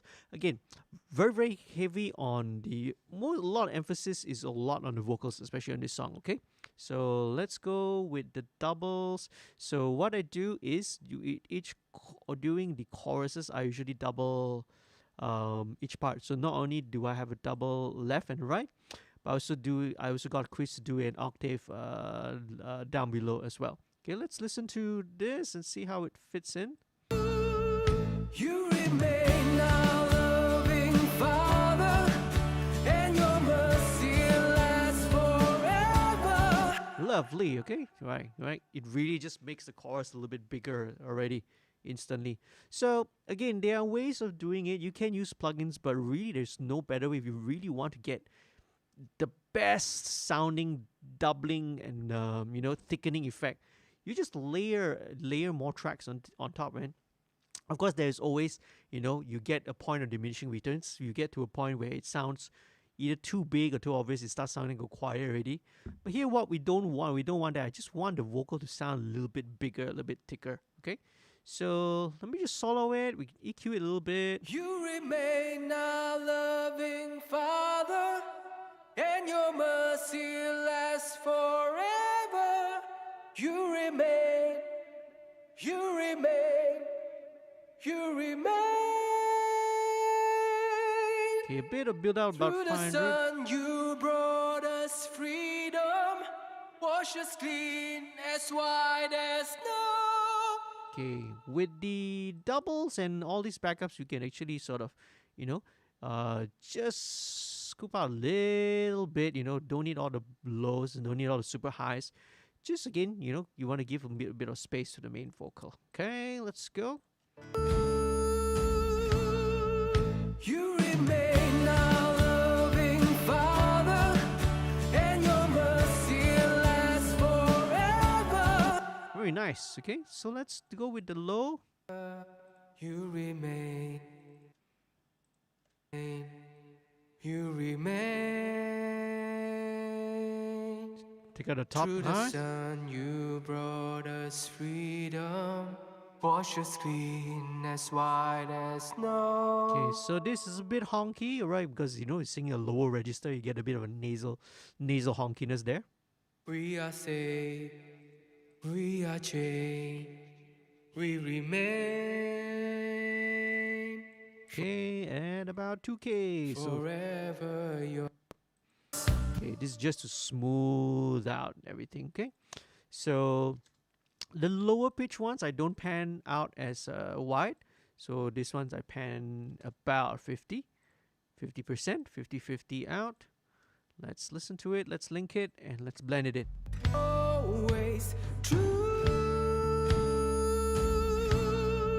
You remain our loving Father, and your mercy lasts forever. You remain. Very nice, okay? So that low, it's giving in just to give it a bit of weight. And let's go on to the first backing vocal. So this was sung by Mario, the drummer, if I'm not mistaken. It should be. Okay, so these are all going to go into the BV group. And let's check it out. Yes, as I mentioned, I already sort of have a little bit of processing going on. Right, already running it through, doing a tracking session. Again, I'm kind of committing to the sound that I want already. Let's just check it out first. You remain our loving Father, and your mercy lasts forever. You remain, you remain, you remain. Through the sun you brought us freedom, wash us clean as white as snow. We are saved. Very nice, okay? It's really sounding good the way it is, man, because I already have compressing it a little bit. Just maybe a touch of EQ. Our loving Father, and your mercy forever. You remain, you remain, you remain. Through the sun, There's a bit of resonance, about 8-7. Freedom, wash us clean as white as snow. We are saved, we are changed. Okay, a bit of that honkiness at about 220k. And again, it's because of the register and the tone that we were using, you see. So it did sound a little bit nasally. Okay, so let's pan this hard left, hard right, same thing. Okay, let's listen to it. Our loving Father, and your mercy lasts forever. You remain, you remain, you remain. Through the sun you brought us Freedom, wash us clean as white as snow. We are saved, we are changed, we remain. Okay, there is also a high part that comes in on these lines. On the we are changed, we are saved. You remain, you remain, you remain. This is Chris's vocal, so let's listen to it. Okay, roll off all the bottom end. Okay. You remain, you remain. Okay, this note kind of rings a little bit. Similarly, 1.8k, man. You remain. That's all. That's all that's needed. All right, this one will be about. Let's see, because this is actually a high. Let's pan it hard left, right as well. You remain our loving Father, and your mercy lasts forever. You remain, you remain, you remain, you remain, you remain, you remain. Okay, right. So the higher, whatever's higher register and higher range, spread it out a little bit further to the outsides. Okay. Through the sun you brought us freedom, wash us clean as white as snow.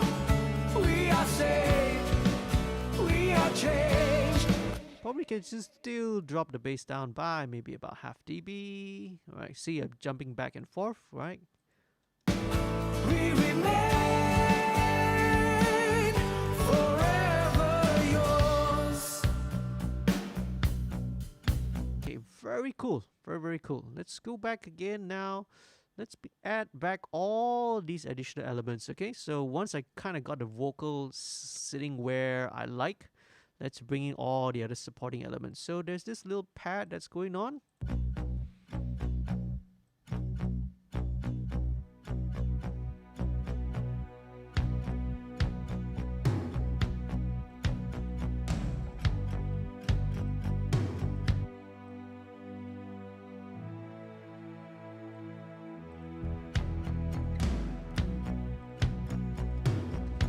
Okay, with a lot of these sounds is not a lot of processing that's necessary, but similarly, right, I think what I want to do is, again, I want to spread it out a little bit. So, waves, S1 it is, and this plugin is so old, man. This plugin is like, what, 20 plus years already, and it just does a great job of, you know, adding width to it. So let's just make it a little bit wider. Let's see.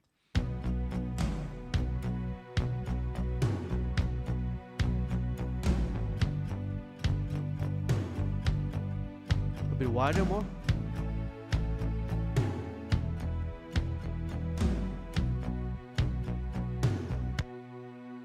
Don't know if we'll see the more. In fact, maybe, okay, let's skip this first. Maybe let's put reverb on it first. Let's see what we'll get. Okay, let's put this guy in lustrous reverbs. Haven't used this in quite a while. Okay, so let's go for something strings. Let's go for like luscious. Let's go and check it out. If this moment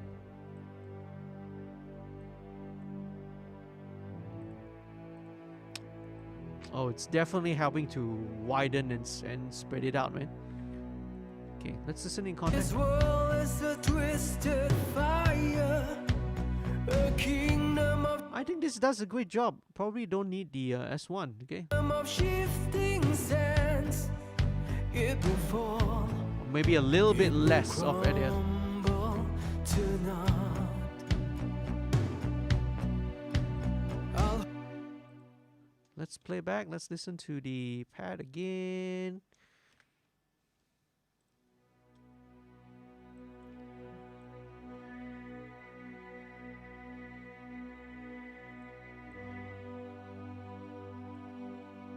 All right, cool.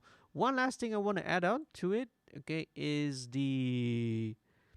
So sometimes when it goes into a different range, because this chord pad, it starts low, then, you know, Paul Soon is adding a little bit more higher notes and higher registers as it goes along, because building out dynamics, but it makes it go a little bit louder as well. So I want to sort of drop in a wave C4, and very basic. It's one of the presets, right? Just use the opto mastering.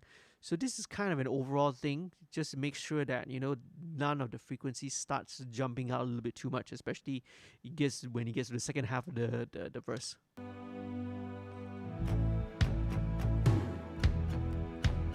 Let's play around with the threshold.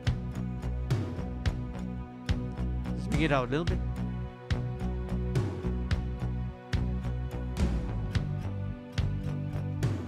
Yep.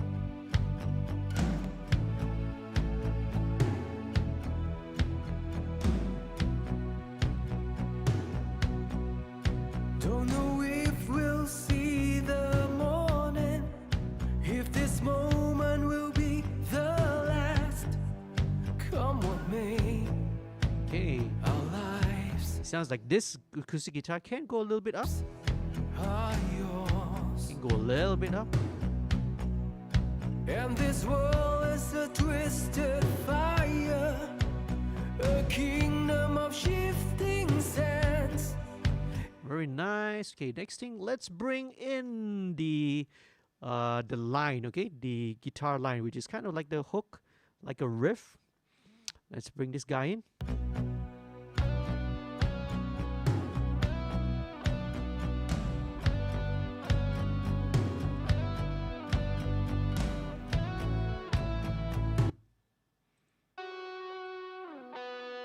And again, if I'm not mistaken, this was just directly from the GT8.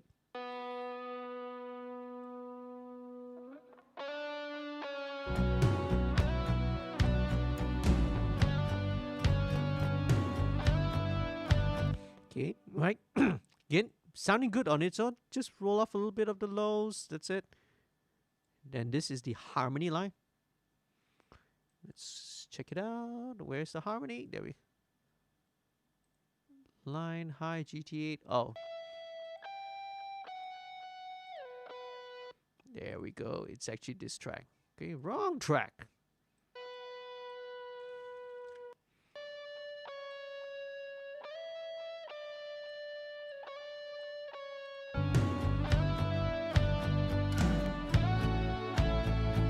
Let's have this left.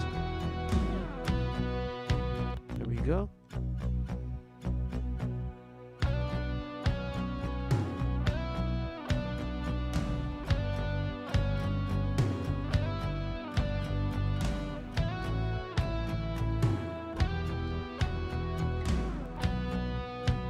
Then harmony kicks in.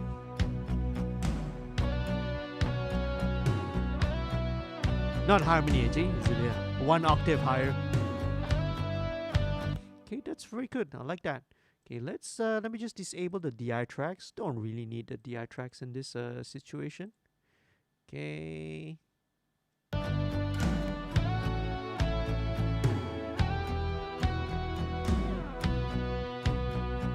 Okay, all right. So now another important part is this riff and hook actually is also being done also by some vocals as well. So what we did is like there's like 3 tracks of this vocal that's singing the hook, and let's see where is this guy going. Okay, it's going into this group.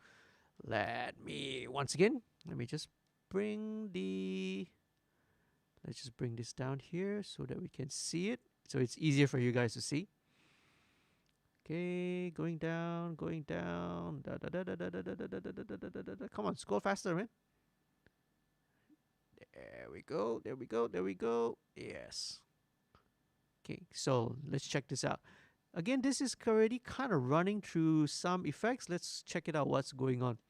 So, right, it's kind of similar to what I have.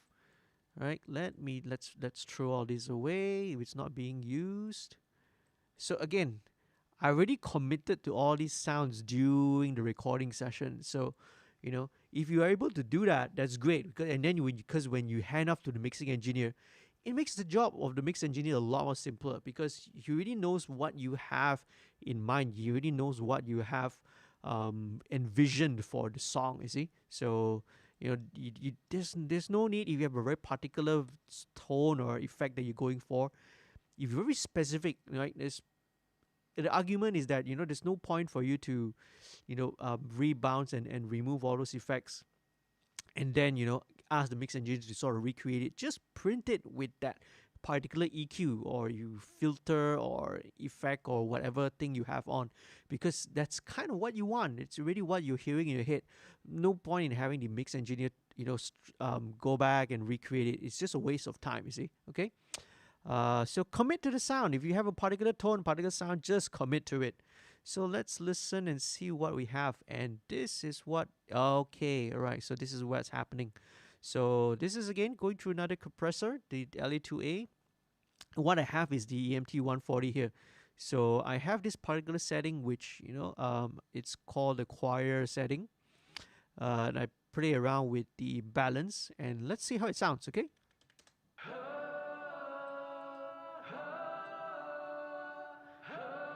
Yeah, that's right. Okay, I'll probably filter this out a little bit more. Let's play the input filter.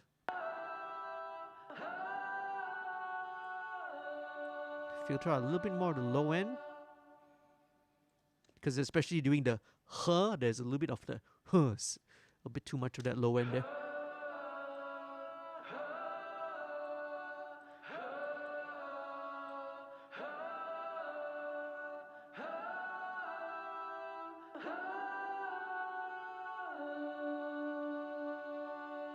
And one more time.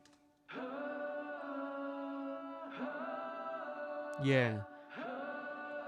It's kind of ringing that little note there.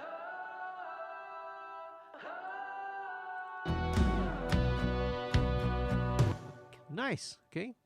So this is again, it's the same similar riff.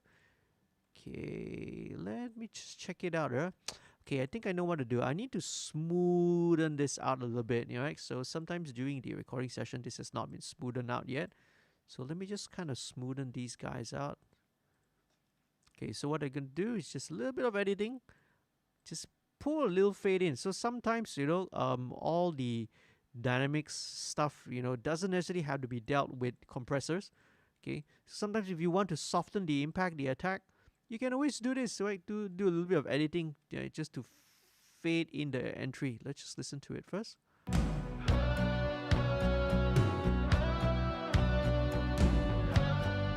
Yep, much better. Okay, so because I didn't want the vocal to be too much attacking, it's too much of it's a bit too hard that way. So let's smoothen it out so that it's meant to be like very ghostly in the background anyway. Okay, let's chop this up, chop, chop, chop, chop, chop.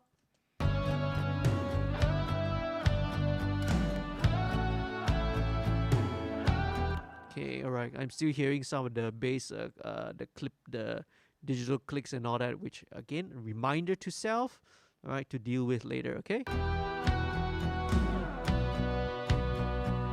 Okay, let's play around with the...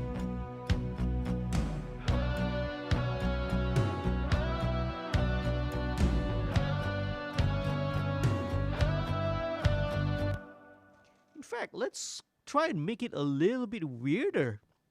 Right, so one of the favorite toys I like to play with is this guy, Little Altar Boy. Little Altar Boy. Right, so it's by Sound Toys, and Sound Toys, as the name implies, really makes a lot of fun toys for the for the producer to work with, man. So okay, so this is like a pitch shifter, as it says, monophonic voice manipulation. Let's check it out, what it does. All right. Should we go an octave higher? Let's go an octave lower. All right.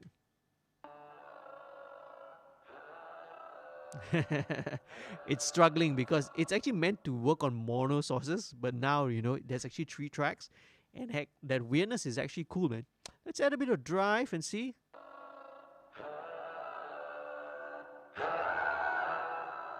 Ooh, really nasty. Let's play with the formant. So formants, what are formants? Formants are like your it's like how you form your, as the name implies, how you form your vowels, your A, E, I, O, U. Okay, so when you play around with the formants, right, and how it forms the vowel sounds, it can also make as if the voice sounds either older or younger, right? Obviously, if it's older, you get a lot more deeper sound. It also make it change its gender a little bit. So obviously, if it's a thinner sound, it tends more towards a more feminine, and then otherwise a more masculine. Let's just play around, so you see. So if I increase the formants, right, you get a more feminine sound. Right? But of course, if you go all the way extreme, then you start getting chipmunky lah. Okay. Okay, that's really creepy, right?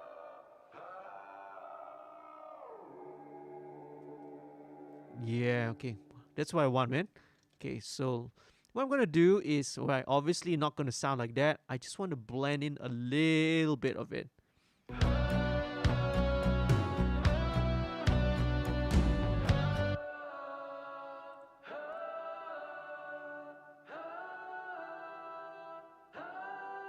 See? So it's an octave below just to make it a little bit more thicker, a little bit more denser. Right? A little bit more dense, right?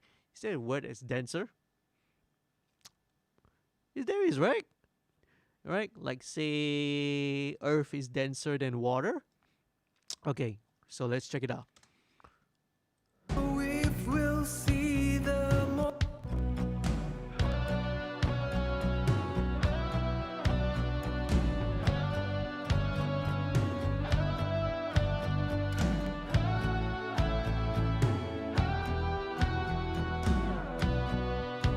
Okay, just need to pump the volume a little bit up and the trimmer maybe about 1 dB. 1 dB. Hello. Here we go.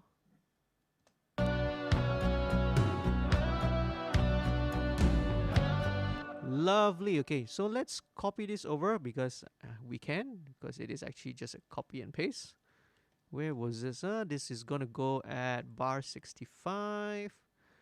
Okay, exactly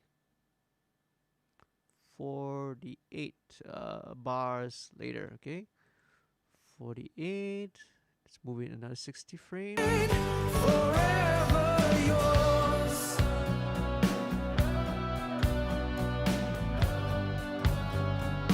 Okay, obviously this needs to be automated. When it gets to the second intro, this is a lot louder. Okay, so let's just leave it here.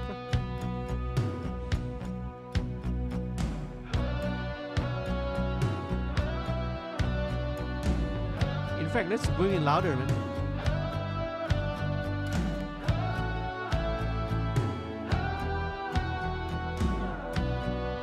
Three and a half dB. Don't know if we'll see the morning, if this moment will be the. Very nice. Okay, so now let's bring in the rest of the keyboard stuff. Come what may, All the nice ear candy. lives are Okay. yours. Harpist. And this world is a twist. Okay, it's cool. All right. So what I do is the for me it's called 2008 harpist because that's the name of the patch that's on the keyboard. It's just a way that I take notes lah, right? Of keeping track of the session notes, just in case you need to go back and replicate the sound, you know, or to find back the patch, and then if you don't keep track, if you don't document it, you know, and then you feel like you want to come and change back again, you're like, oh, you forgot what patch it is. So, you know, take advantage. So I wrote it down, 2008. It's like patch 208, and also the name of the patch. All right. So okay, this is like a kind of a harp thingy. I know what to use. MV2. Okay, because I want to give a little bit more sustain to everything.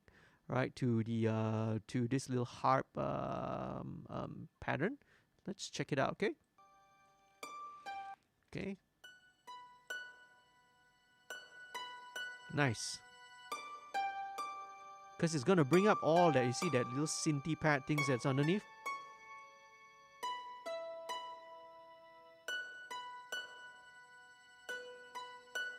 Nice. Okay, and let's play around with a little bit more. Let's add a ping pong delay, shall we? Okay, let's have fun with this guy, man.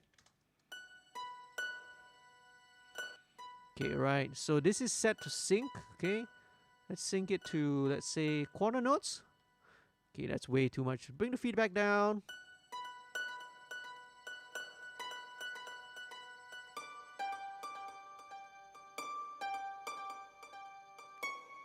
Let's filter out.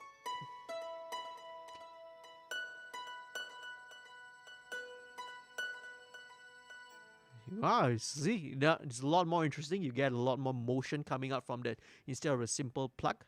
Let's listen in context, very important. Is a twisted fire, a kingdom of shifting sands. It will fall, it will crawl. See, it adds like a different groove. It's almost a Latin Latin-like, you know. Okay, did my camera freeze there for a second?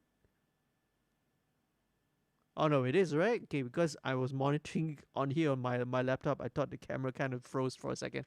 Let's listen to that. Okay. Let's bring the feedback down. Cool, man. Very dancey.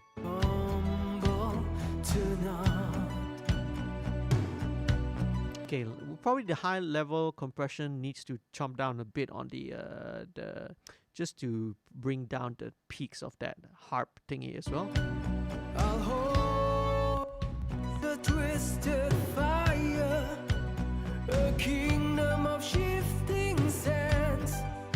It will fall, it will crumble tonight. I'll hold all yours. I think I want to pan this slightly. Okay, maybe not pan. Let me play with the balance, okay?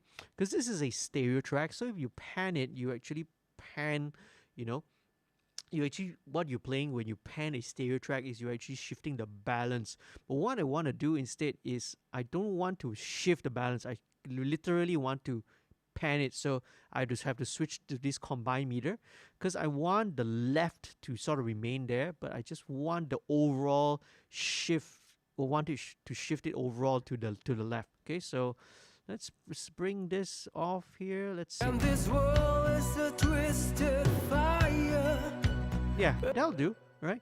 Just a tiny bit, okay? So just to shift it, just to kind of pan and shift the this little keyboard a little bit to the left. I find it a little bit more interesting that way. Also because, you know, again, don't want everything up the middle, so it's fights with the vocal. Very cool. A kingdom of shifting sands. It will fall, it will crumble to. Let's check it out again. And this world is a twisted fire, a kingdom of shifting sands. It will fall, it will crumble tonight. I'll hold. Still feels a little bit too pokey. I think what it would need would be some kind of clipper or limiter. Okay, so let me pull this guy up. I use this a lot. You've probably seen it from others, but here's another good use for it. Okay, let's see.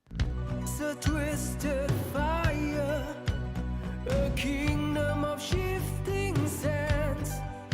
It will fall, it will crumble tonight. Yeah, for me it just helps to shave off the bit too spiky in it. It's a little bit too spiky, so let's try something else, because you see I'm already kind of going all the way, right, because of the gain structure that the plugin has. Let's go with another one, okay? Something that's a little more, even more transparent, and that is the L1, okay? L1, okay, let's put it at auto release.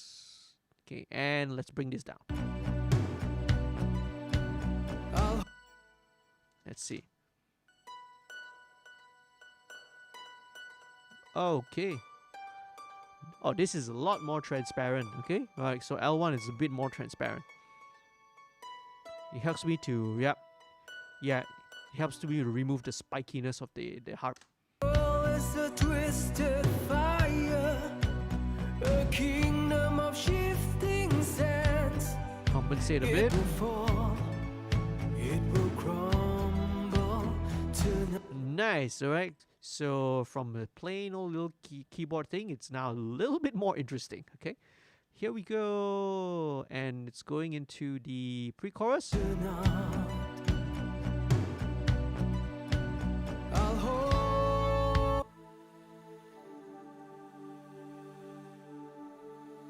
Okay, sweet. So this is a plain old pad. Okay, let's just do a bit of 100.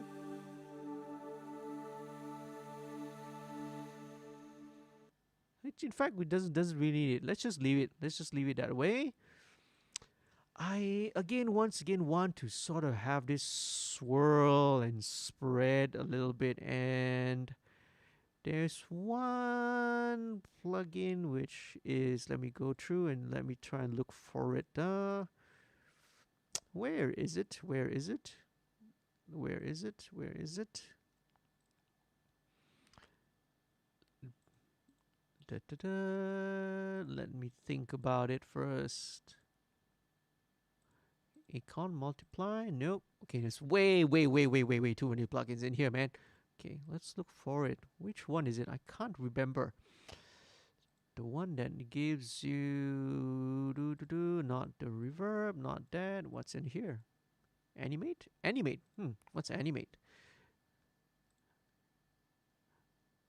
Check it out, okay? Maybe this is where we can play around with something new.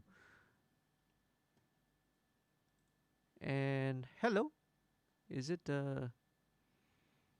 what's taking a while? Thanks again, Ben, for hanging on.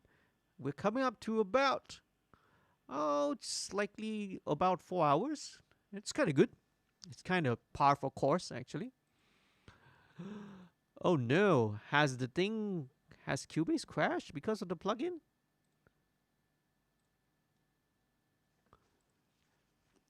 Oh man, guys, I hope this. Okay, there it is. That took a while. Okay, because maybe I have not launched the plugin yet. Okay? So I can't remember what it does.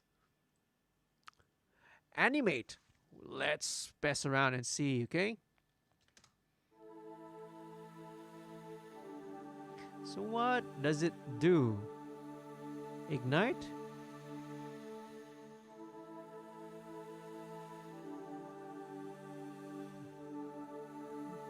Okay, how is there? What does this do, Ben? Okay, let's play around with it.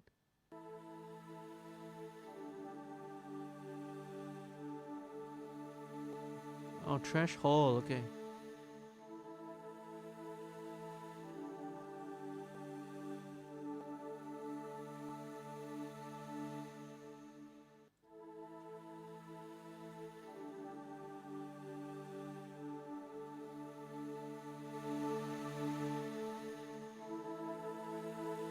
Oh, this is kind of like a...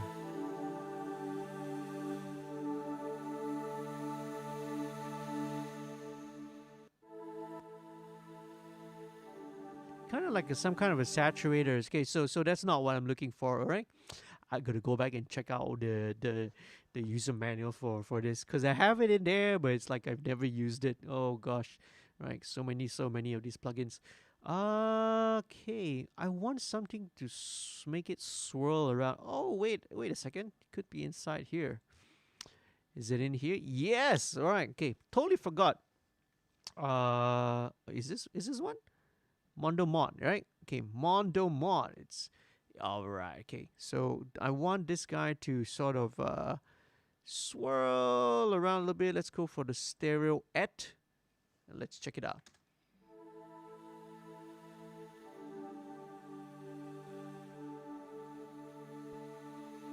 Yeah, I want to have it swirl a bit more. Okay, that's a bit too much.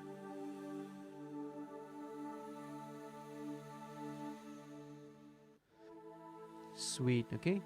I just want to have it, let it have a little bit extra motion to the whole thing, you see.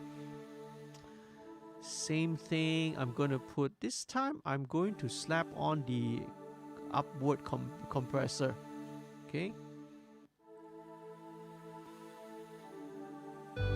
To you for your word. It's got a bit of that hiss though. That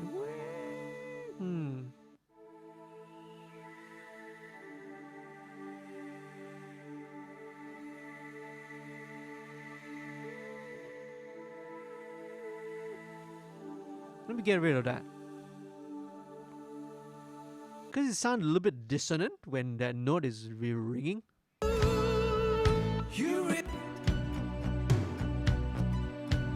I'll hold on to you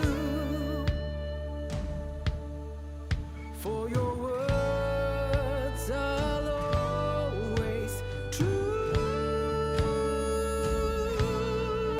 You remain our loving Father, and your mercy lasts forever. You remain. Okay, sweet. Okay, now I added this little tambourine here. Percussion can be a very useful thing. right? This was one of the last things that I added. So this I used stylus Arabics, right, to put in like a tambourine loop. So it can be very, very powerful and very, very useful because these kind of percussion loops, right, especially be it a shaker, tambourine, or some other kind of a top loop, like a lot of top frequency, can really add energy. So I felt that the whole song, the chorus, was kind of lacking it until so that's why I added this in. So let's blend and put this tambourine in. Because there was the right cymbal, but that didn't felt enough. That's why I added a tambourine.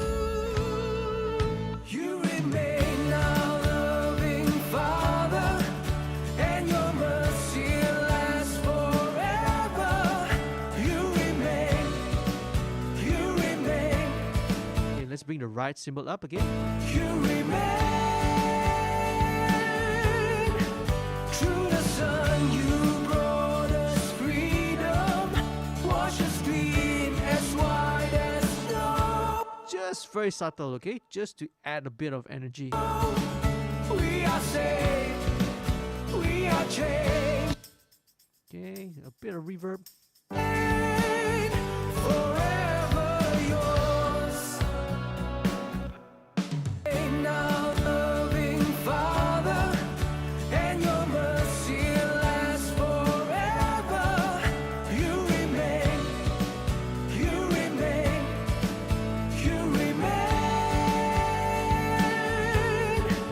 Through the sun, you brought us freedom. Wash us clean as white as snow. We are saved. We are changed. We remain forever yours. Okay, nice. Okay, so the next part is coming in the second verse. Okay, obviously this little intro rock thing needs to be automated. We remain forever yours.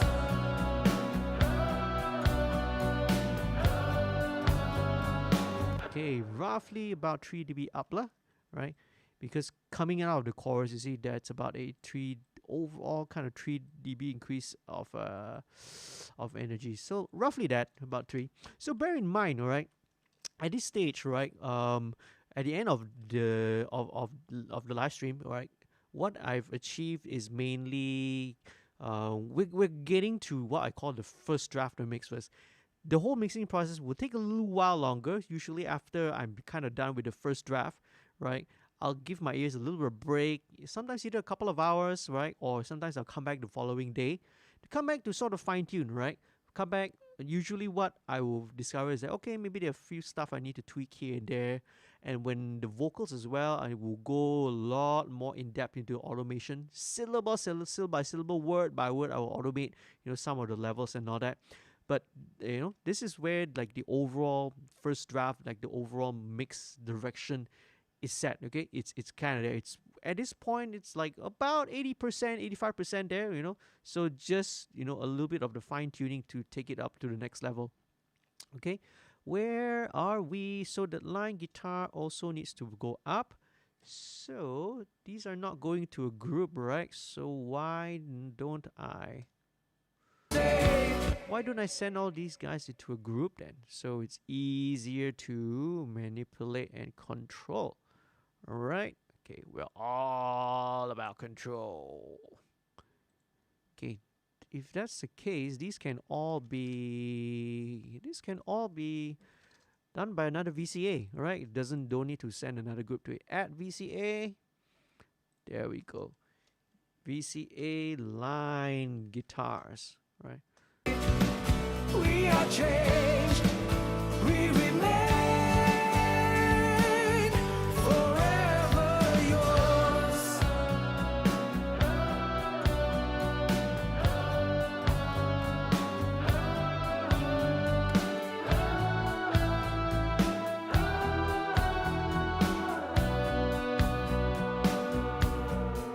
Don't know if we'll see the morning. Right, so in the second verse, there's an addition of a delay guitar. So let's check it out. Very cool. Okay. Just needs a little bit of compression, just to bring out the delay tails as well. I love to use the LA3A. Very, very straightforward for electric guitars. It will crumble. You remain. Okay, here we go. Don't know if we'll see the morning, if this moment will be the last. Come on, babe, our lives are yours. Okay, so what I've done is that there's also a DI track as usual, but this one, if I'm not mistaken, I have added a like a sort of a, yeah, all right, I can see what I'm doing here. Yeah, so this is like this preset, if I'm not mistaken, is, yes, dotted 8 delay. Okay, so this dotted 8 delay preset is pretty much very reminiscent of U2, the guitar sound, like Edge guitar sound, going through an AC30 and going through like a chorus and digital delays and reverbs. So this is, let me solo it so you can hear it. This is unmistakably the sound of like a U2 with a bit of chorus inside. See? So this gives a little bit more interest, because the previous one, the one from the GTA, was kind of more straight 8 notes. So this one is like dotted 8s. Let's listen to it.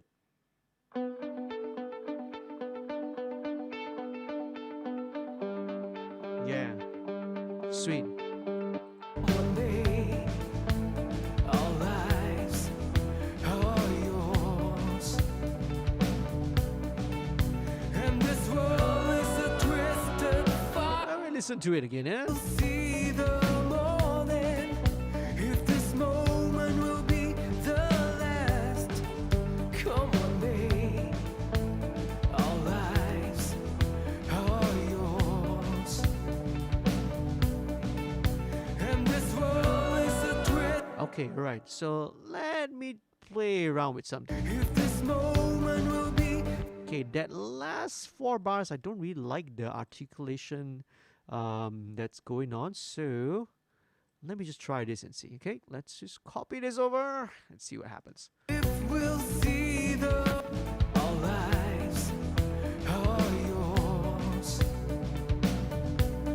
Better. and this world is a twisted fire, a kingdom of shifting sands. It will fall, it will crumble tonight.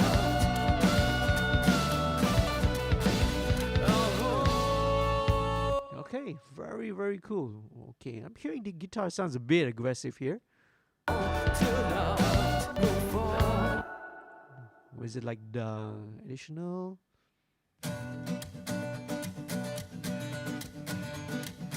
Let's listen to it.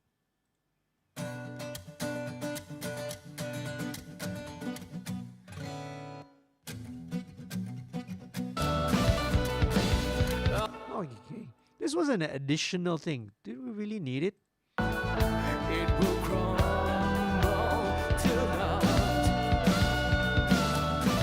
All right, yes, okay, yes we do. But let's just tone this down a little bit. It will crumble tonight.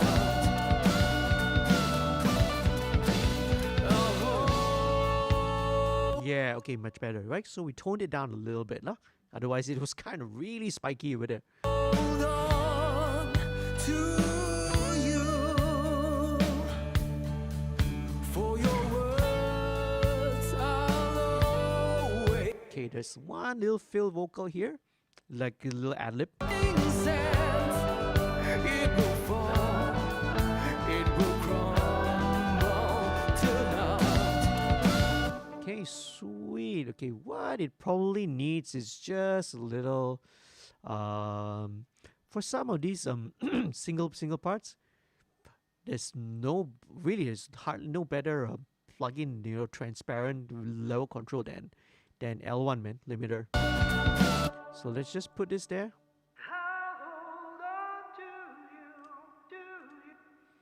Here we go.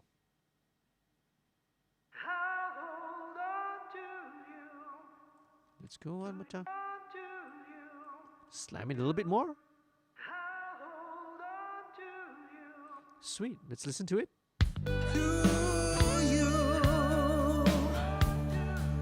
For your to you,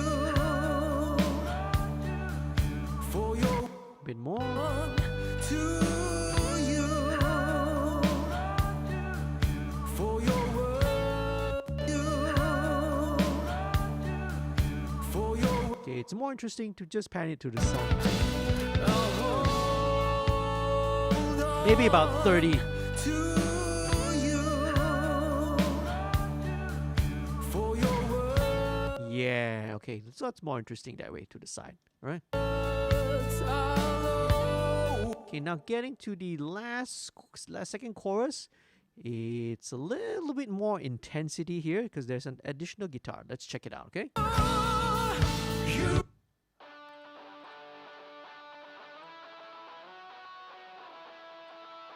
Yeah, so this is more like octave line. Let's slap this in.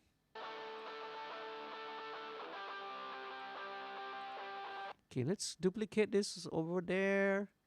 So this would be, let's put it about 75 left, 75 right. This one I don't really need the didn't really need the DI track, so let's just disable this first. Okay, let's check it out how this sounds like. So again, second chorus is a lot more intense than the first chorus. Okay, we're building dynamics. Always true. You remain our loving Father, and your mercy lasts forever. You remain, you remain, you remain. Through the sun, you brought us freedom. Wash us clean, as white as snow. We are saved. We remain. Okay, again, it's just there as a texture. All right, the focus of this song, the band is very centered around acoustic guitar, so don't want it to start sounding too hard rockish. Okay. You remain our loving Father, and your mercy lasts forever. You remain, you remain, you remain. So it's just there, okay. But the moment I mute it, you will notice that kind of something is missing. Through the sun, you brought us freedom. Wash us clean, as white as snow. We are saved, we are changed, we remain. Okay, and now we're coming up to the instrumental jam section. Okay, so let's check out the rock organ.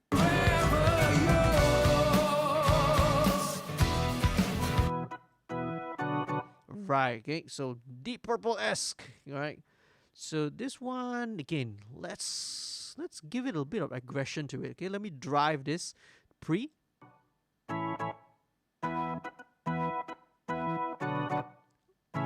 Just a little bit. Okay, that might be a little bit too much. So let me change it to another. Let's change this to the London. Alright, so it's another tube BPM. So let's see. Let's saturate it.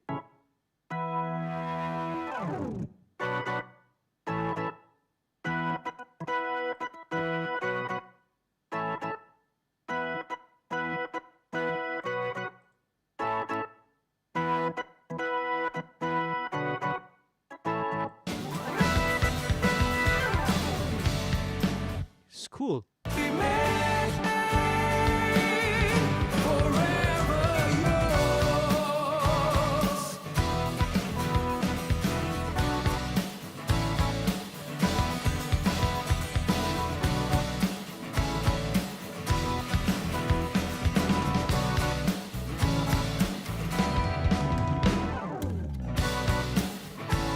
Okay, right. Just a tad of compression, and LA2 is also LA2, but LA3 is also really, really good for keyboard stuff. Again, whenever you want something a little more transparent, right? Let's listen to it because I already dirtied it with the tube preamp. Nice.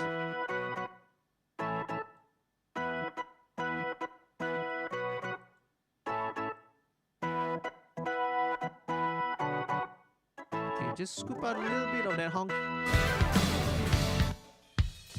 We could use with a touch of reverb again, just to give it a bit of space behind it.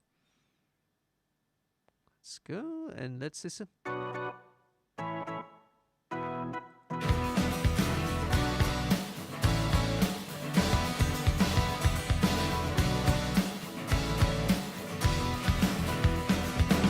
Okay, right. So here is probably where I'm gonna drive the guitar a little bit.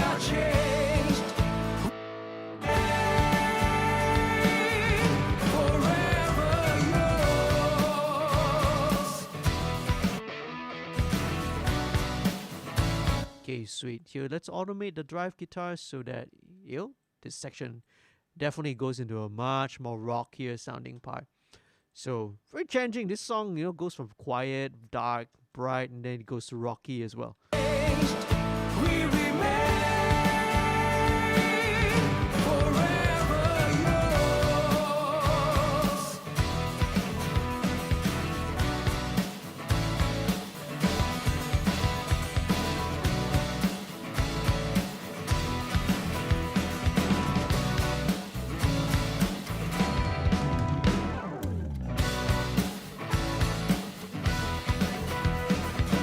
Sweet. Then last part, it goes into the solo. Okay, so the solo goes into a group by itself. Again, let me pull it down so it's easier for you guys to see. Okay.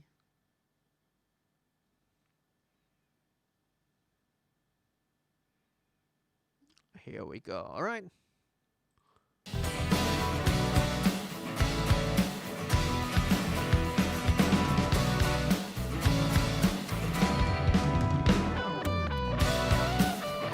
Oh, the solo is up here. Okay, wrong one.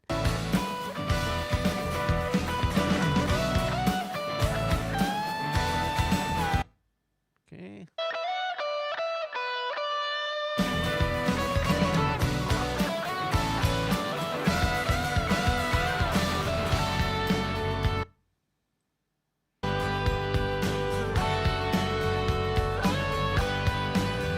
Right, okay. So the DI solo, I also am using the THU with Slate, and here I'm using something which is a little bit more high gain lah, right?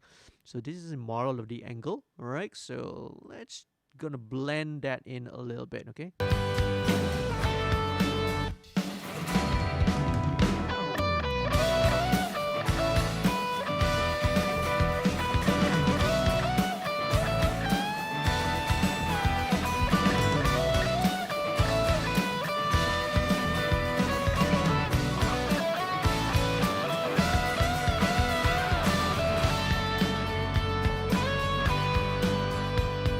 Then there's the harmony. Let's blend the harmony in.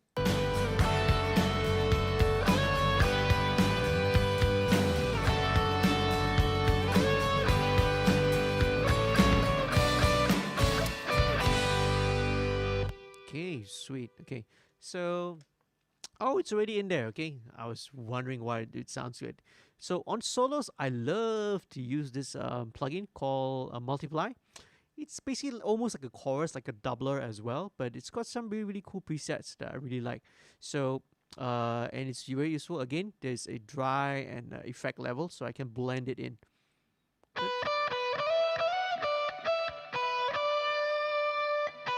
Yeah, so it's almost like a chorusing, thickening effect, just to make the solo a bit more thicker.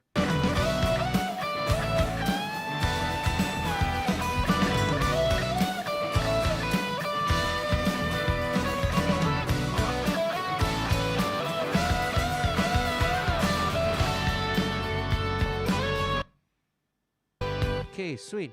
So MV2 is also really good for solos. I love using it on solos as well because it helps to bring up, all the pick attack, all those subtleties, the subtle stuff that's being played by the guitar player. So let me just this bypass the multiply first, so I just can hear what MV2 is doing.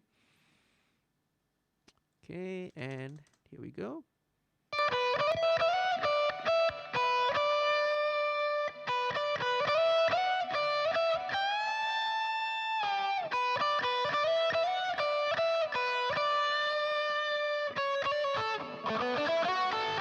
See, for me, yeah, what it's doing now is bringing out the pick attack or the right, because that adds a bit more aggression, right, to the solo lah. Right? Let's listen to it.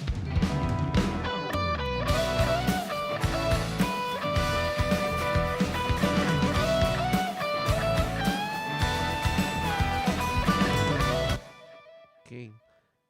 What we need is there is already some delay in it, but why not? Let's add a little bit more delay to it. Okay. One of the ones that I love to use, it's under UAD. It would be the EB34. Okay, this is kind of their version of the Echoplex lah. Okay, let's do the Studio One Classic delay. Ooh, do you hear the little high frequency burst that's coming from the plugin, man? It's just that weird thing sometimes. Let's do like kind of a triplet.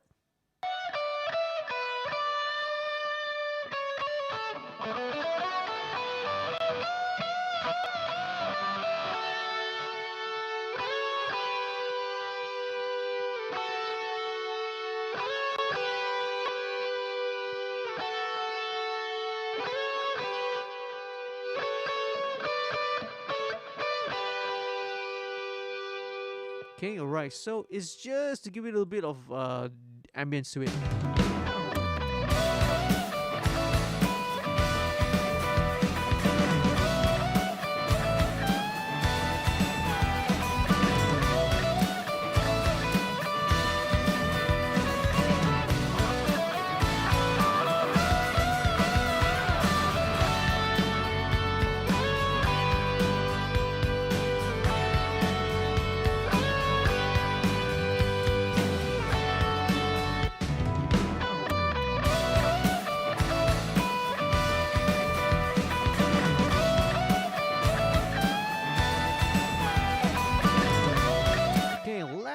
Let's add in this little electric piano.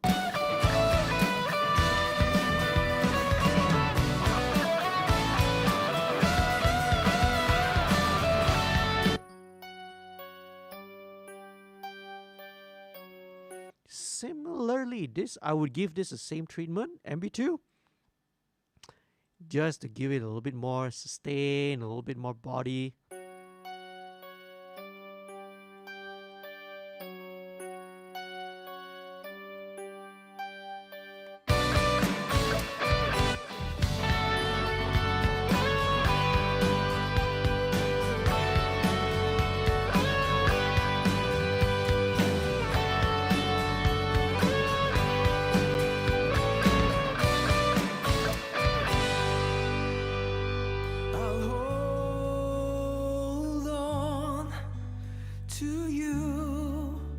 Sweet, simple. For your words are always true. And then dynamically it goes back down to super, super quiet again. Okay, it's one thing I want to tweak is probably where the entry into the a cappella section. I feel that it's kind of a little bit late. Yes, I'll hold on to you, for your words are always true.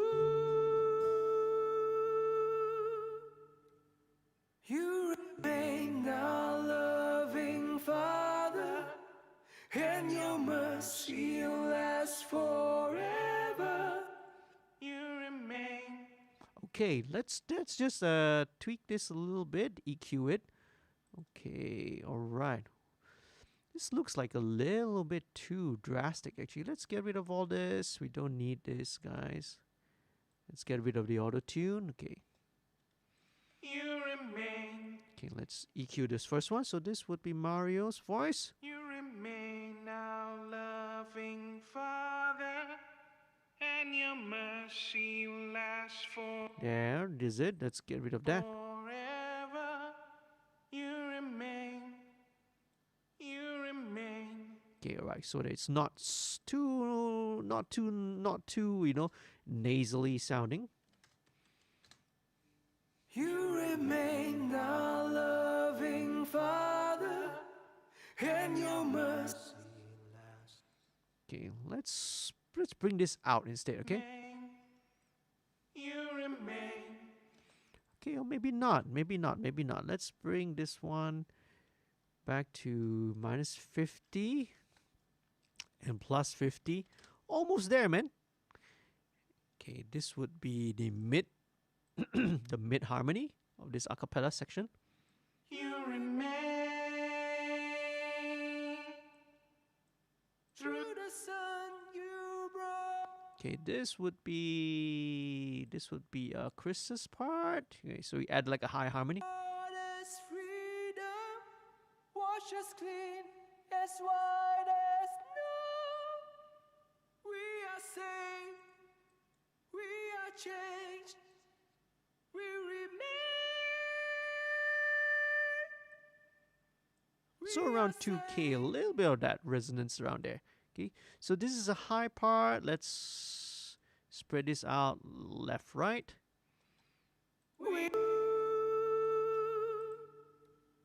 You remain our loving Father, and your mercy lasts forever. Sweet. Okay, now the lows. Okay, who was doing the lows? Huh? Oh, right. Okay, this was also Chris as well. Okay. And your mercy lasts forever. You remain. You remain. About 420 hertz. Okay. Okay, so the lower ones will just pan it. We'll keep it a little bit more centered. Okay. Right, because if you spread low frequencies real hard right, it tends to pull the stereo field a little bit more narrower to the center. So, you know, we want to make it sound a bit wider, a little bit more expansive, right? You do it the other way. You keep your low frequencies, right, more towards the center, your mids, and then towards your highs, you spread it out towards the side. So let's check this out, right? Like it. You remain our loving Father, and your mercy lasts forever. You remain, you remain, you remain. Through the sun you brought us freedom, wash us clean as white as snow. We are saved, we are changed, we remain. Very cool, very nice. So, you know, when the band plays this song live, you know, all of them actually do this a cappella section together. But unfortunately, during the recording, we only had two voices. We only had Chris and we only had Mario. Okay, because Paul, I think, was unavailable. The guitarist Paul was unavailable. The bassist Tony was at this time. He had moved to New Zealand. Was it New Zealand? Yeah, because he was going over there for his studies. So unfortunately, we could only use two voices. Otherwise, I think it would be even more epic if we could have gotten. The original idea was to get a whole band in, and to sort of record together as an a cappella. But in the end, we had to resort to doing this in a multi-track fashion. So wow, that is kind of brings us to the end of it.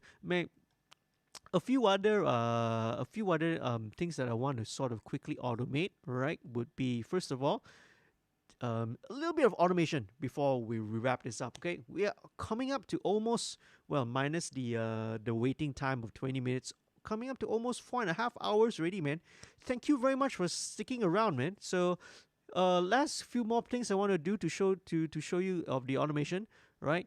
So very often when we talk about mixing, right, we talk about dynamics as well. So in the chorus, when everything kind of goes bigger, right, there's more tracks, there's more parts, but usually all those guitars, the vocals, backing vocals, those are adding a lot of mid to high range frequency stuff.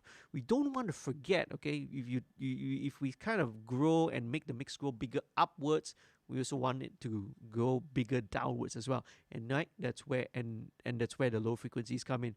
So what I will do is very often I will automate the bass, right, so that every time the chorus kicks in, right, it will have like a very subtle 1 dB boost here. Okay, very super subtle boost. Okay, so just to make the low end just that little bit bigger. So let's check it out. Okay, going and heading into the chorus. Okay, let's zoom in here so it's easier to see. And ready, go. 1, 2, 3. Okay, let me switch to another curve. Maybe this, yep, this one would be a little bit more apparent. Let's go for the low shelf one. Okay, yeah, that will be a little bit more, slightly wider. So I want this little 1 dB boost to engage every time it hits the chorus. Right, again, just to give the low end a little bit of a boost.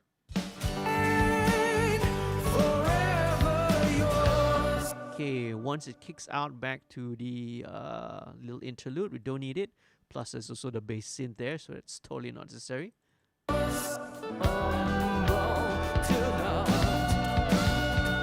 Okay, and going to the chorus.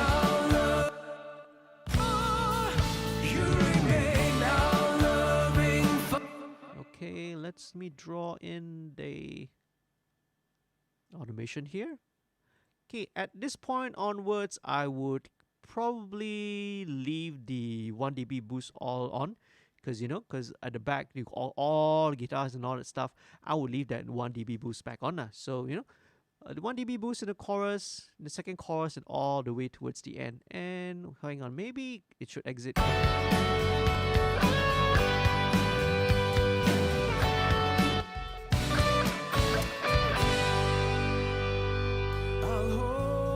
Yeah, okay, so ending on that last note, let's disengage and bypass the EQ, right? Because at the quiet section, you don't really need it to.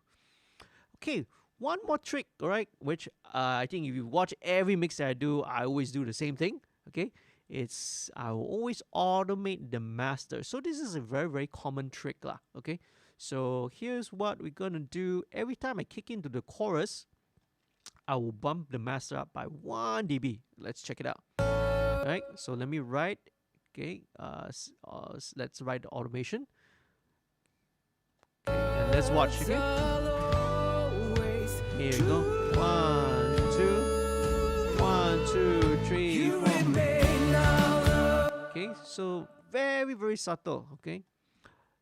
1 dB boost here. Okay, 1 dB booster.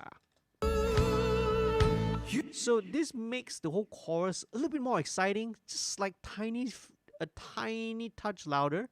But for a listener, they don't feel and notice that, hey, somebody turned the volume up. It just sounds a little bit more energy, a little bit more excitement, right? So this would kind of go out whenever it goes back to the intro verse. So here we go. Let's automate it back down.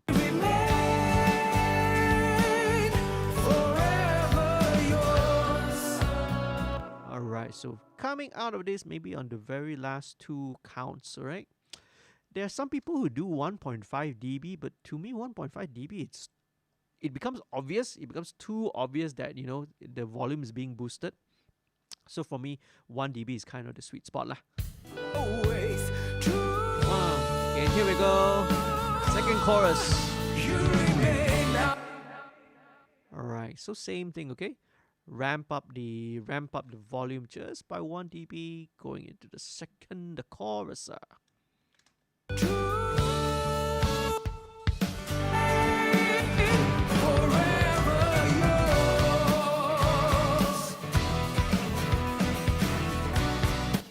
I would just leave it up because you want to maintain that same level of energy.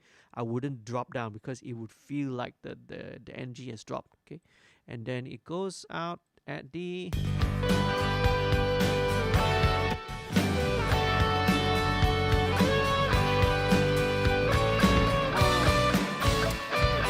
one, two, three, four. Okay, here we tone it back down again, as you know, because this is supposed to be the quiet ending. Very nice. Okay, sweet. Right, so that pretty much, right, at this point I'm very satisfied. This is like what I consider like the first draft of the mix ready. Okay, as I mentioned, usually I give myself an ear break. Either, right, if I'm kind of mixing it during the day, I'll usually, it'll be time to maybe go for a little tea break or something like that, or maybe dinner time. Come back, in a couple of hours after dinner, and then I'll continue with the mix, you see. So, or in this case, because it's late at night, all right, I'll come back the following day and do all the tweaks and touch-ups here and there. It's usually, generally, when I get to this point, it's kind of like 80-85% there. It's just left all the minor stuff like automation, tweaking here and there. And again, it's very important to take breaks, because when your human ear, if you're listening to the same sounds over and over again, it gets saturated, you get fatigued, right? And then everything starts to sound really good. So it's important not to work for too long, too super extended periods of time. All right, so now I guess this brings us to the end. We are almost coming up to about 4 hours 45. So thank you very much, man, for those of you who have been staying and sticking with me. Remember, this live stream will also be available for replay, so you can always watch it again, right, in the future.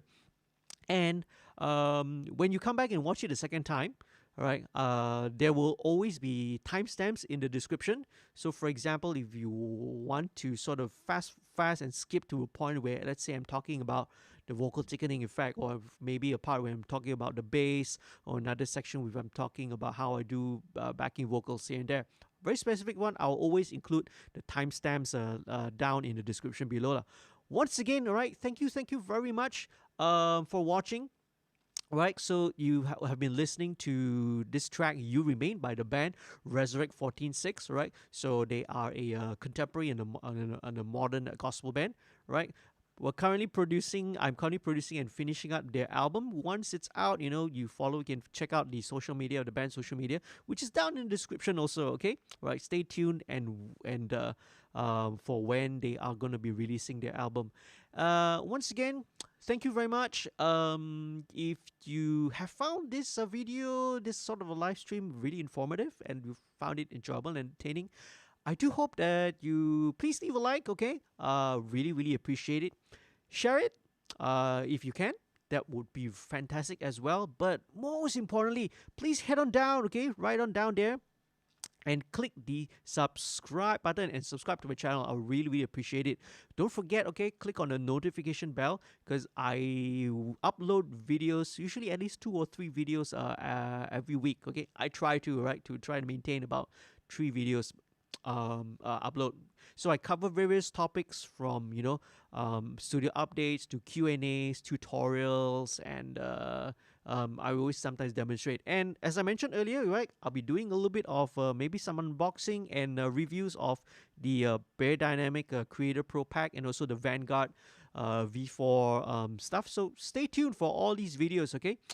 Last but not least, don't forget, do consider as well signing up to become a patron. That would really help if you want to sort of support the channel financially, okay? Help me to sort of continue and to sort of motivate me to keep on making all this content for you guys out there. Head on to www, right up there, patreon.com/studio2105. And don't forget, if you're watching this, you want to also support the band financially as well, directly support the band, remember to use this code MixStream09, okay? Right? So what happens is that 50% of your pledge, your Patreon pledge, will go in support of the band, okay? Lastly but not least, thank you again. I can't, I know I said thank you so many times, but I'm really grateful, like, that you are watching this, and that I'm able to sort of share and let you have a little behind the shoulder kind of look into the process of of mixing, right? Do check out the channel. There are a lot of other MixStream videos, a lot of other videos as well, which you can sort of look and observe at different techniques. Anything related to mixing, recording, music production, music business, you can also hit me up on my Twitter, Instagram, Facebook, and of course, you can leave a comment down here in the comment section. As usual, I want you guys to remember to take care, stay safe, okay? Even though we are in the recovery period, be very, very mindful, be very, very careful. Always wash your hands frequently. Take care of your personal hygiene, practice your social distancing, all right? So stay safe, take care, and I hope to see you again in the next upcoming video, all right? Thank you, take care, bye. And before that, we'll just listen to the whole track from top to bottom, okay? And we'll wrap this up. Here we go. You Remain by reSURrEect 14.6. Good night, guys.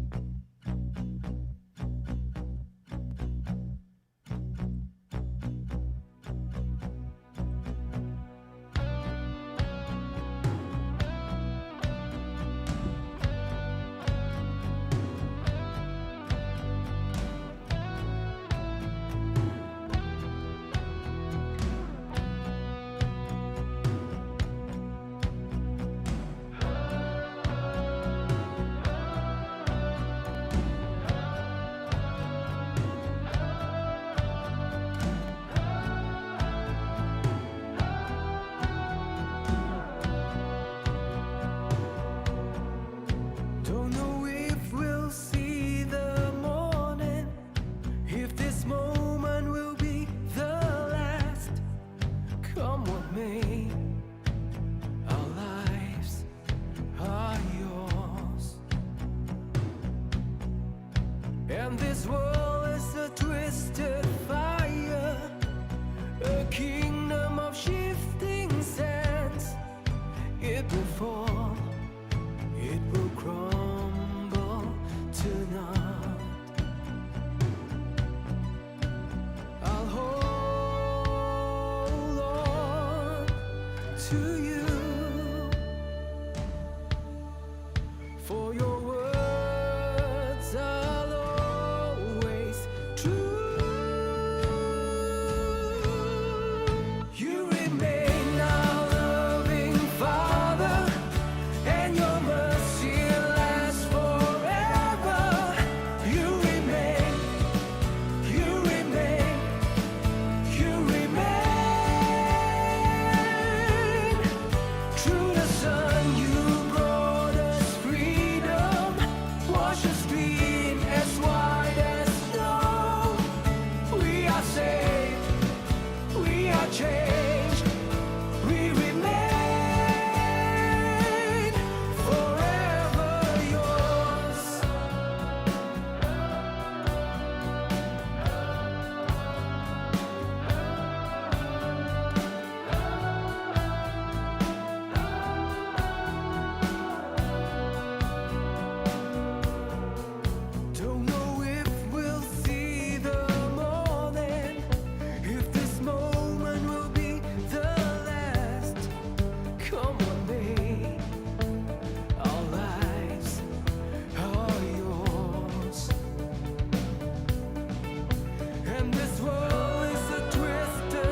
to you for your words are always true. Yes, I'll hold on to you for your words are always true. You remain our loving Father, and your mercy lasts forever. You remain, you remain, you remain. Through the sun you brought us freedom, wash us clean as white as snow. We are saved, we are changed, we remain. We are saved, we are changed, we remain.